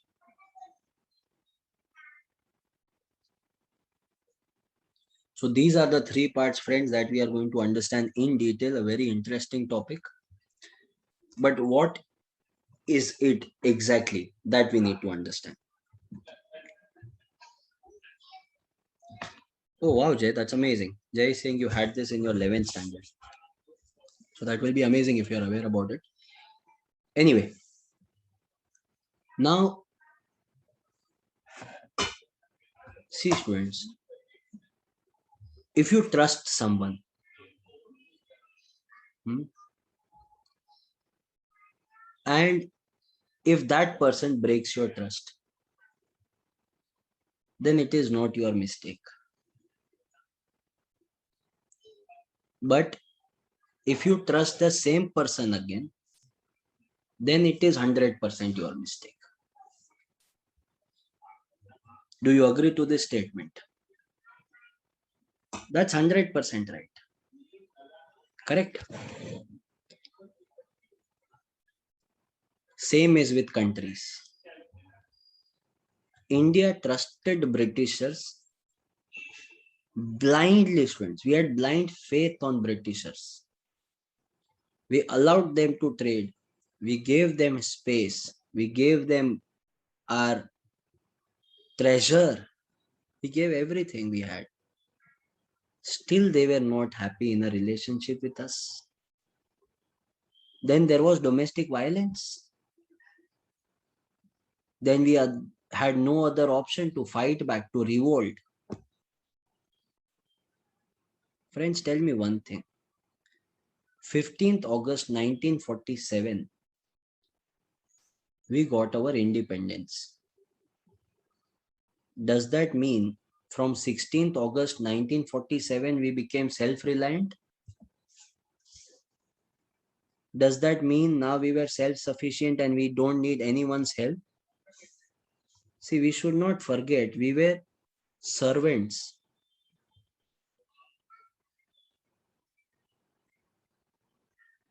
Just 1 second. These options. Himanshu, I want to talk to you. How it is done?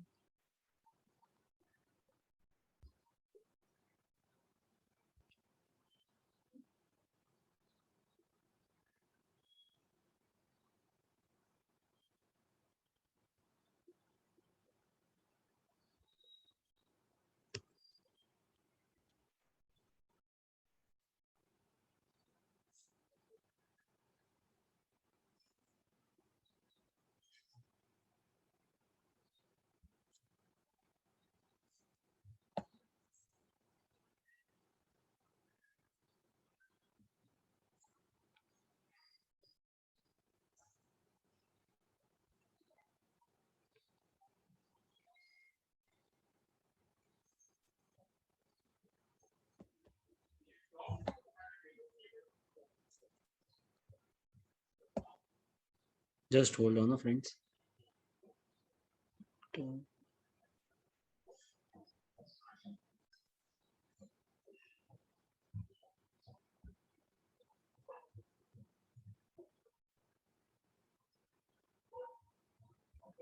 Okay.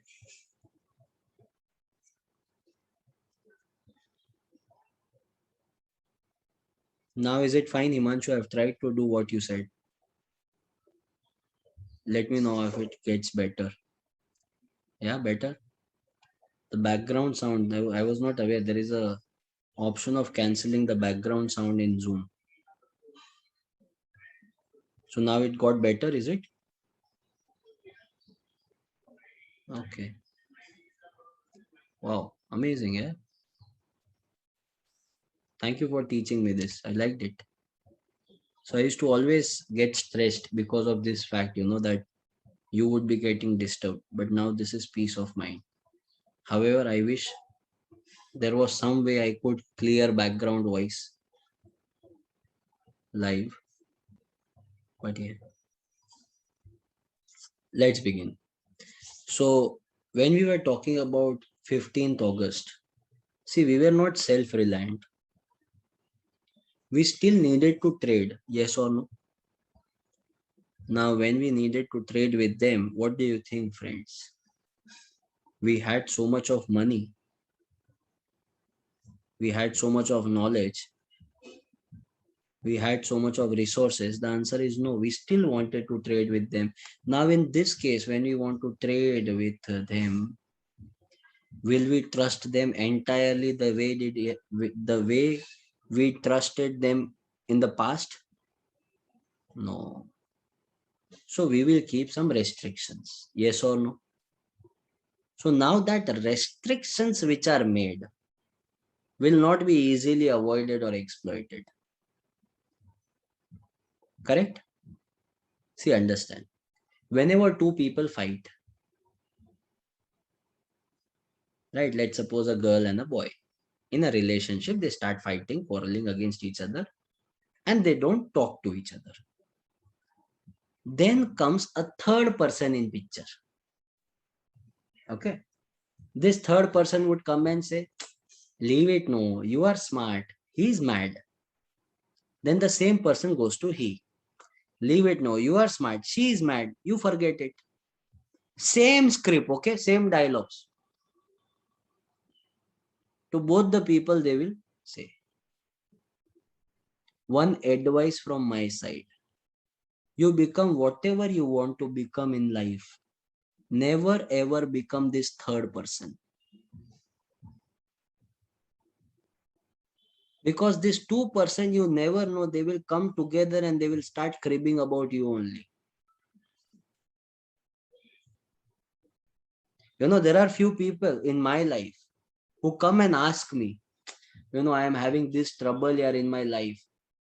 I said, okay. He said, I am thinking of giving divorce. Go ahead. If you need a lawyer's number, you let me know. I'll find it from Google and give it to you.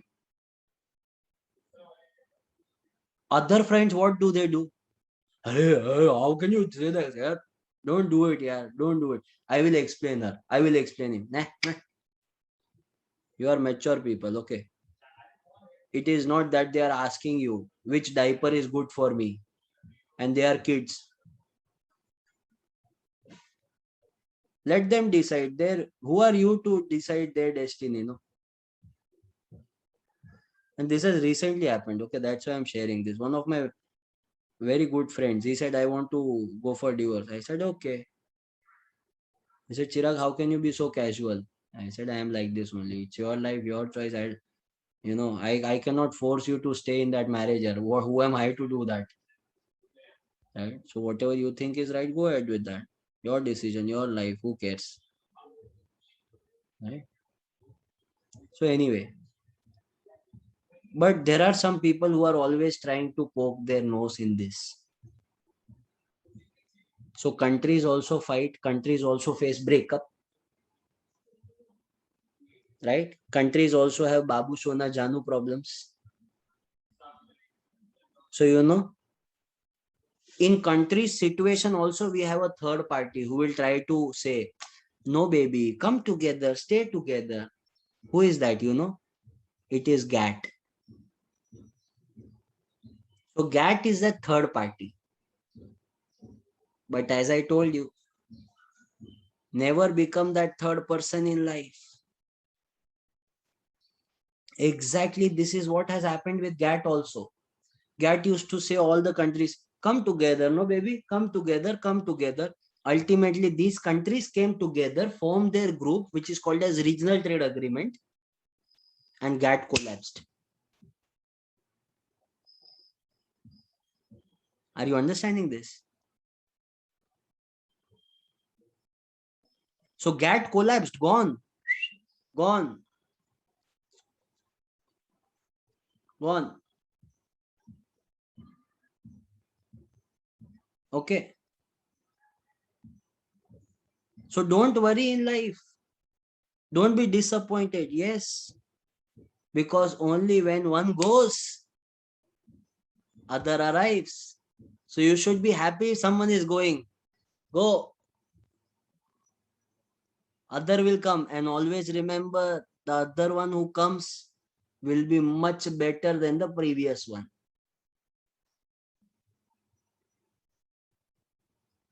So no problem. GATT went.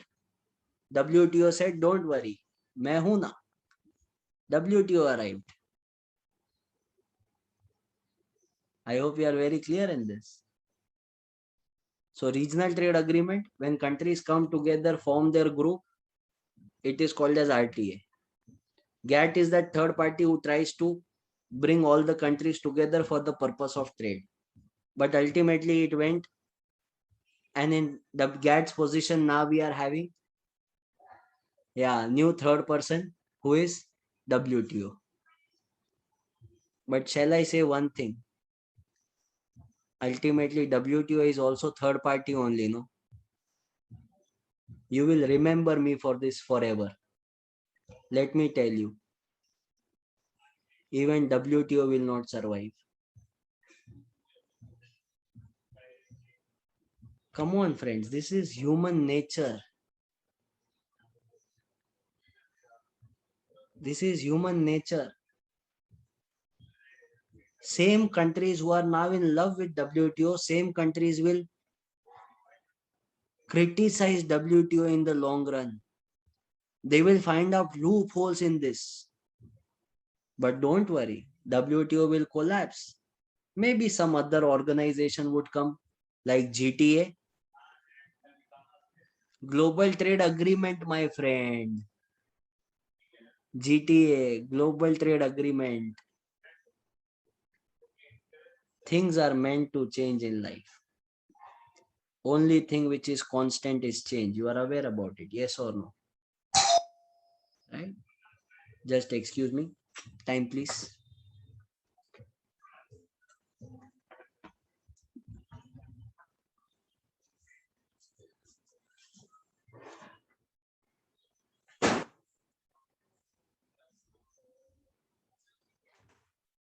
Good morning. We order this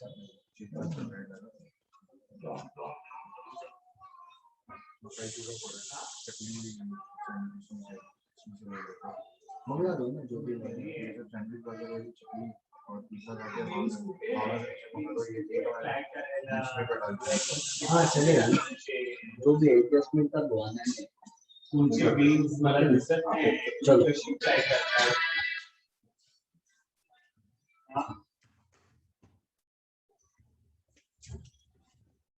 okay. Sorry guys, no one is at home.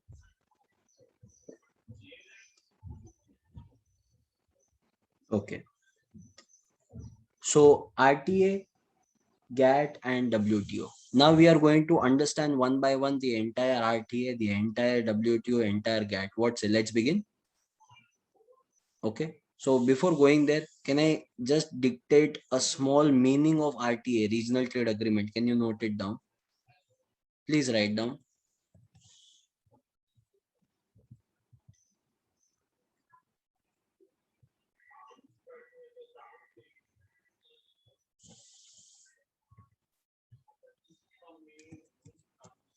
When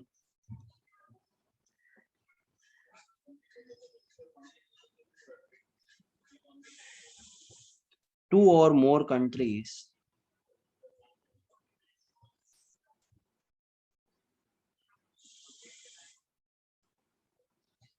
come together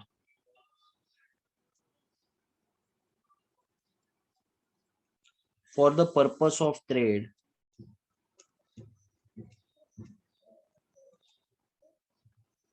by reducing their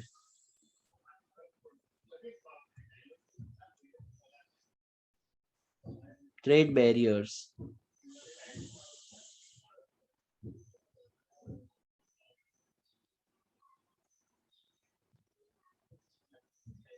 such agreement is called as RTA, that is Regional Trade Agreement.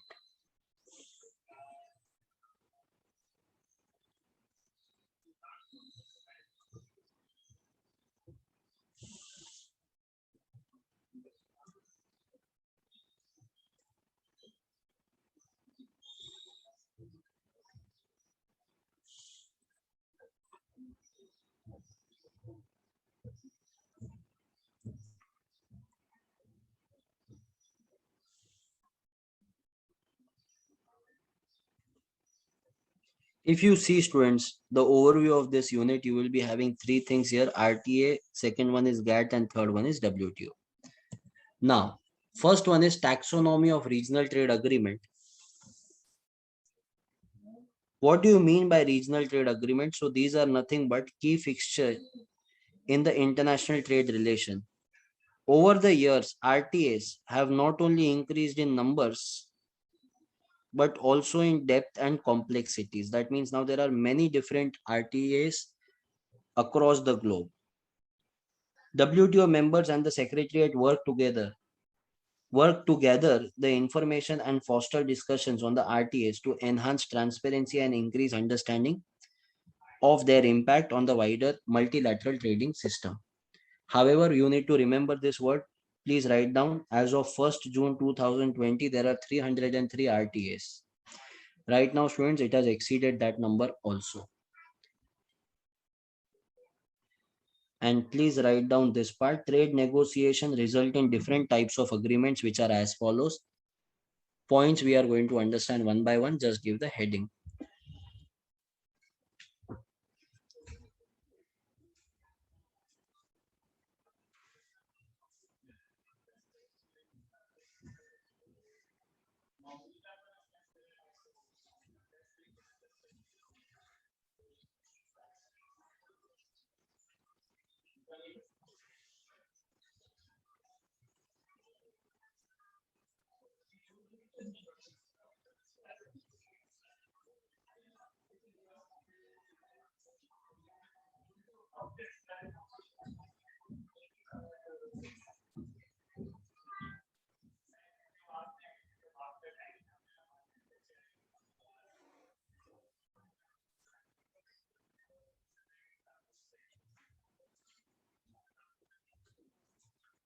Ready?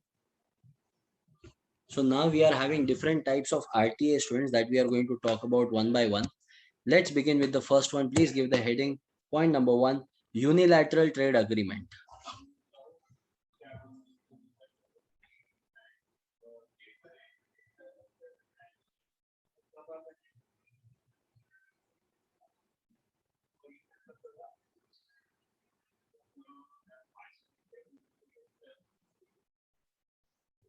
Unilateral trade agreement.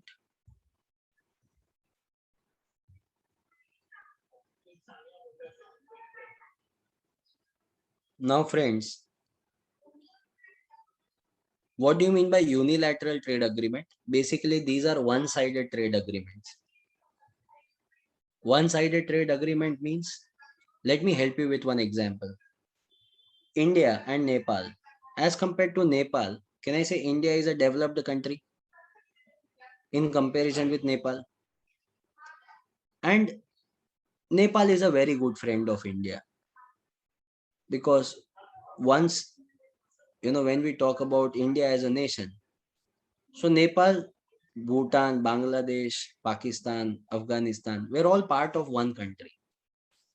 However, with time it went on separating, and no problem in that.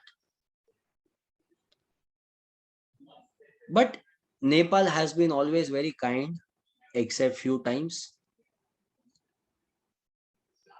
So we in response also have some soft corner towards Nepal. Friends, tell me one thing now. Nepal needs India's help, yes or no? So we enter into an agreement with Nepal. And what is that agreement? That India will go on buying more and more from Nepal to support Nepal. Are you getting this? India will purchase from Nepal, but India will not sell to Nepal. Yes, we will sell if they need it. Or else, to support Nepal, we enter into an agreement that freely they can come and sell it in our country, no problem at all. So when to support one country, another country extends help and enters into an agreement. It is called as unilateral trade agreement. Understood, India, Nepal?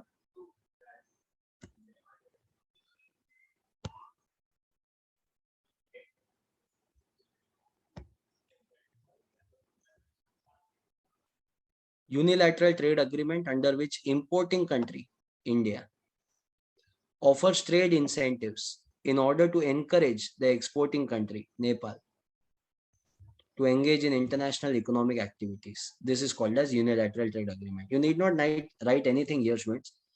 It is very easy. You just need to remember this. Okay? Because all the points you won't be able to write everything. Understood this part? Now, first one is unilateral. I am sure you understand the second one. It will be, please write down, bilateral agreement.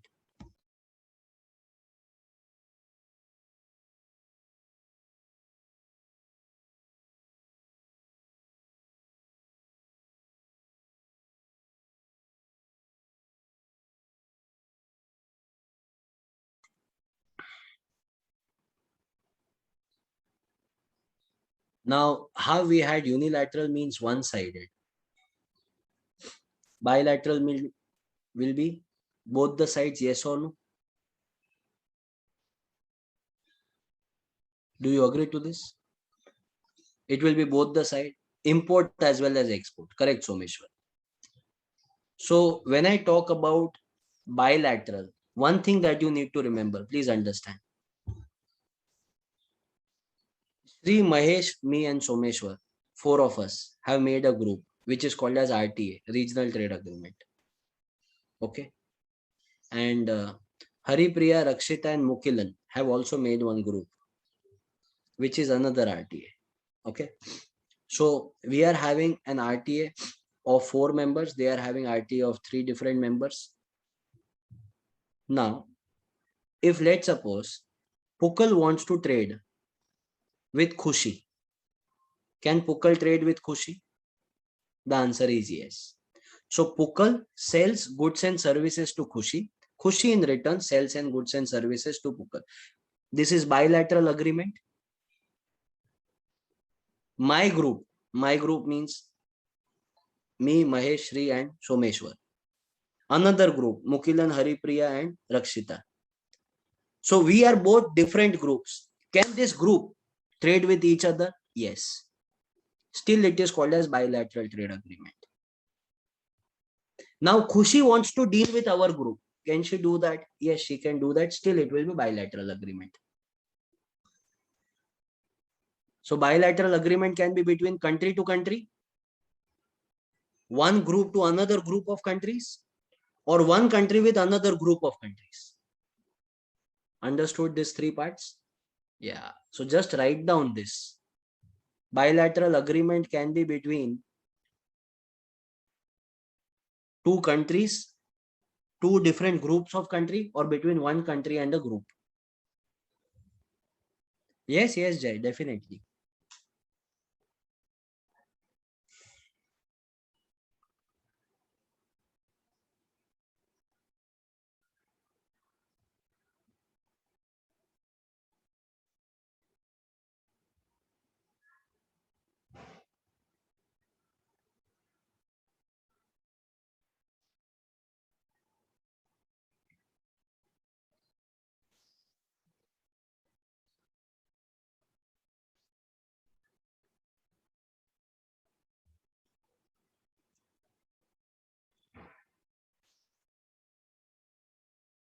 Done, friends? Yes, Ovia. Bilateral agreements can be between a country and another country. It can be between a group of country and another group of country, and it can be between one country and another group of country.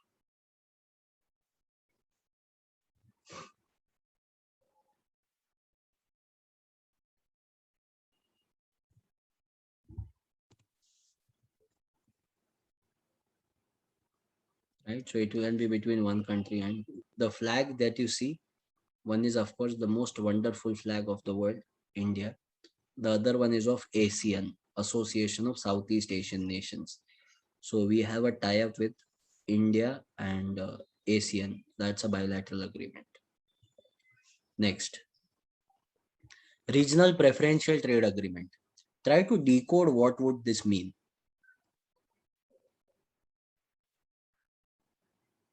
Regional preferential trade agreement.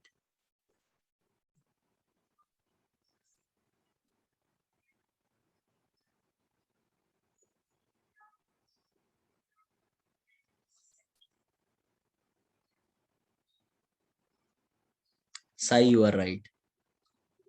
Someshwar, you are right. Do you remember we understood today preferential tariff? So a group which is having preferential tariff, it is called as regional preferential trade agreement. Now, did you understand? Right? Do you remember preferential tariff? Yeah, whatever you are charging on me, I will also charge the same tariff on you. Reciprocal tariff. So that's a simple thing here. Preferential tariff. So group of countries that reduce the trade barriers and on a reciprocal or a preferential basis. So here the trade is going to happen, but it will be on preferential basis.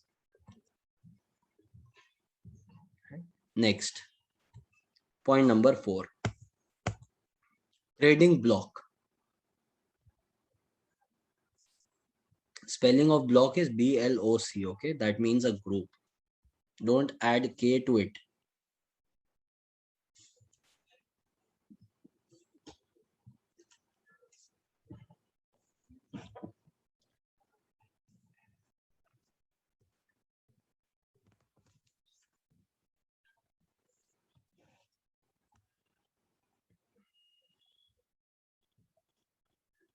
Oh, is it, Sai? Wow, amazing. Now, what is trading block, my friends? See these countries: Algeria, Libya, Egypt, Saudi Arabia. They have made a group which is called as Arab League. And EFTA is also there.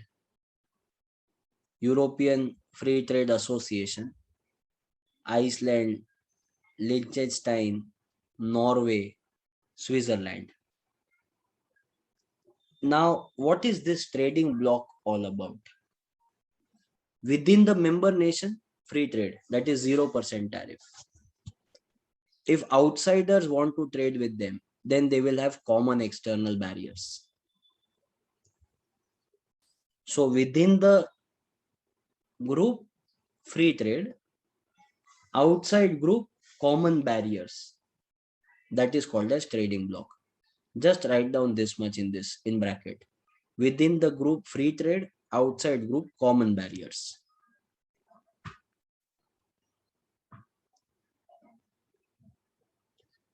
Within the group, free trade, outside group, common barriers.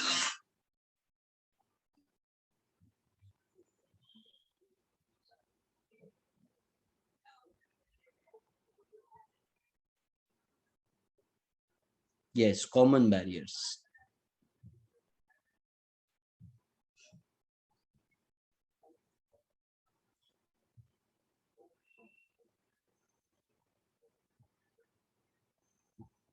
Second and third,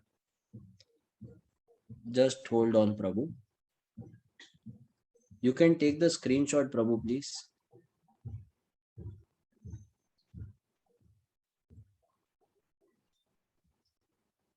This is third one.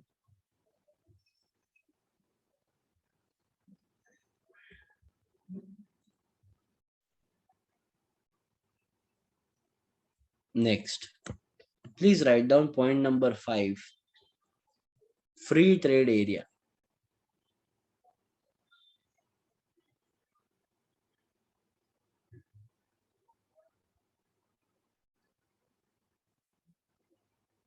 Free trade area. Now, what do you mean by free trade area? Within the member nations, free trade, 0% tariff. Outside the member nations, no common barriers. Individually, the countries can decide how much they want to keep the tariff. Okay, let me help you with one example. In front of you, you are seeing 3 countries, students: United States of America, Canada, and Mexico. These are the 3 countries who are having an agreement which is called as NAFTA, North America Free Trade Area. So amongst these 3 countries, they are having 0% tariff. But outside these countries, there is no common external barriers. They can charge any tariff they want.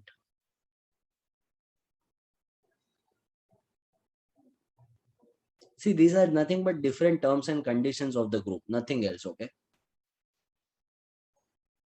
So in bracket, if you want, you can write down free trade amongst the group,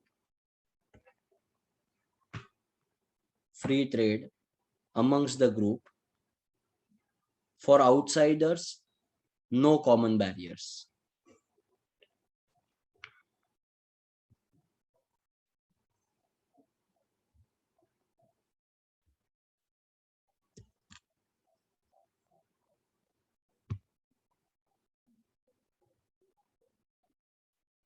Okay.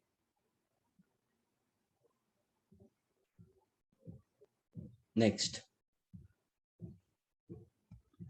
please write down custom union.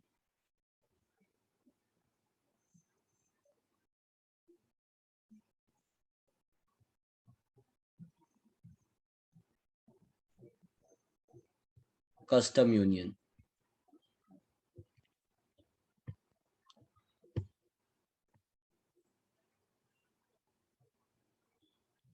Now, what do you mean by custom union? It is very similar to trading block. Do you remember trading block? Free trade amongst the block, that is the group, and for outsiders, common barriers. Yes or no? Look at the statement here. Custom union is a group of countries that eliminate all tariff on the trade among themselves. That means within the group, zero tariff,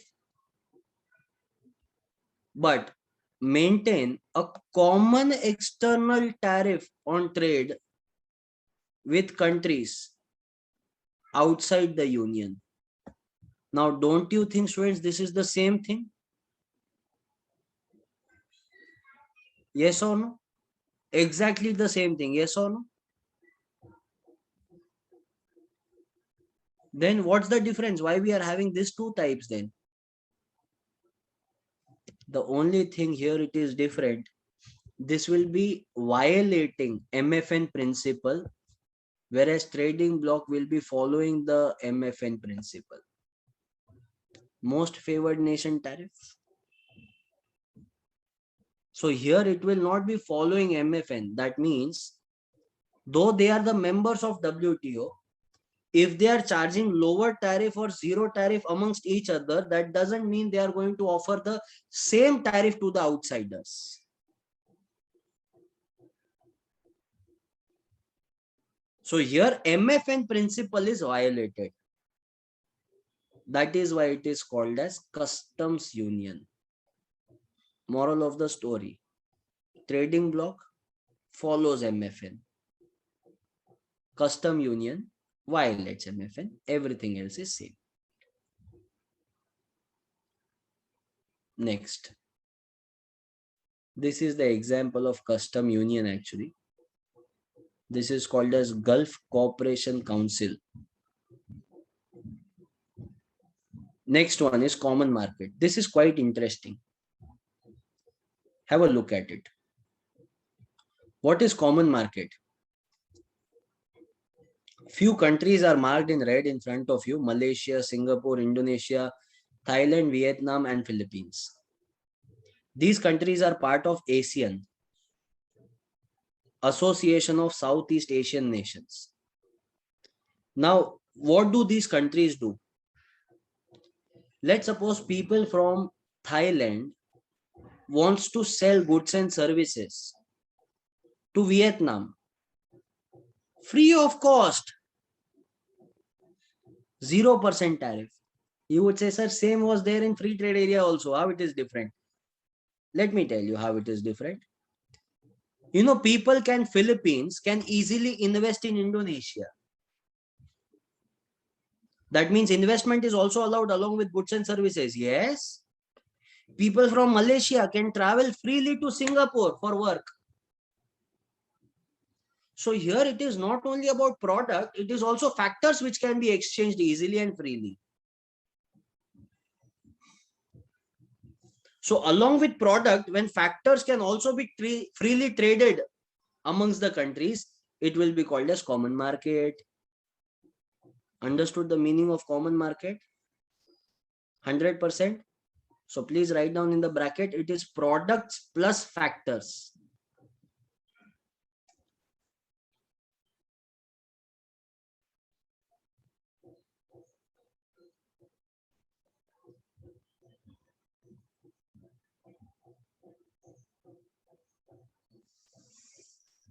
Next. Yes, factors of production. Last point, students. Economic and monetary union.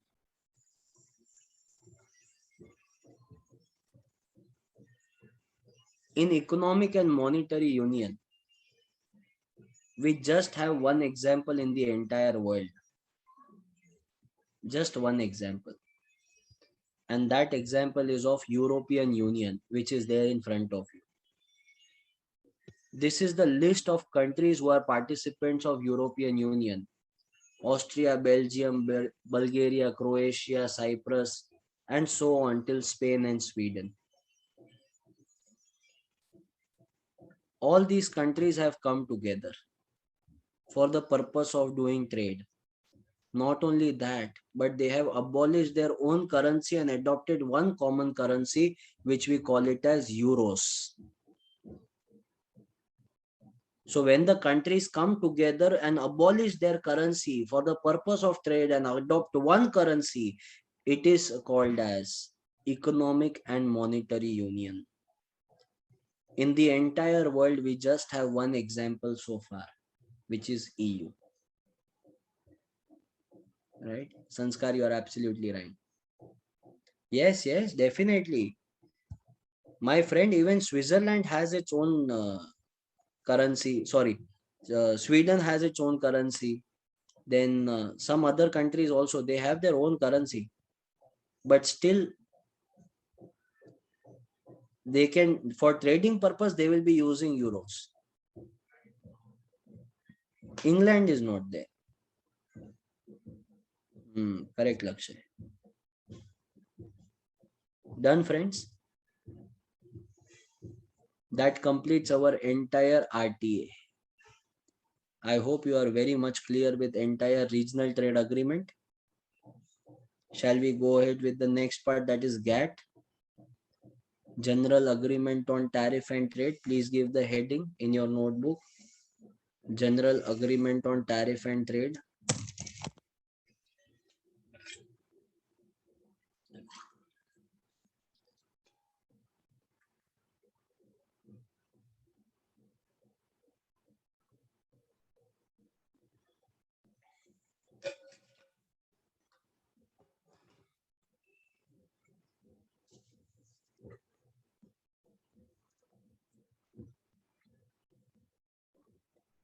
EU full form, beta, it is European Union.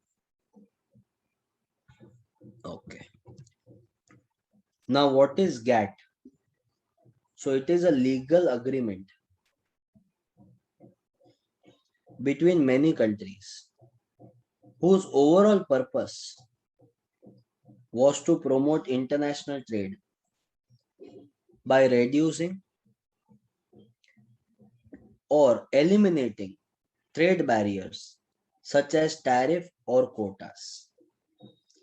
Now, what GATT will do, it will bring all the countries together and it will reduce the level of tariff and quota. According to preamble, its purpose, please write down, students, GATT's purpose. In your notebook, write down GATT's purpose or objective was substantial reduction of tariff and other tariff barriers or trade barriers.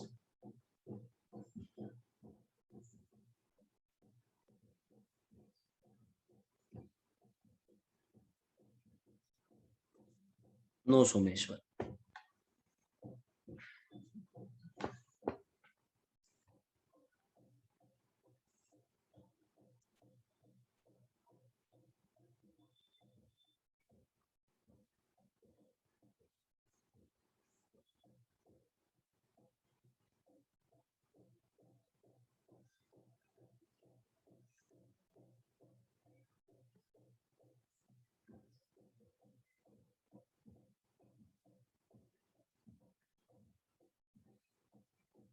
So friends, this is GAT.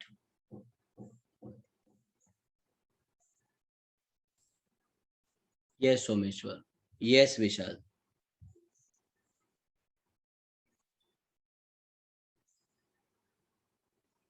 Yes, Lakshay.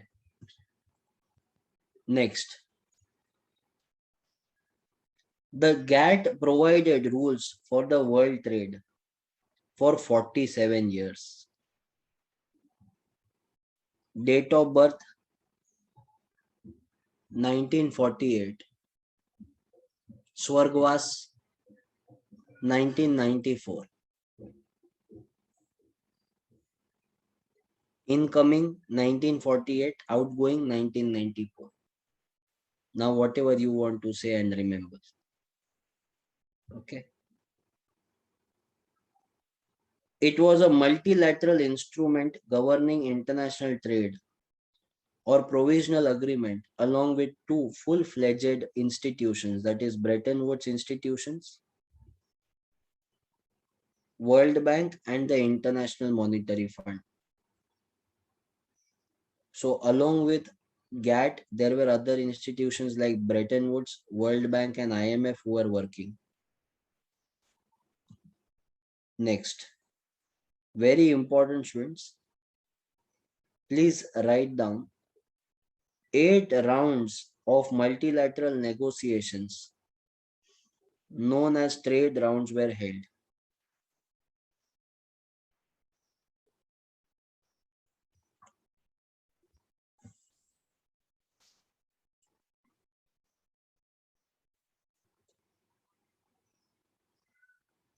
Yes, Jay.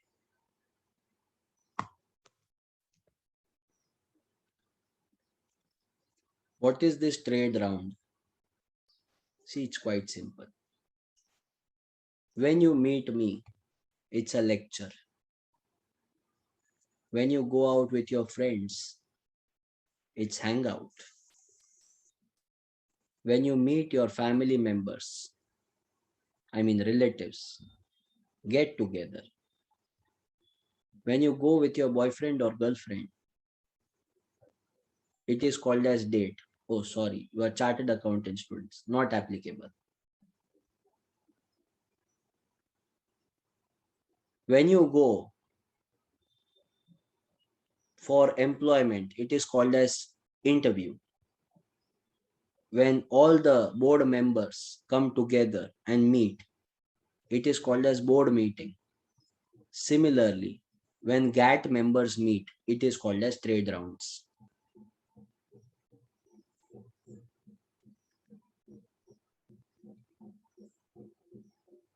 Simple? Okay.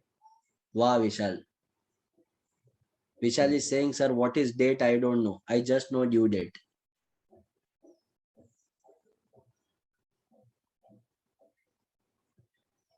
But perfect. Right now, before due date, you will need to remember your exam date. 6th December. Okay. Coming back to topic, suddenly I can see the stress in the class. Yes, that's right.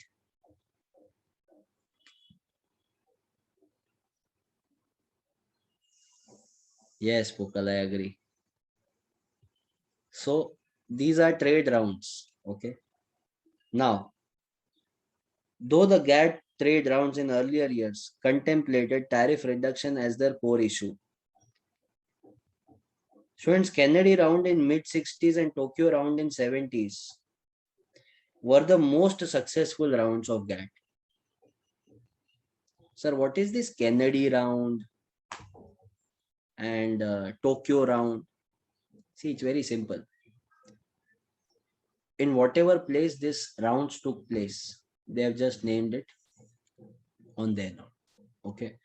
So because it took place in Kennedy, it became Kennedy round. In Tokyo, it became Tokyo round. It would have been in Chennai, Chennai round, Hyderabad, Hyderabad round, Coimbatore, Coimbatore round, Dombivli, Dombivli round. Depends. Okay. Correct, Sai. So these were the two rounds which were very successful. Kennedy round and Tokyo round. It led to massive reduction in bilateral tariffs and established negotiation rules and procedures for dispute resolution, dumping, and licensing. Please write down, students. Kennedy round and Tokyo round were the most successful ones.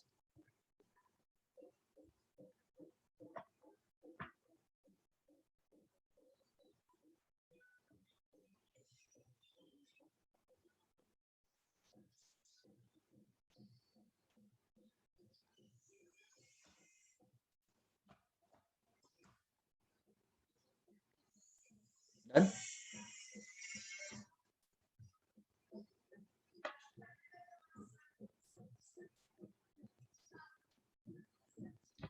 Very important.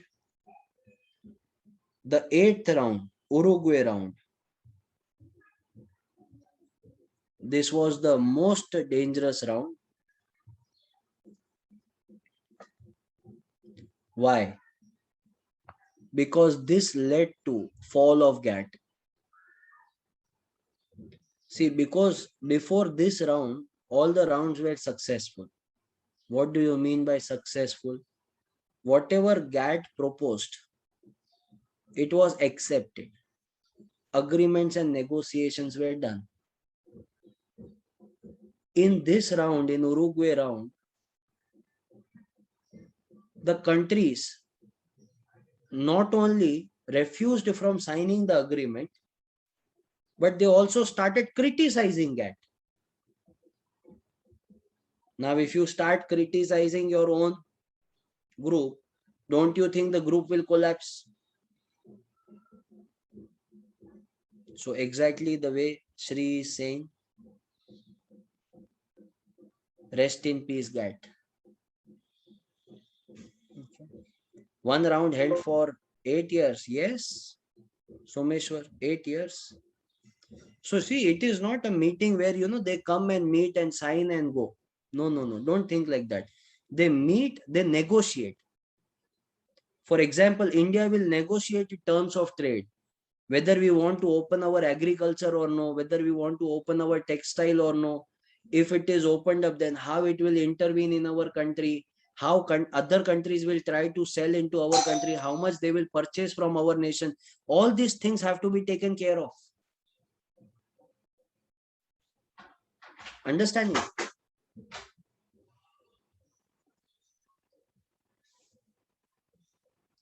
So that's why it takes 8 years. So Uruguay round was the most consequential one. Just 1 second, please.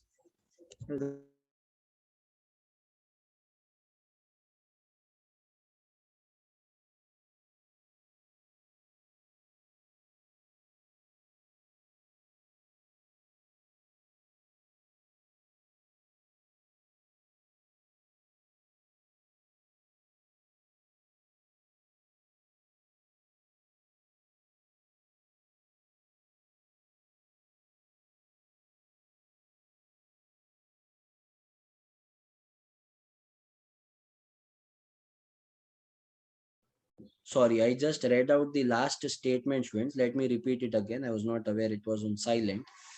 The eighth, the Uruguay round of 1986 to 94, it was the most consequential round because it culminated in the birth of WTO and the end of GATT, right? So now we are going to understand why did GATT lose its relevance? Very important answer. I don't know. I have a gut feeling this year it might be asked. Because this question in the past history, it has been asked in the alternate attempts.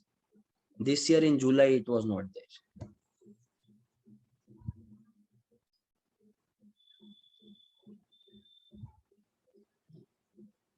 Only by the member nation, Sanskar.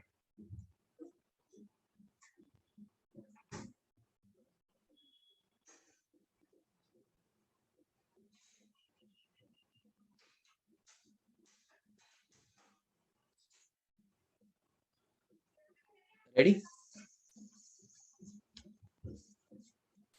So why did GATT lose its relevance? Let's talk about that.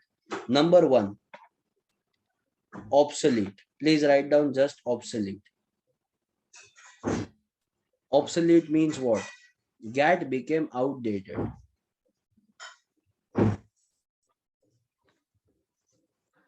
See, the world trade was moving very fast, but the GATT policies were very backward, outdated. That was the problem. Second one, international investment had expanded substantially. Please write down. International investment had expanded.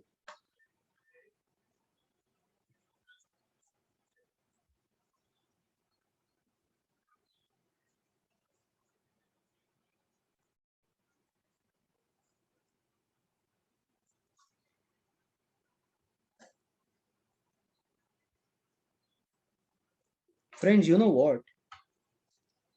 GATT used to focus only on one thing, and that is goods. Now you tell me, do we trade only in goods? Services are also traded. Investments are also traded. Intellectual property rights are also traded. Patent, trademark, and copyrights. So when we talk about global trade, the institution should be emphasizing or focusing only on goods, or they should be focusing on all. All. But GATT focused only on goods. Now you only tell me a global institution which is made for the world trade purpose doesn't focus on investment, doesn't focus on intellectual property rights, doesn't focus on services. Can it survive?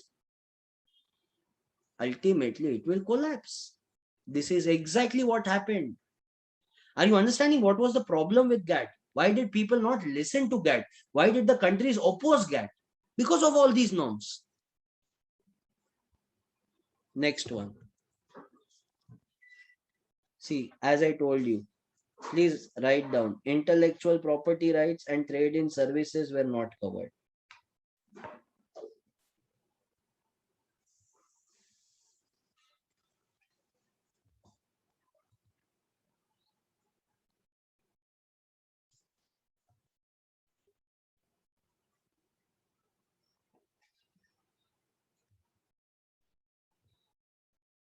Yes, Lakshay, true.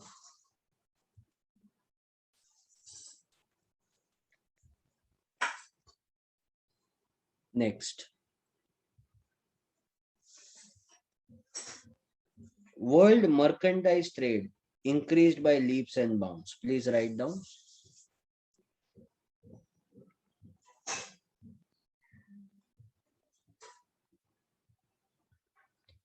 The world mercantile trade students increased multiple fold. GATT was not able to cover everything.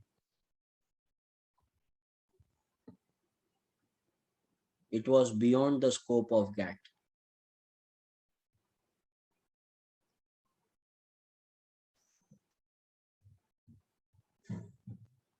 Next.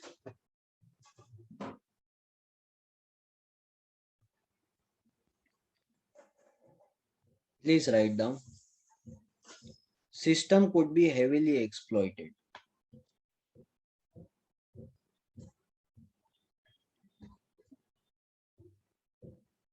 Ambiguities here means confusions. And yes, Someshwar, you are right.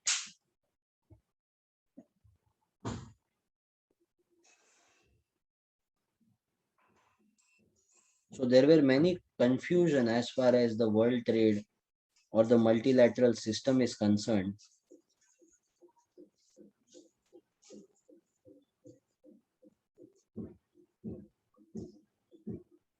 You know, but GATT couldn't control the exploitation, couldn't bring the countries on the right track. So because of this, problem started. Yeah, I agree, Someshwar. They will try to put some fancy words. Don't get carried away. Right? It's very easy actually. Just because they think they know hi-fi English, so they add it. It is very simple. They could have simply written, no, trade increased, leaps and bounds, ambiguities. Just write down system is exploited. Unnecessarily, people want to make it difficult. See now, agricultural trade was not successful, and it is not successful even today.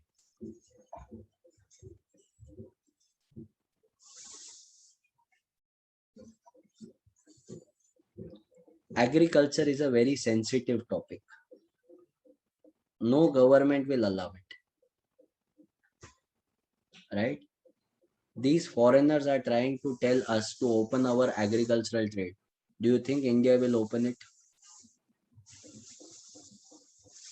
We will buy broccoli from them, learn how to grow, and will make in India. We'll buy bell peppers from them. What is bell pepper? Colorful Shimla mirch, right? Just by adding red and yellow color, you think our capsicum looks very cute. Ultimately, it is red capsicum, yellow capsicum. Okay. Green cauliflower is broccoli.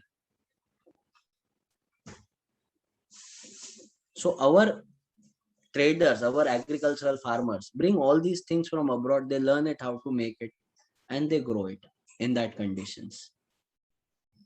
Okra. Now, what is this okra? We have studied since childhood, lady finger. Right now, suddenly they make it okra. Nonsense. Anyway, so agriculture trade is not successful. Next one, inadequacies in institutional structure and dispute settlement mechanism. Please write down this.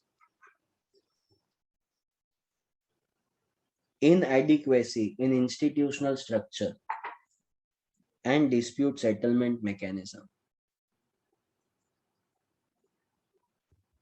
Yes, Jay. My question to you is, can any organization without organizational structure survive? There has to be a proper divisional work, organizational structure, yes or no? In GATT, it was absent. Now, GATT was made primarily to solve the dispute between countries. But when countries complain to GATT, we don't like the way they are trading. GATT would say, come on, yeah, you only talk and sort it out. No, you only talk and sort it out. Then why we should be your member? Why we should pay you annual fee? Get lost. We don't want to be your member. Are you understanding? So, inappropriate dispute settlement mechanism. This point is not important, but still I will share it. Don't write anything. It was not a treaty, therefore GATT were binding only insofar as they are not incoherent with the nation's domestic rules, which means people will follow the norms of the GATT only when it is at par with the domestic rule. If it is not at par with the domestic rule, the countries will give priority to the domestic rule over the GATT rule. So do you think GATT can survive like that? Right? Someshwar, wonderful. It is just like paying money and making pizza ourselves in Domino's. Absolutely right. And you won't believe, one, there is a cafe in Mumbai which says make your own food. Right? If you go to their cafe, you have to pay. You have to make your own food and you eat and you pay the bill. If I have to do that, I will do at home only. No?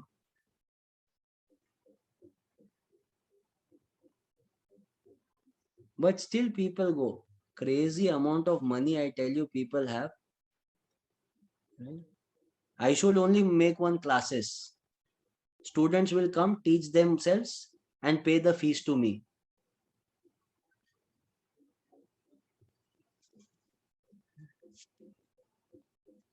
So that completes our GAT loses its relevance. I hope you are very clear in this. The last part which I want to share here, friends, Uruguay round was not able to survive. Why? Because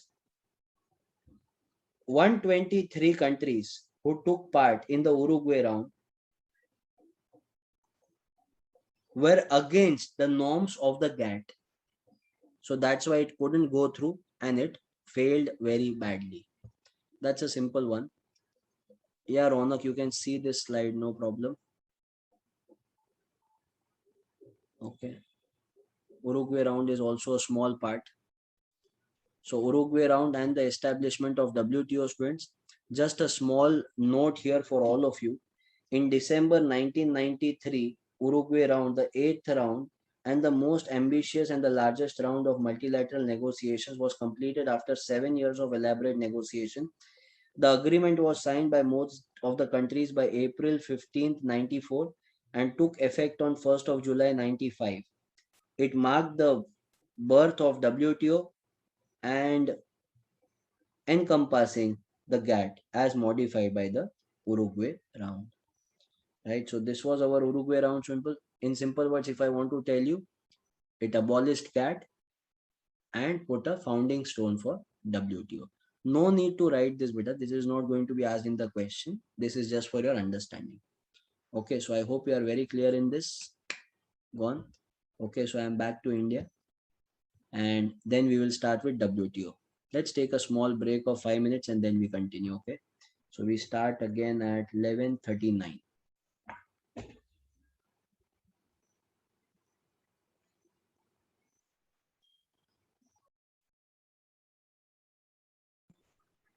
So now we are going to understand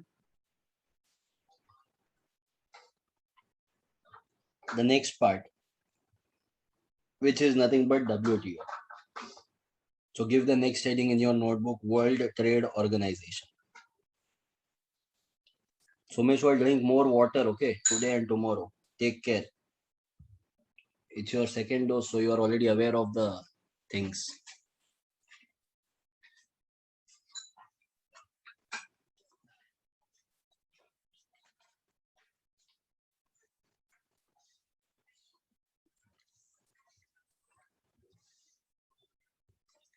Let's begin with World Trade Organization, friends, now. WTO is nothing but a modern version of GATT, basically. Okay, nothing else. Now, when we talk about WTO, it is the only global international organization which is dealing with the rules of trade. So for trade, students, we are having only one organization across the globe, and that is WTO. At its heart, WTO agreements negotiated and signed by the bulk of the world's trading nations are ratified in their parliaments, which means accepted. Cake cutting day, happy bond day, or whatever you call it as. It is 1st January 1995. I've learned these new ways, happy cake cutting day, my bond day, right? First cry on Instagram, all these things people are writing nowadays. You also have it? Anything like that? Murder cake, gift me a cake on. You also have it? Doctor slapped my dash dash on. Wish me on. You have all these things? Very good, beta. Today, after your lecture, this is your homework. Change that. Happy bond day, cake cutting day.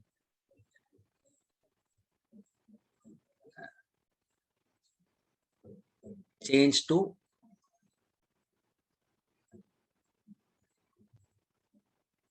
doctor kicked me first time on this day.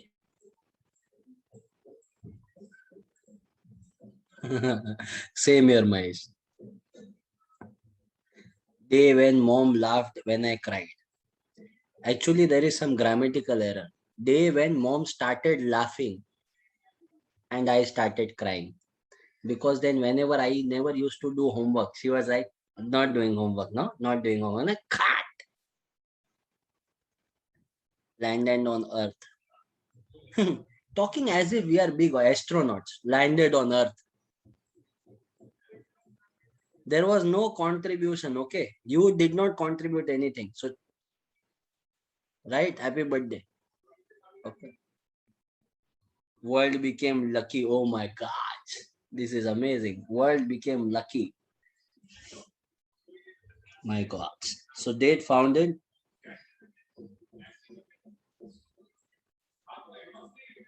1st January 95. Next. My goodness. This is a different planet altogether, Charan. Nurse saw me nude on. Right? Wow. Amazing way. Uh, Lakshay, we will take that gun and fire all those people who are keeping this status, you know.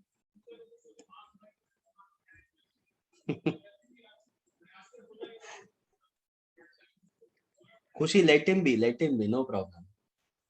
Okay. Yeah. Despite the fact WTO replaced GATT, now understand this, okay? Despite the fact WTO replaced GATT as an international organization, General Agreement, that is GATT, still exists under the WTO umbrella treaty for trade in goods. Now, what do you mean by this? Sir, you said GATT went as an institution, but as a department, it still remains in WTO. Let me help you with this. Now, see, when I talk about WTO, no, what was the problem with GATT? GATT focused only on goods. WTO said, I will focus on goods. I will focus on services. I will also focus on intellectual property rights. I will also focus on investment. Okay, how one person will be able to focus on all the things? I mean, one institution.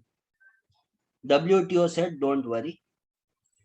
For goods, they created an institution which is called as GATT, General Agreement on Tariff and Trade. So under WTO, GATT still prevails, but not as an institution, but just as an agreement.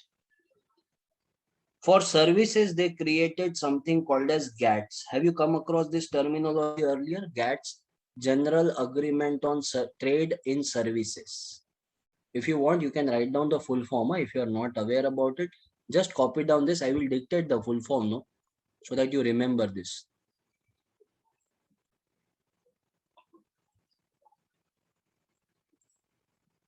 General Agreement on Trade in Services.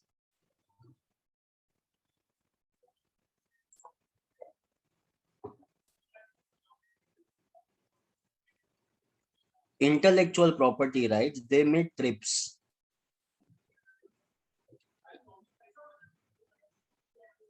TRIPS. TRIPS stand for Trade Related Intellectual Property Rights.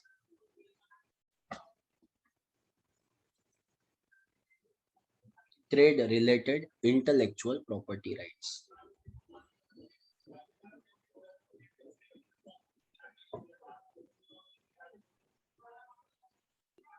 And for investment, excellent, Himanshu. They made TRIMS, Trade Related Investment Measures.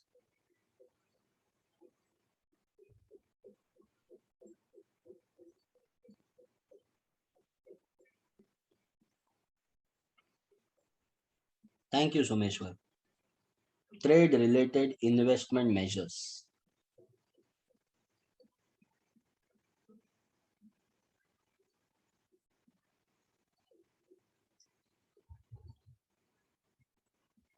Okay. There was one more problem. I think who said this to me? Priyadarshini told this to me. There was one more problem with GAT. And what was that problem? No organizational structure.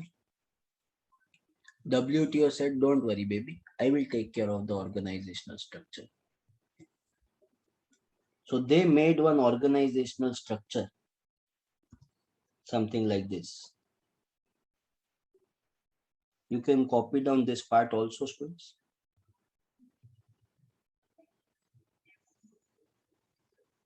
This is called as three-tier system.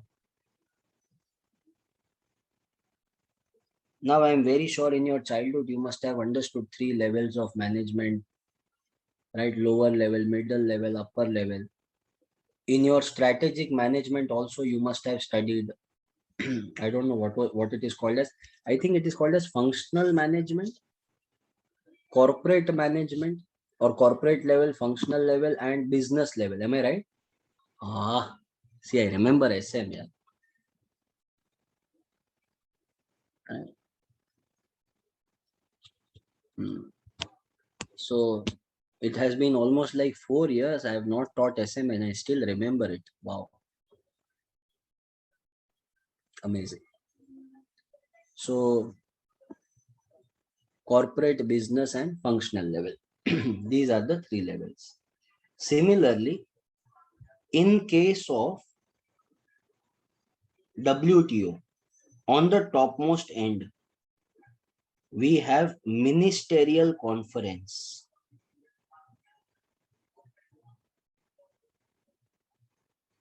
Ministerial conference.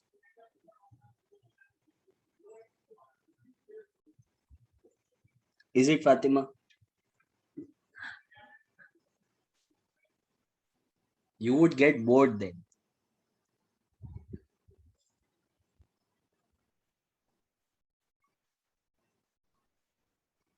Hey, what is ministerial conference? It is the topmost level. Please excuse me for my handwriting today. The handwriting would look terrible because I am writing on PPT presentation, like the slideshow I am writing. So it is basically for drawing, but you know how we take all these things for granted.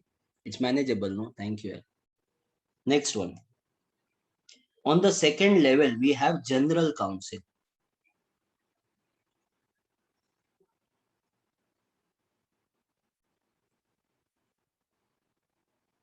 Thank you, Arimanshu. Thank you, Sumeshwar. General Council. On the bottommost part, we have Goods Council. I'm writing C. If you have space, you can write entire full form. It is Goods Council, Services Council, Intellectual Property Rights Council.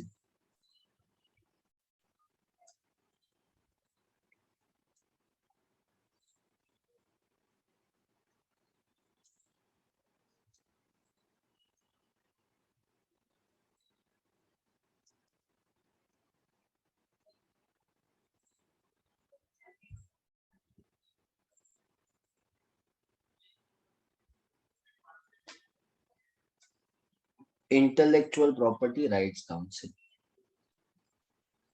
Needless to say, who is the decision maker? Ministerial Conference. Correct. They meet. These people, they meet once in every 2 years. Once in every 2 years to discuss the important agenda for trading agreement. Okay. Now, They delegate their work to General Council. General Council meets several times in a year.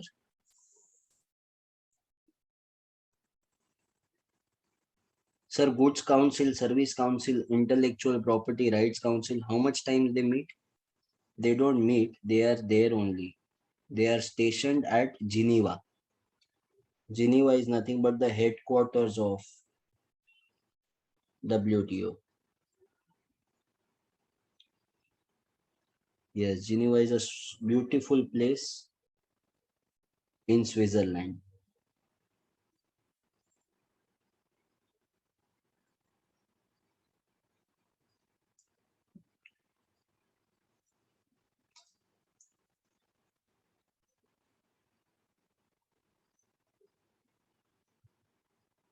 Yes, Someshwar.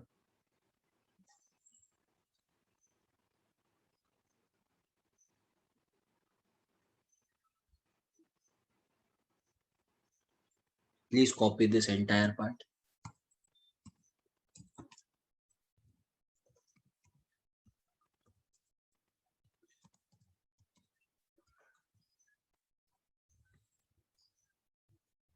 Yeah, Mahesh, you are right.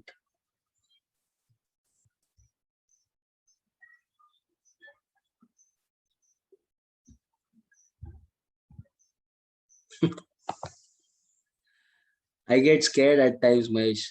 They should not be removing me. I also wonder what if they come and remove me because my video camera was off during break.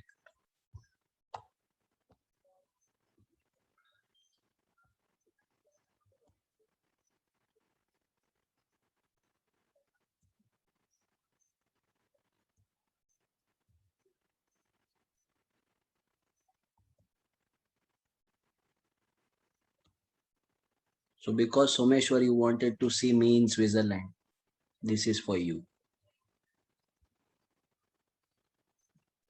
Okay. So I can travel anywhere in the world. Right. Okay. At zero cost. Chirag Airlines. Departure and arrival time is same. Sir, go to Afghanistan. I have banned Afghanistan from my traveling list. You want your syllabus to be completed or no?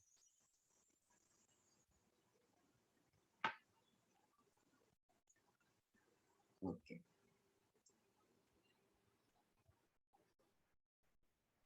Is that my house at the back? Yeah, my penthouse, bro. So whenever you come to Switzerland, do come. Okay. I might not be there, but don't panic.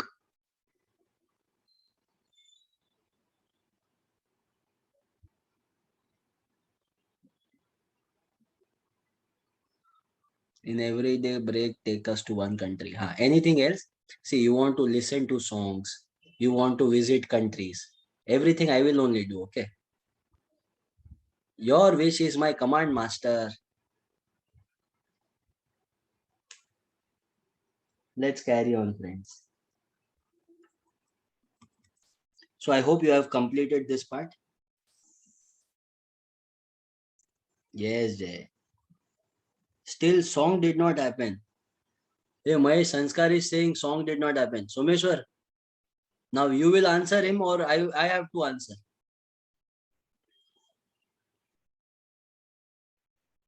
Now, yaar, come on, yaar, Sanskar. That means you were sleeping today. You did not join at 6:30. You did not join. You cheater. You came late. Now, if I unmute everyone, no, then your ears will start bleeding. Okay.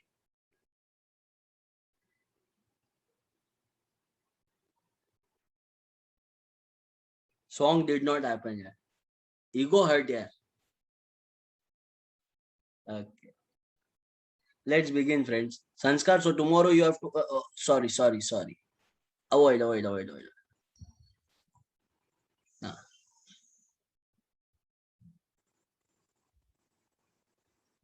Yes, Charan. साहूकारी हाँ जय. WTO.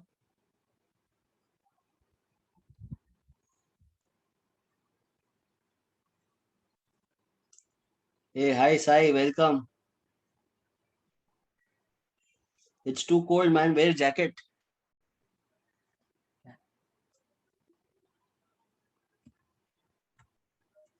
All right.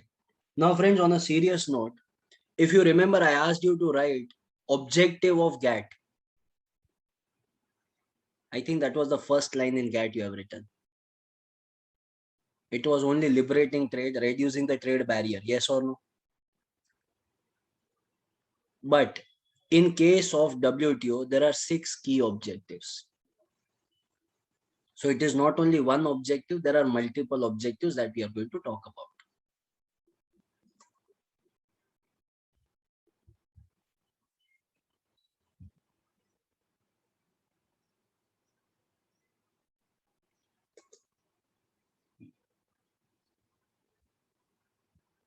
Let's understand them one by one. First one, to set and enforce rules for international trade. Please write this in your notebook. To set and enforce rule for international trade. Students, again, these 6 objectives are very important. And here you cannot add objectives from your end, okay? See, in India, you can add objectives to the government. You cannot add objectives to WTO, friend. Do you understand? These are two different things. Or else you will come up with different things. Increasing standard of living, reducing poverty, taking care of below poverty line people, urbanization of rural areas. Don't do that. That is government. This is WTO. Now WTO will not set objectives depending upon our feelings. Second one, provide a forum for negotiating. This much is enough. That means where countries can come together and they can negotiate on the world trade.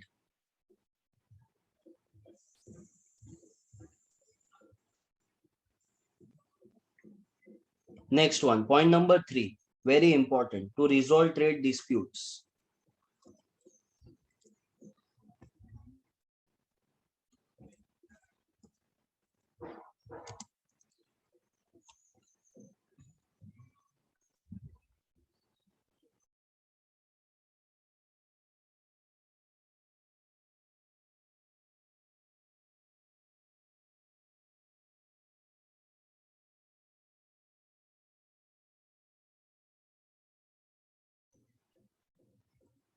Next one, transparency of decision making process.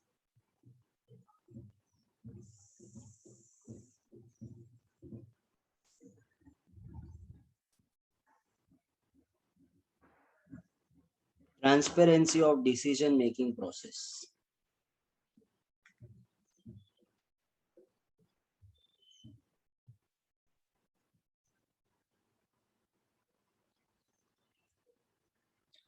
Next one,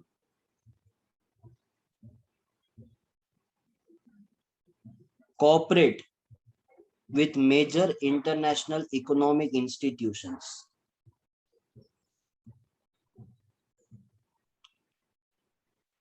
So I am at Geneva WTO. Okay.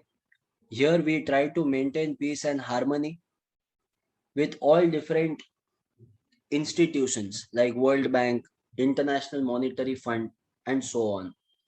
So yes, WTO cooperates with other countries and other institutions also. Next, to help developing countries.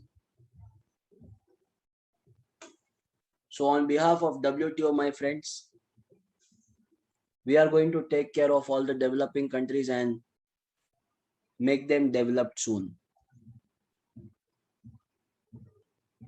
Help Afghanistan. Oh my God.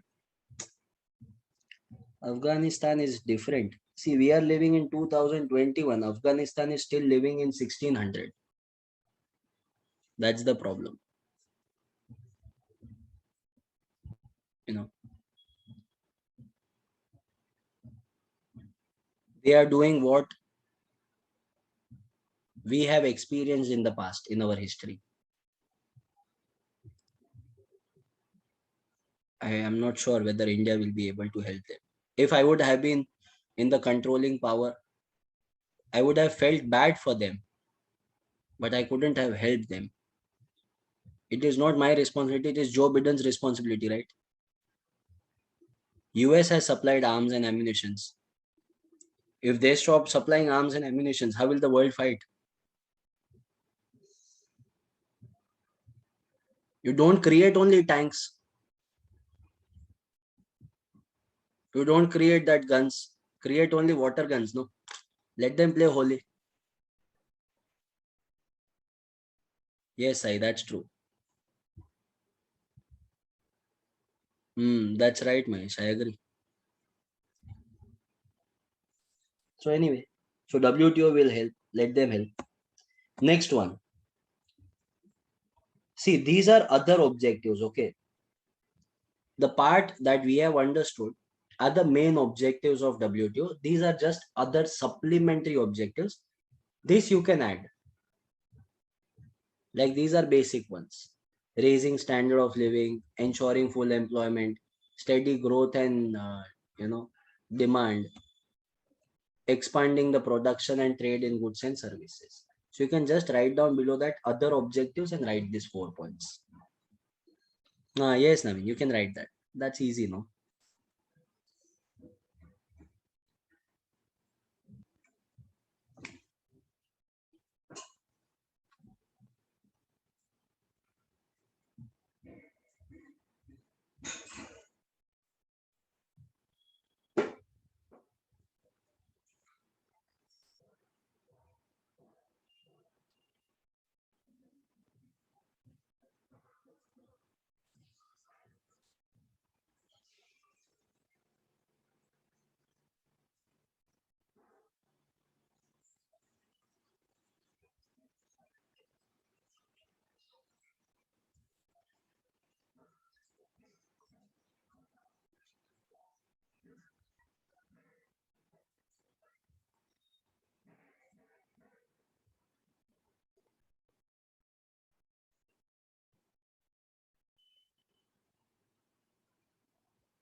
Done?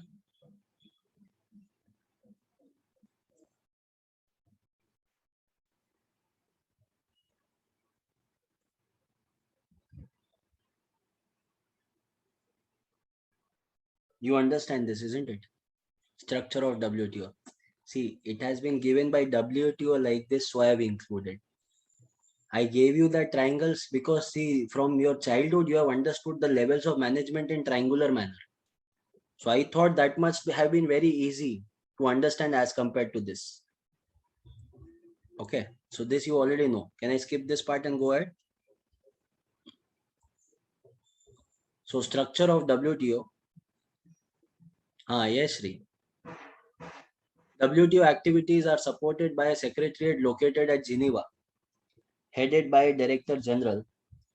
WTO's top decision-making body, as you are aware, Ministerial Conference, which can take decisions in all levels. Ministerial Conference meet at least once in every 2 years. I hope you remember this. You need not copy anything out of this, okay? You have already known this one. Okay, this is just further explanation of the same thing that we have understood. But hold on to this thought process. Let me know if this is only my observation or is it actually real. Okay, that WTO always favors the developed countries of the world. Is this just my observation or you also have the same feeling? True, no? See, they don't criticize the global traders. When it was a trade war happening between China and USA, WTO had hardly any say on that. Right? So when we talk about WTO, why is it that they are favoring this countries? Because in the ministerial conference itself, the members are from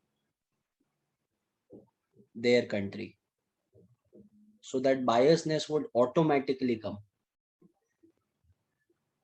See, if I become part of ministerial conference, I will do anything to uplift India. Yes or no? But yes, my statement would have not been the same if India was already a developed country.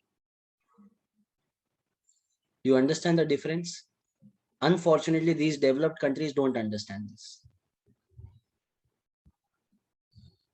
Gandhiji has said, there is enough for man's need, but not for man's greed. It seems developed countries are more and more greedy. They want more and more. They want to sell alcohol. They want to sell guns to the underdeveloped countries of the world and still dominate them because they know if poor people become rich, whom are they going to rule? Same theory is applied in politics also. Politicians don't want people to become rich. That's why there is disparity. We have studied that, isn't it? In chapter number 2. Yeah.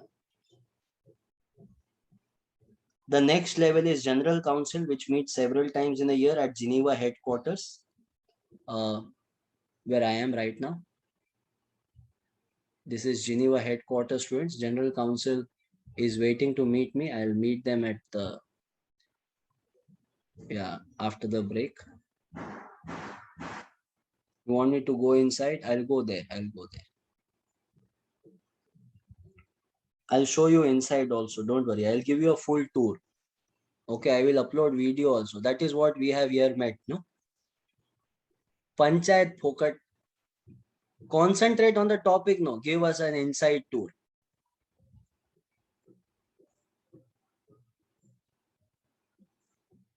Next. General Council also meets as the trade policy review body and dispute settlement mechanism or dispute settlement body. At the next level, that is the bottom part, is the Goods Council, Service Council, and Intellectual Property Rights Council report to General Council. So these are the things, students, that we have already studied about WTO. Hi, Himanshu. Next one, guiding principles of WTO. Now, students, you need to understand there are 3 parts now in WTO that we are going to understand. First one is principles, guiding principles of WTO. Second one is going to be agreements, and last one is going to be limitations. With that, our unit number 3 will be completed. But I must tell you one thing, students, this is entirely theoretical, informative unit, but still your participation is fantastic. So keep it up, because your energy is where I derive my energy from. So please, for next few minutes, I'm very sure you will be able to understand these 3 concepts also, and we will be able to complete this topic. Okay, so let's begin, friends. Guiding principles. Now see, what do you mean by principles? Different kinds of people have different kinds of principles in their life. It is ethics, moral grounds on which our foundation is based. So I ask people, what is your principle in life? So there are many people, students, I meet so many good people in life. So there are few people, few students who tell me, sir, my principle in life is very simple. Come what may in my life, I will never ever think of leaving alcohol. That is their principle of living life. I want to always live with alcohol. Okay. There are few people, and alcoholic are very dangerous. I must have told you that also, no? When you try to teach them, they will give you ulta again. Have I told you this? No? No? Sure. Okay, let me tell you. Okay, then. Someshwar, a very kind fellow, doesn't believe in alcohol and everything. So one day, one of his friend was consuming alcohol. So Someshwar said, what are you doing? Don't drink this. This is bad. His friend told him, hey, what is bad? This is nice. This gives you energy. Someshwar said, what are you talking about? This doesn't give energy. Okay, milk gives you energy. Then that drunkard says, okay, done. Let's challenge. He said, okay, challenge accepted. That person said, you drink 2 glasses of milk and hit this wall. Will this wall move? Someshwar said, no. Then drink just 2 peck of this. Look at the wall. Wall will automatically move. Tell me who is more powerful? Right? So moral of the story is, it is their principle of living life. Their principle, your principle can be different principles. Someone's principle, maybe I can't live without my babu. See, different principles, different principles. Then that doesn't matter. Babu can change. Taken, and Babu goes with Raja and becomes Raja Babu. That's a different story altogether. Always be happy and make others happy. Wow, beautiful. So your principles must also be there in life, right? Have you ever thought about it? What are your principles of life? Let's discuss this now. All heroines can't live without. Correct. I agree. So if you have ever thought about any principle,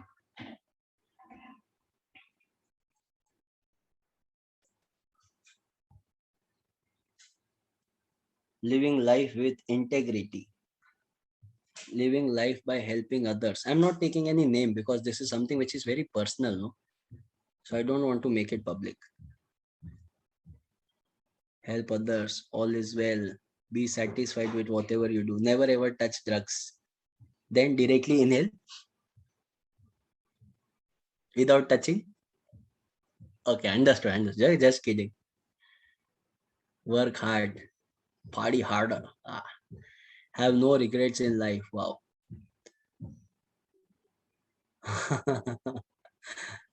Okay. Live and let live. Empathy. I wish more of our world had empathy. Don't give up, come what may. That's a very nice thing. Respect all, fear none. Hakuna Matata. No matter how big you grow. Think and do. Never self-doubt. I think, yeah, self-doubt is very dangerous, at times. But having that courage and ignoring the self-doubt, I think it is very challenging. I know, Someshwar, I know. Carpe diem. Now, what is this?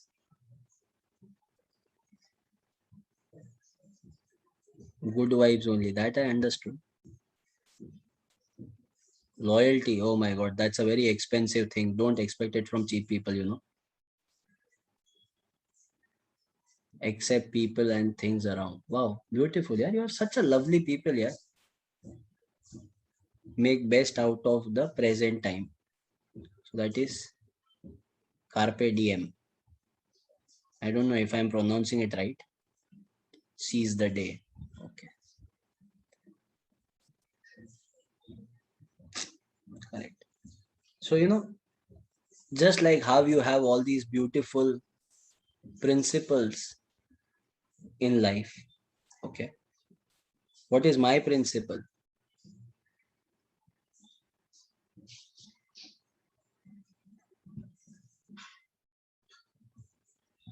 I got my principle matching with someone here. Okay, I think Vishal. Sorry, Vishal, I took your name. Let people do whatever they do. Never interfere in anyone's life. I believe in only one thing, freedom.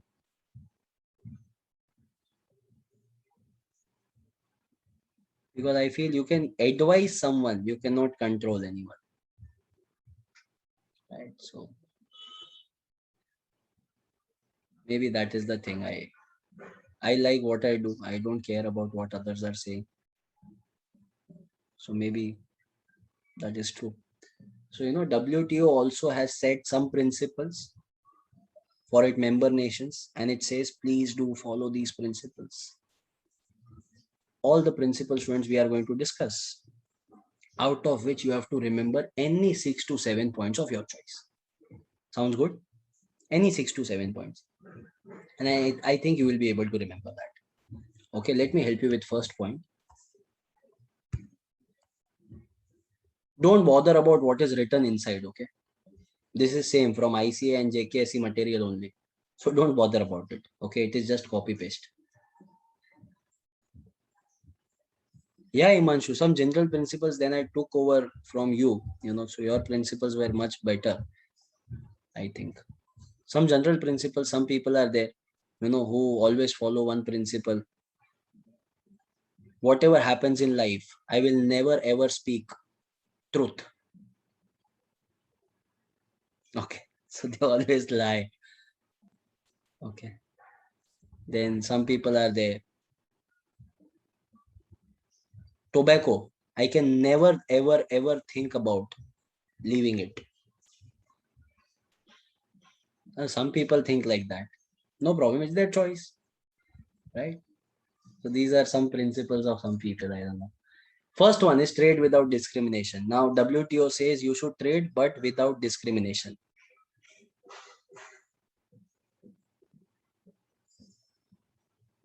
Now what is this trade without discrimination? Let's talk about it. I'll ask you a question. Your answer should be either A or B in the chat box. Everyone? Okay. You go to a shopping mall, okay, and you see two different pairs of shoes are kept there. One is made in India. Another one, same shoes, same brand, same size, but it says made in Bangladesh. Option A, made in India. Option B, made in Bangladesh. Which one would you prefer, A or B? A, made in India, right? This is what WTO says trade with discrimination. You have discriminated. Did you observe this? You have violated the first principle itself. Understood? No. You have violated the first principle itself. When you said made in India, I will buy, sir. What does so, sir? What to do now? WTO is saying made in Bangladesh. We should select. Your answer should have been, sir. Doesn't matter. It's one and the same. I will select whatever I like. Right? This is what WTO says. But you have to, in real life, you have to do what Chirag says. Always in your life, you will prefer made in India. Okay, please remember this. Always select made in India, even if you have to pay a higher price for that. Still, money remains in India. Some extra penny that you have spent in the country, it will come to you again by different means and sources. Less money, but going out of India, that money will never come back to you. Right? So trade without discrimination. Point number 2. Please write down national treatment principle. Point number 2. National treatment principle. Let's play a small game here. Okay. I'll tell you a small word or I'll ask you something. Whatever first thing comes to your mind, you have to put that in the chat box. Sounds okay? Yeah, I won't take your name again. That is your personal choice. That's why. Okay, but I will read out your answers. Ready? Okay. First one. Mm, favorite food? Pav bhaji, dosa, biryani, pani puri, pizza, kaju katli, vada pav, Maggie, chili parota, curd rice. That's it. That's it. Stop, stop, stop. It's lunch time. I cannot bear more than this. Okay. So all these answers you have given. Fantastic. Oh my God, Rasmalai. Stop, please, stop. Please, please. Jalebi. Sakshi, that is bullseye. For any Gujarati, this is jalebi papada is like, Okay. Bus.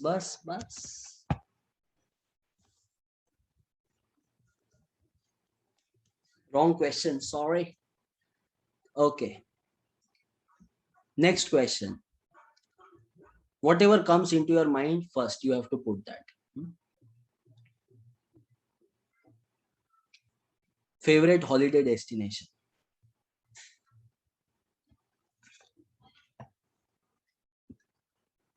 Ladakh, Thailand, Kedarnath. Wow, beautiful. Bangkok, naughty boy. Switzerland, Gulmarg, Goa, Paris, Mahabaleshwar. Wow, Goa, Leh, Grandma's house. So sweet. Alaska. Yeah, Alaska is the one where that northern lights take place. Is this the one? Yeah. Beautiful. Toronto, Kashmir. Wow. Vegas. Everything in India first. Wow. Amazing. Char Dham. Oh my God. Amazing. Even I want to go. I've never been there. Pondicherry.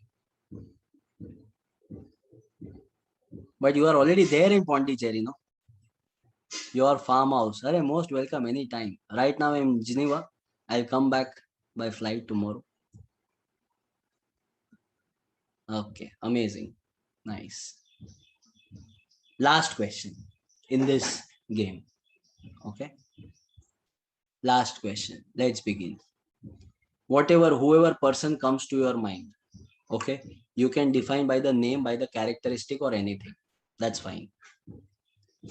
Foreigner.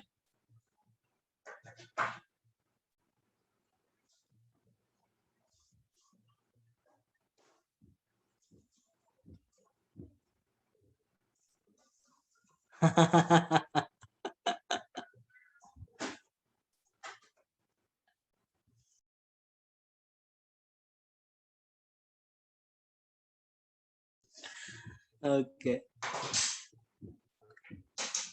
Nice. I saw all your answers. But when it came to foreigner, in your mind, did you think about a white person or so 90% of you thought about white English people? Yes or no?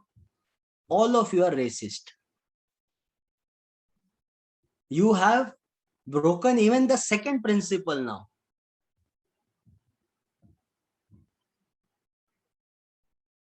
Like according to you, if anyone is from Bhutan or Bangladesh, if they come in front of you and they say, "Hi, I am a foreigner to this," yeah, what, you are foreigner? You are from here only, Bangladesh, foreigner.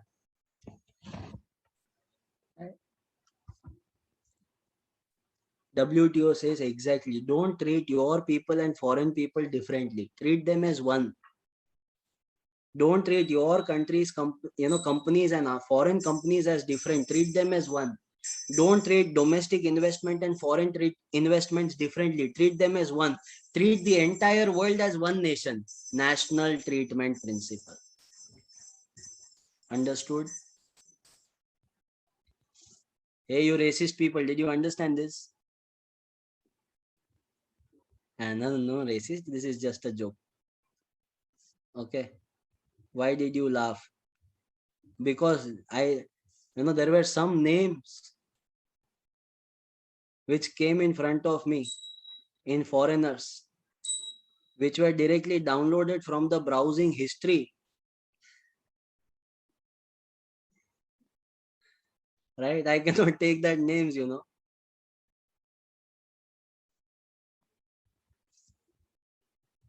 Next one is freer trade. Ultimate of naughtiness. Freer trade.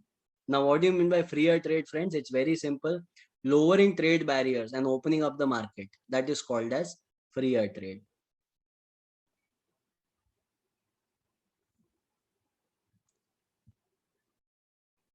It will be very controversial, Mahesh.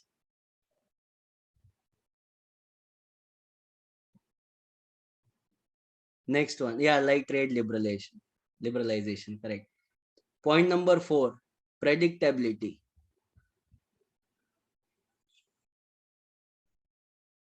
Still, tell sir, was it Rahul Gandhi? No, no, no. Rahul Gandhi is still very decent name. I don't know. It was some Khalifa, Burj Khalifa, I don't know.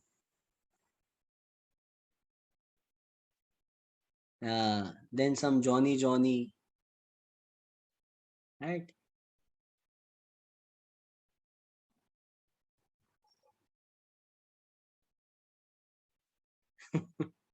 Predictability. Now, friends, tell me one thing. In which country would you like to invest?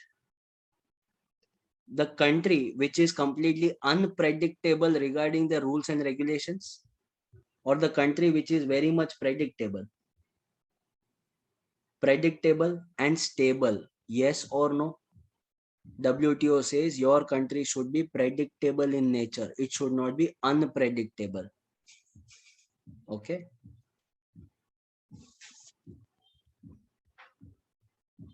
Next one. Principle of general prohibition of quantitative restriction. Now, students, such a lengthy point. Just remember this much. And now you will be able to understand. Prohibition of quantitative restriction.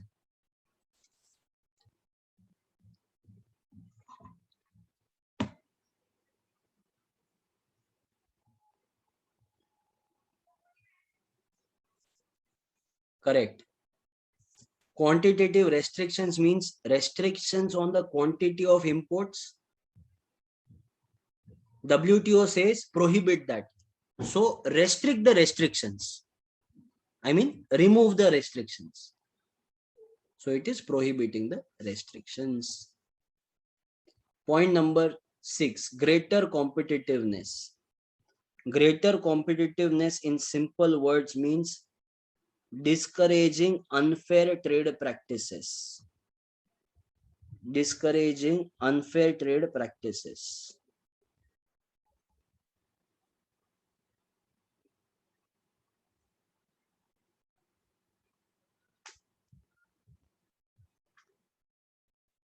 So WTO will only sponsor and support the fair trade practice.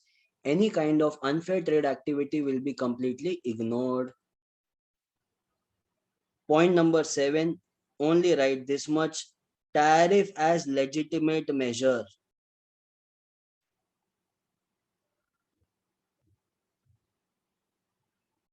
Tariff as legitimate measure. What is tariff as legitimate measure? It means use only tariff measures. Don't use non-tariff measures, because non-tariff measures can create hurdles in the market. So don't have that. Next. Last point, students, point number 8. Please write down transparency in decision making. Transparency in decision making.